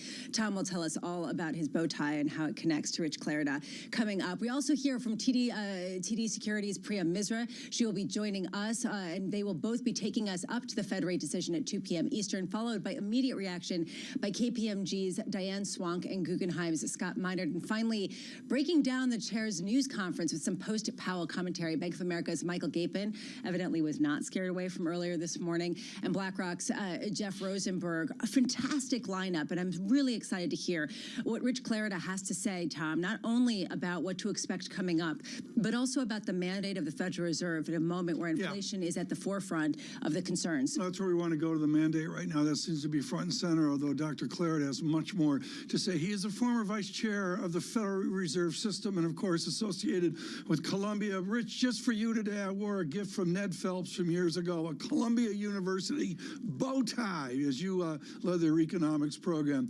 Rich Clarida, I'm going to cut to the chase. You are footnoted with Senator Warren and other worries about a single mandate Fed. There is the single mandate of inflation. There is a published dual mandate, and Steve Roach would say there's a triple mandate, which is the idea of asset size. How many mandates does Jerome Powell face today? Well, thank you for having me on. There is a dual mandate, but the point being is that inflation is way too high, and as the chair and other members of the committee has indicated, the only way to have sustainable maximum employment is with price stability. And so I think as long as inflation remains elevated and way above the Fed's target, it's really going to be focused on getting inflation down. In addition, members of the committee, including the chair, have indicated that there have been some post-pandemic changes in the labor market, and the level of unemployment consistent with price stability has probably risen. It's difficult to know by how much. So I think for the foreseeable future, till we see progress on inflation. The Fed is really focused on getting inflation down. Rich Clarida, this is all operative off the Phillips curve from long ago and far away at the London School of Economics. Is the Phillips curve, this relationship of labor and inflation, is it operative today? Well, certainly Phillips curves are not laws of physics. They can induce shift around, and I think likely we have seen a shift in the level of unemployment consistent with price stability. I think we've also seen evidence of a change in the slope of the Phillips curve. So certainly if I were back in my old job, I wouldn't be relying very much on that right now. Rich, if you were back in that room over the last couple of days, can you help us understand how this Fed would navigate this conundrum, signaling you're open to smaller rate hikes without triggering a premature easing of financial conditions? How do you go about doing something like that in the news conference? No, I agree it is a challenge. You know, John, the way I see it is that coming out of the September meeting, when I was fortunate enough to be on your set, you know, the chair delivered a hawkish 75. The dots also shifted up. Since then, the inflation data has actually been worse. It's been higher than they would like, including the employment cost index and the CPI. And so as a consequence, the market pricing for the terminal rate has shifted up. I think that's appropriate. I don't think he will push back on that today, but I also think the chair will want to have the option, and the committee will want to have the option, based on the data between now and the December meeting, to downshift. So I think he will want to leave that option open, but I don't think he will push back against the idea that the terminal rate may be higher in this cycle because the inflation data has been worse. What are you looking for today, Rich? What do you want to hear from Fed Chair Jay Powell? Well, I do think I do think right now, coming into this meeting, they're probably not unhappy with market pricing, in the sense that, as I look at my screens, the markets are pricing in some probability that they go 75, but it's not a slam dunk. I think they would be concerned if the markets had 75 close to being a slam dunk for next meeting. So, as I said, I don't think he will push back very much if he gets questions from Mike McKee or others on market pricing. I do think an important thing that he does need to navigate is related to the earlier question about financial conditions. Financial markets will tend to front run as we move into next year, and markets see perhaps the Fed pausing. Then markets, when Jay says pause, the markets may hear done, or they may think hike. And so I don't think there's an easy answer for it, but I do think they have to he has to restate what he did at Jackson Hole, or emphasize it, that they will keep at it till the job is done. What's your sense of how far he has to see progress, or how far the Fed has to see progress in bringing down inflation before they can start to get not more accommodative, but less restrictive, given the other aspect of this, the employment mandate?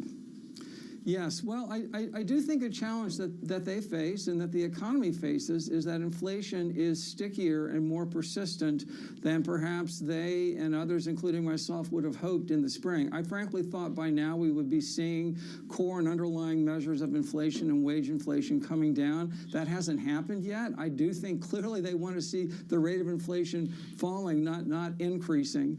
I do think at some point, though, that the comments that Vice Chair Brainerd and others have made about, at some point, not at this meeting or December, stepping back and assessing how the cumulative rate hikes are impacting the economy. I think that will become more and more of a factor as we go into next year. But of course, the risk case is that we're sitting here in March and inflation is still not slowing, and then I think they're in a tough position. Then we've got a really big problem. Hey, Rich, fantastic to have you with us today. Yeah. Counting down to this Fed decision. You're going to stick with us. Richard Clarida there, now of PIMCO, Tom, and formerly, of course, the Fed Vice Chair. That line from Chairman Powell in Jackson Hole, Wyoming, is the one that I think has landed him in some hot water, politically speaking. And we've been talking about that over the last couple of months, Tom, and that's something he's going to have to face down in this news conference a little bit later. Yeah, I think it's important for people to understand that this is not original. This occurred very much with William McChesney Martin, with LBJ. You can go on to any number of other times where it comes down to the labor crunch and the standard of living of people away from the elite discussion of the Fed. That's where we are right now. Witness the Warren Sanders effort the other day. And Lisa, it's happening within a week of the midterms. Yeah. So Slightly original territory there. Yeah, lost on nobody. Yeah. And especially it's within 1 week of the election. And then 2 days later, I believe, we get the CPI report. And good luck trying to signal anything. Yeah, on the 10th. If you told me 75 beeps near an election, never would I ever think it's about to happen, Tom, in 18 minutes' time. 18 minutes away from the Fed decision. Special coverage continues with Priya Misra of TD Securities. That conversation just around the corner. Your equity market on the S&P, negative 0.4%. From New York, this is Bloomberg.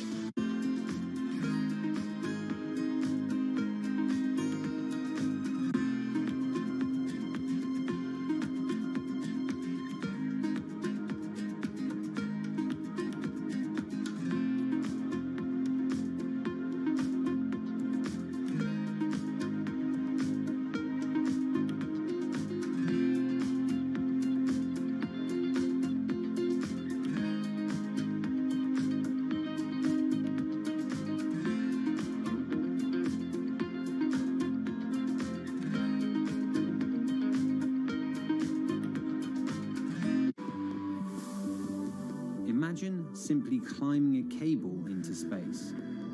The concept is known as the space elevator. Not only could it significantly change how we leave planet Earth, but it could also completely transform humanity's relationship with space. And there are scientists who think we could have already built it. We have the material, we have the technology, we have the lasers, we have the climbers, we have all of it. If a private entity wants to build it, or a government, they can build it. It'll change society. We have no clue how colonizing into space, how really spreading out into space will really change our society over the next 50 to 200 years. It'll be completely different.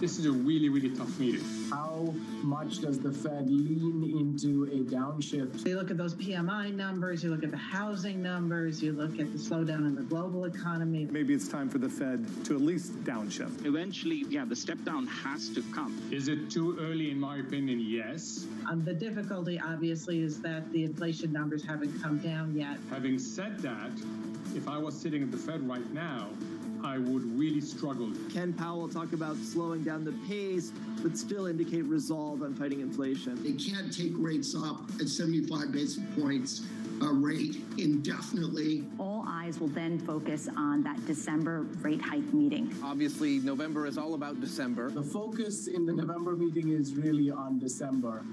November is all about December. I think a lot of people agree with that right now. The decision 15 minutes away. The price action looks like this on the S&P 500. Equities are negative 0.4% on the S&P. On the Nasdaq, we're down about 0.9%. We've seen some major moves in the news conference for the Federal Reserve through much of this year. So, let's see what it looks like a little bit later. Do they last? Fade the next day has been the story sometimes. Let's get to the bond market. 2s, 10s and 30s look like this. The last time the Fed met, we were about 50 basis points lower than where we are at the front end. 454.48 on a 2-year. Unchanged. Yields come in about a basis point on 10s, 4.0318%. And to finish on the US dollar, let's finish with the rest of the world. The rest of the world would love this thing to be a whole lot weaker. They're a whole lot weaker, Tom. Without a doubt. John, you had a great insight this morning here on the equity markets, and I went back, of course, with the research of Team Surveillance and looked at the Dow, and basically it's 32,000, 29,000, 32,000. Stocks have gone nowhere. Since the last meeting, yeah. Churning on. I mean, within the earnings and the surprises we've seen, some of that based on buoyant nominal GDP. We continue with the former Vice Chairman of the Federal Reserve System, Richard Clarida. Dr. Clarida, I want to speak to you about your x-axis, your timeline forward. I understand it's delicate as a current former Fed official, but the idea that we get a hold of inflation and actually get this fixed. You're talking to President Biden. Are you out to June of next year? Are you into 2024? What's the Clarida timeline look like? Well, Tom, I think what I think of as a plausible best-case scenario is a scenario whereby, through some combination of the tighter policy and some adjustments in the labor market, and frankly some good luck, that by the end of next year, by the end of 2023, the measure of inflation the Fed looks at, the core PCE measure, is running at 2 point something. You know, it might be 2.8 or 2.9, but it'll start with the 2. I think that's the plausible best case scenario. Unfortunately, if there's risk to that outlook, I think it's risk to the upside on inflation, because inflation now, we've seen the employment cost index, for example, a very good example, is now running at 5%. Adjust for some productivity, that means underlying inflation is somewhere in the mid-3s at best. So the Fed has work to do, and really the most difficult disinflation assignment really since the 1980s. And so what I think of as the plausible best case scenario, by about a year from now on a year-over-year basis, inflation is below 3, but a lot has to happen for that to play out. Rich, policymakers always talk about the balance of risks, about the outlook and the next policy move. One thing we've heard from this Federal Reserve, repeatedly in fact, from several officials, and it's in the minutes from the last meeting, is that the risk of doing too little outweighs the risk of doing too much. Is that still your assessment of things as you'd be looking at set interest rates if you were back on that committee today? Yeah, it is, John. It is my assessment because history has shown, this is not just an academic excerpt, history has shown that if central banks don't have credibility and they are not able to, over time, achieve price stability, the cost of the economy are significant, and ultimately that inflation, the cost of bringing down inflation is higher. So absolutely, I am very much, if I were on the committee, I would be articulating that view, which might not make me popular with everybody, but it's what I believe. Rich, a viewer just wrote in and said that he's been asking peers this one question: where do you see inflation in December 2023? And he said it's been very concerning to him to see how far and how vastly different the projections are. Where do you stand? And, you know, how concerning is it to you that people really can't pinpoint with any consensus where it will be?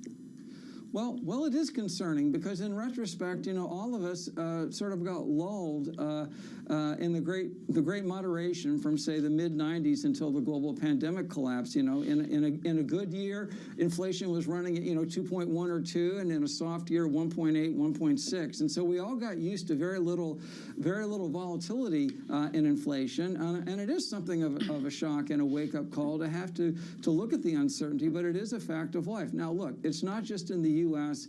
We see a similar dynamic in the U.K., Canada, the Eurozone, Australia. So for a variety of reasons, and I think not coincidentally, due to the shutdown, the pandemic, the reopening, and now what's going on in Ukraine, there are big shocks hitting these economies, but unfortunately they're all moving in the same direction, and they're moving inflation up into levels that nobody likes. Rich Clarida, a lot of people are looking back at other bouts of strong inflation.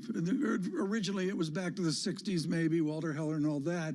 But more and more people look back to the stochastic moments of the 40s into the early 1950s. Yeah. Do you have an enthusiasm? Do you have a belief that once the trend moves, it will move quickly to disinflation?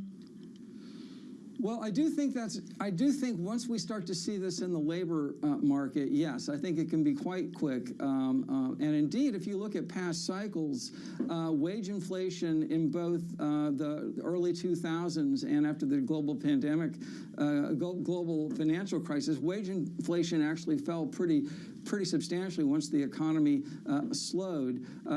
In terms of your analogies, actually, sometimes I like to think about, whether or not this is more like 1951 or 1966. I wasn't around for 1951, but if you look at the data, for example, in the U.S., we had a supply shock, we had a demand shock, Korean War, inflation went up to 10, and then the next year was at 1%. So we can have rapid disinflations. Rich, I was on the back end of Eisenhower in 1951. You're on the trading floor. I was actually, me and Ace Greenberg had the tickets out, long and short. Rich Clarida with us. For those of you on radio, we're thrilled to have Rich Clarida with us with his work on DSGE and other things. The only one I know who's ever read Clarida Gertler was Priya Misra. And Priya Misra joins us the entire paper. Right now, the head of global race strategy at TD Securities. Priya, fantastic to have you with us. We're about 8 minutes away from this one, Priya. What are you looking for in the statement and in the news conference from Chair Powell a little bit later? So one word, optionality. I think all we can get from a Fed meeting typically is a sense of the reaction function. You know, it's a data-dependent Fed. They've dropped forward guidance. I mean, we're looking for that 75 basis point hike. That's priced in. It's all about December and going forward. And can we get a sense of the threshold of at what point do they slow down the pace of hikes? At what point does the Fed stop hiking? And then at some point, at what point do they start to ease? I think if we get a sense of thresholds, or is the Fed stepping away from front loading? I mean, we've been hearing loud and clear that they're in a front loading mode, which is code word for 75. Are they about to drop front loading? The data hasn't cooperated and they don't have a dot plot. So I think it's a really tricky balancing act for Chair Powell to deliver the 75, say that inflation commitment is still very much front and center for the Fed, but that they could slow down to a potentially higher endpoint. So to invoke like the higher, upside risk to terminal rate. I think that might be one way you can try and message a slower pace, but a potentially higher endpoint. I think that's really, it's a tricky one, but I think they deliver the one hike and the 75 hike and then talk about continued hikes. Priya, what's a bigger danger for this Federal Reserve? That they signal an overly hawkish or an overly dovish message from a market's perspective and how the market responds? Sure. So I think the market is desperate for a pivot, swivel, you call it whatever. The market is desperate for any sign of a downshift because I think the market has viewed the pace and the endpoint as intricately linked, which I think they're not. And the two, maybe it's a nuanced message, maybe very hard without a dot plot. But I think any hint that they talk about long and variable lags, or we've done a lot, or look how much the 10-year has risen and we can slow down, I think the market's going to run with the idea that the Fed is downshifting, that financial conditions can ease, and then we'll get the Fed coming out over the next few weeks trying to, reset the message. So I think the risk is that any sign will be viewed in sort of a dovish sense. I want to get to Richard Clarida on this. Hey, Rich, when you were putting together the statement back in the day and you're all around the table, did you have this kind of conversation? Did someone say, you know what, someone's going to think though, Rich, someone's going to think that's a pivot. They're going to think it means X, Y, Z. We need to change it. We need to change the word. Lloyd Blankfein was talking about getting out a thesaurus over at the Federal Reserve and going through a list of words that might be more effective. How did it actually work, Rich, when you put this stuff together? Well, the short answer is yes. The chair and the committee are very focused on making sure the communication conveys not only the sense of the meeting, but the sense of where they are going. And certainly, I and others would weigh in on how different wording and different communication would be interpreted. And certainly we did our best to have it aligned with the message that we wanted to communicate. Yes. Dr. Clarida, I was shocked, as I think John Farrow was, at the quality of the letter from the progressives, the liberals in Congress, led by Senator Warren of the Commonwealth of Massachusetts. And she did cite you for a single mandate. It was 7 cogent questions, properly footnoted. It looked like a graduate paper, maybe at Columbia. With that said, how does the Fed receive a letter like that from politicians? What do you actually do when you get a smart note, as you did from Warren, Sanders and company? Well, I mean, I won't speak about this particular case, but of course, Federal Reserve officials and certainly the chair get correspondence all the time, and including from members of Congress and the relevant committees. And I have every confidence that they will respond promptly and thoroughly to the letter. To get inflation down means to get nominal GDP down. I spoke to Michael Darda, so good on this, earlier today. Mike's great. And we are nowhere, Richard Clarida, near what I'm going to call normal nominal GDP. And the proportion now is we need to do a lot of work on inflation as real GDP, particularly domestic final sales, is quiescent. How do we get that down more rapidly? Is it to crush the housing market? What's the strategy to bring it down besides a blunt instrument of a rate increase? Well, the instruments are blunt, and it would be great if the Fed had surgical tools, but it does not. It's basically tightened conditions through higher rates and letting the balance sheet run off. In terms of nominal GDP, it has certainly stepped down from the eye-popping pace. I think last year nominal GDP growth grew 12%, and obviously not consistent with the 2% inflation. It is downshifting. In fact, this year we've seen a slowdown in nominal private sector demand growth. The GDP growth we've had has really been bobbing around with inventories and trade. So, you know, the Fed's tighter financial conditions have yet to really fully kick in. Most of the slowdown this year in growth has been coming from what I call the sticker shock of higher prices crushing up against nominal income growth that's not keeping pace. Priya, I've got a couple of minutes on the clock, and Priya Misra, you usually give us a trade going into the decision and through the news conference too. What's that trade today, Priya?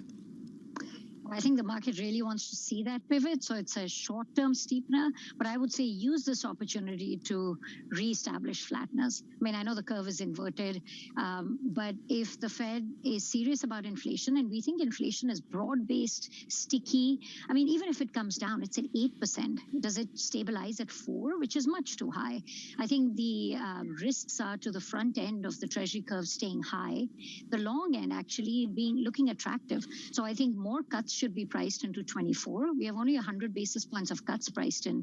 I think a recession is almost a done deal by the end of next year. So maybe it's not next year, but in 24, when the Fed starts to cut, I think they're going to have to cut a lot. So buying further out the curve, having flatness on, it just may not be a 2 to 3 p.m. today trade, because I think the market's going to grasp anything that sounds somewhat like a dovish pivot. Can't wait for this news conference.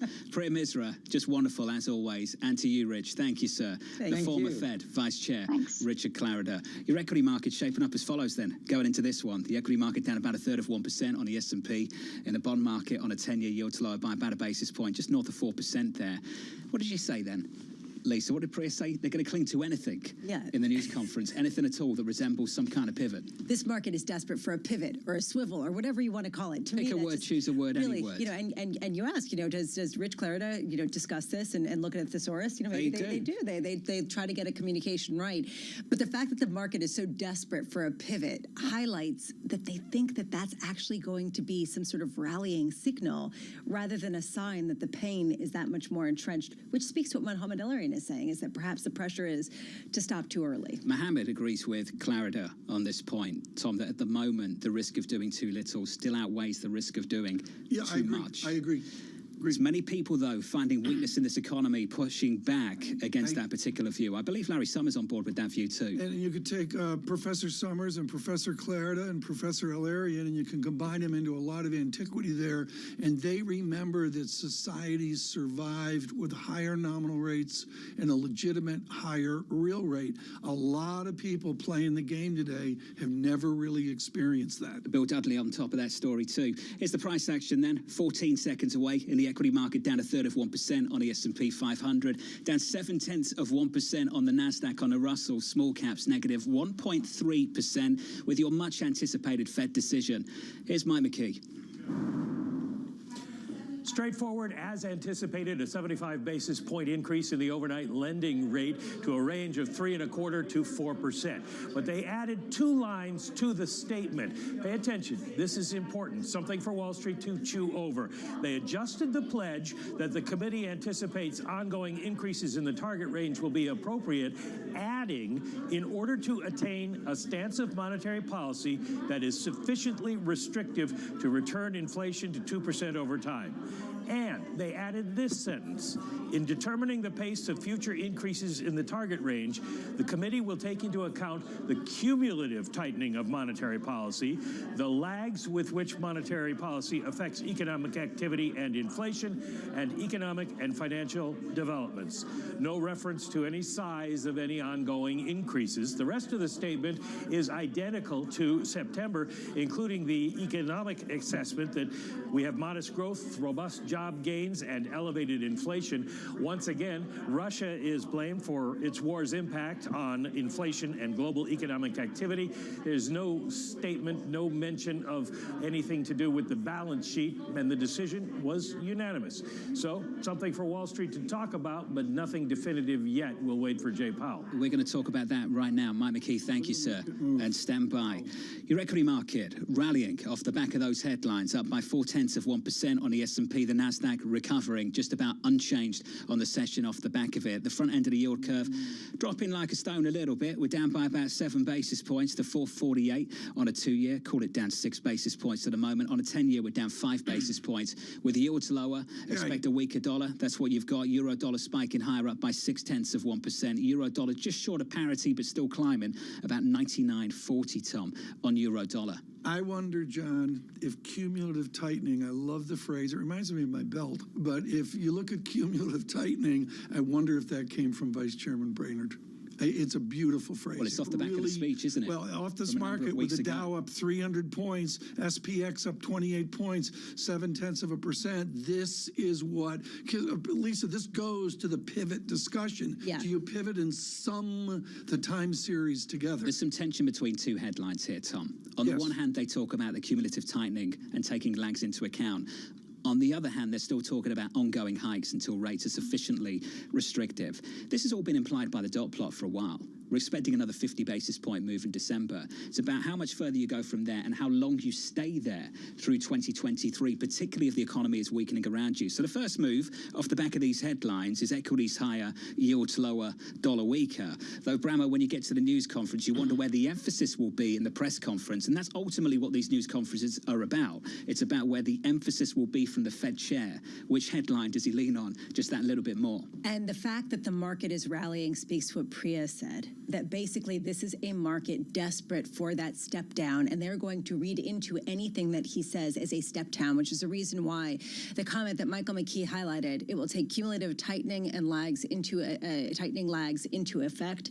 account as they decide to raise rates.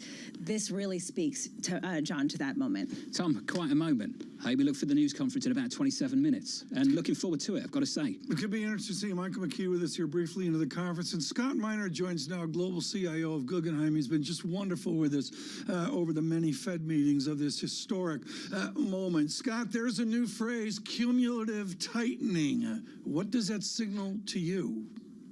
Well, I think it's a very artful way of the Fed getting off the hamster wheel of 75 basis points a meeting and not having to focus so much on, what is the rate change at the next meeting and what is the pace, but to say, hey, guys, we're going to do what we have to over whatever period of time to get us to, something that brings inflation down. So, Tom, you knew this we've seen this every meeting in between is, the debate about what's the pace and so on and so forth. I think they want that topic off the table and they want people to focus on the terminal rate. And then, Scott, what's so important here, and I don't want to do a wonk fest here, but it reminds me of Roman Friedman at NYU, who was great about going out in time on the time continuum and aggregating all of the moves versus the screens, like the Three Stooges, inch by inch, step by step, whatever the line was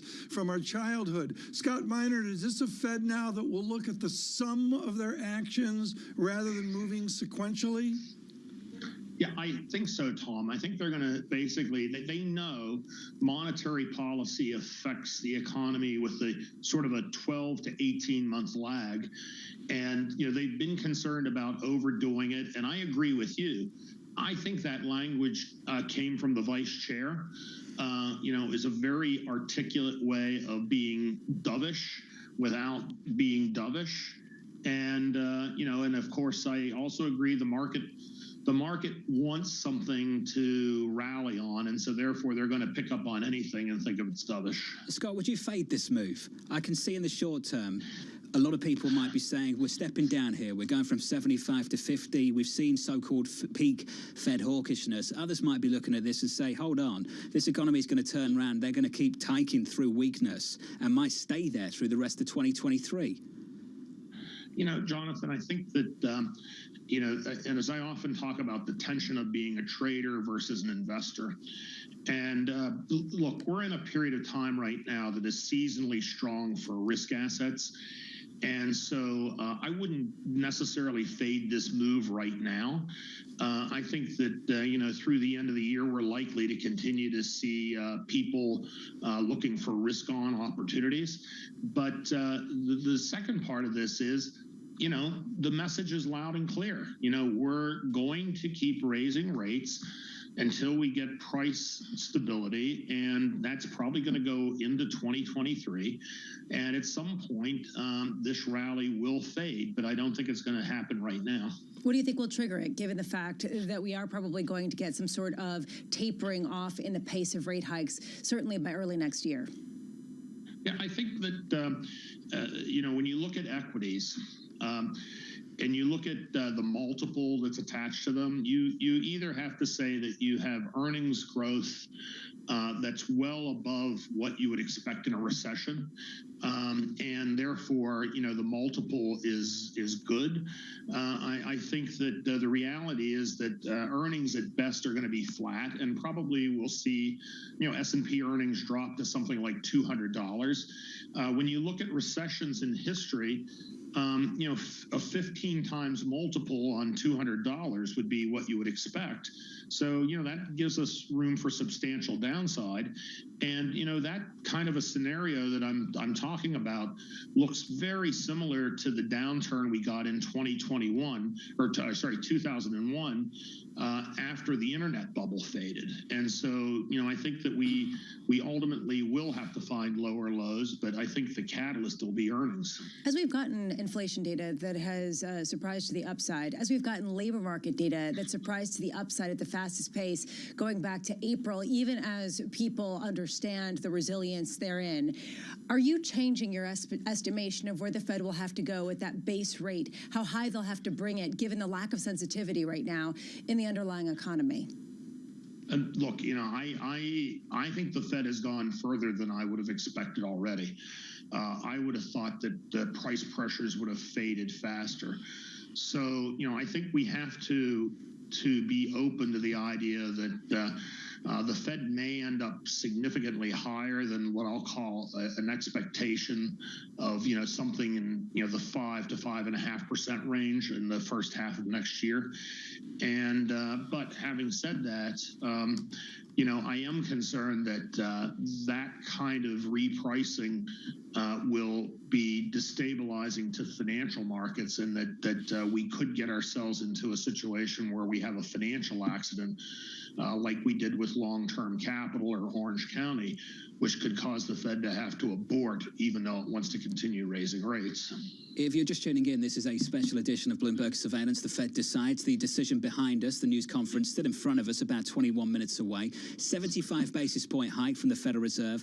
And if you open up the statement in the third paragraph, from the line that reads the committee onwards, take a listen to this. The committee anticipates that ongoing increases in the target range will be appropriate in order to attain a stance of monetary policy that is sufficiently restrictive to return inflation to 2% over time. In determining the pace of future increases in the target range, the committee will take into account the cumulative tightening of monetary policy, the lags with which monetary policy affects economic activity and inflation, and economic and financial developments. The market off the back of that rallying up 0.6% on the S&P 500, on the Nasdaq up about 0.5%. The bond market rallying too. Yields are lower by about 10 basis points at the front end to 4.45. On a 10-year, we're down about 5 basis points to 3.98, and the dollar a whole lot weaker. Euro dollar positive 0.8%, just short of parity, Tom. Euro dollar right now 99.53. Yeah, and as Priya Misra talked about curve flattening, her trade was to go out months and months. So I think it's working right now in the last 14 minutes into 46 basis points off the vanilla spread from 51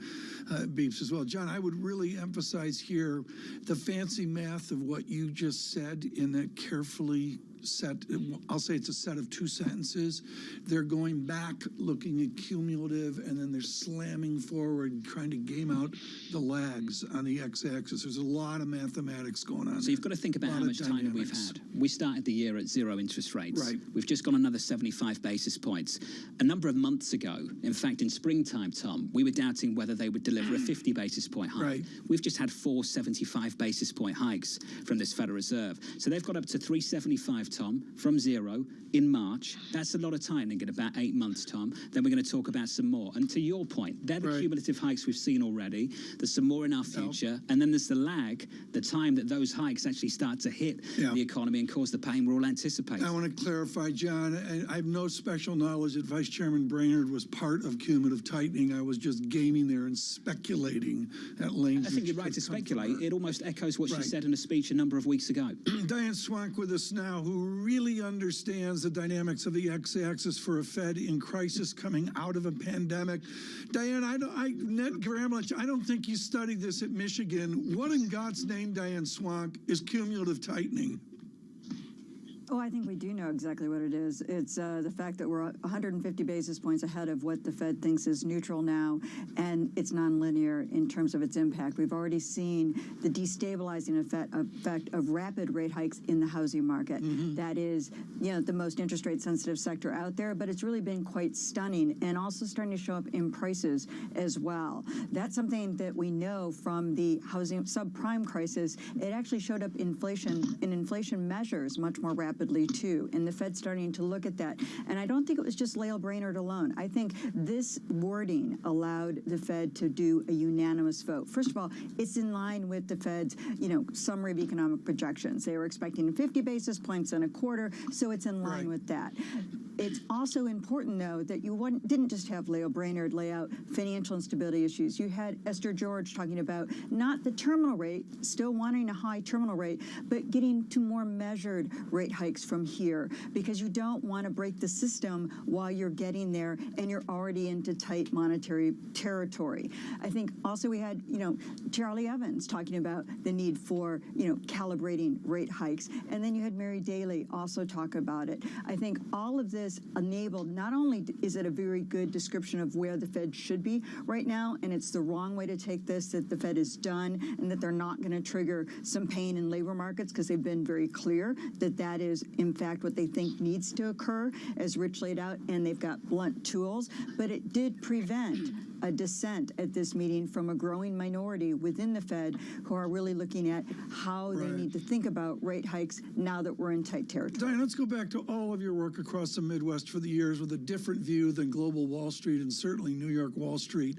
In your mind, when does inflation break? When does it really begin to come down, not to 2%, but just the trajectory begins to break? What's your timeline there? I think we're going to start to see it by the first to second quarter of next year start to come down. What really will be interesting is how rapidly housing prices ultimately fall. I do think we're going to have a national housing price correction. Of course, we've had a tremendous run-up in housing prices. There's still a lot of cushion, not the subprime crisis. But the more rapid that occurs, the shorter the lags to when it not only shows up in measured CPI and measured PCE, which are important for the Fed, but also, more importantly, what it means for renters and people, home ownership costs, those actual inflation rates. And I think the Fed is going to be watching those very closely. And I'm a little bit more optimistic that that could come off faster than the Fed expects as we get into 2023. Meanwhile, Steve Chiavarone of Federated Hermes tweeted, for those looking for a more dovish Fed, they need to call the inflation data and ask it to start cooperating, because so far it has not. And I do think, John, honestly, this is like, over to you CPI, because if you're not going to get on board, what are we doing here? Look, I hate to be somewhat controversial, but is there real news here? And the reason I asked that, and Dan, maybe you can help me out, is wasn't this just implied by the dot plot that came out at the last Fed meeting? There was going to be some kind of step down here from 75 to 50, and aren't we just at the mercy of the next two CPI prints regardless? Exactly, and I think that's, sort of the idea that this is a step down, that this is a change. It's not, and that's why I said it's consistent with the SEP, the Summary of Economic Projections. This is what the Fed was expecting to do. They verbalized it more clearly, and I think that was important to prevent a dissent, but it really is where the Fed was going, and it's not about the terminal rate. They're still looking at as high a terminal rate as they need to derail inflation. Whatever my views are, they're going to keep going until they really see a significant deceleration and they'll hold rates high for a longer period, and they're willing to take that pain. That's what the 8 minutes, 34 seconds in Jackson Hole was all about. The 8 minutes and 34 seconds heard around the world, more than probably any of his other many, many, many minutes. Scott, I want you to weigh in. Diane commented on this to this fear of a financial accident and how that's an outcome that the Fed does not want to see because it will cause them to step back before their work is done.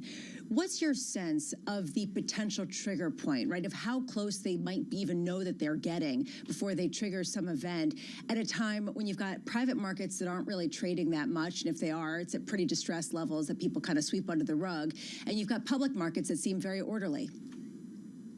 Well, I think that that's the great mystery that the Fed is trying to deal with. Because these financial accidents, just like what we saw with the Bank of England about a month ago, nobody sends out an email ahead of time or a warning they're coming. And so the idea that something could come out of the dark, I think, is helping them precipitate this idea that, hey, let's talk about the terminal rate. Let's ease into the idea that we could be slowing the pace down to get inflation to stabilize and come down. Because I think that, over the last 6 weeks since the last meeting, when you look at what's gone on in Japan with yield curve control and the depreciation in the yen, and then the unacceptable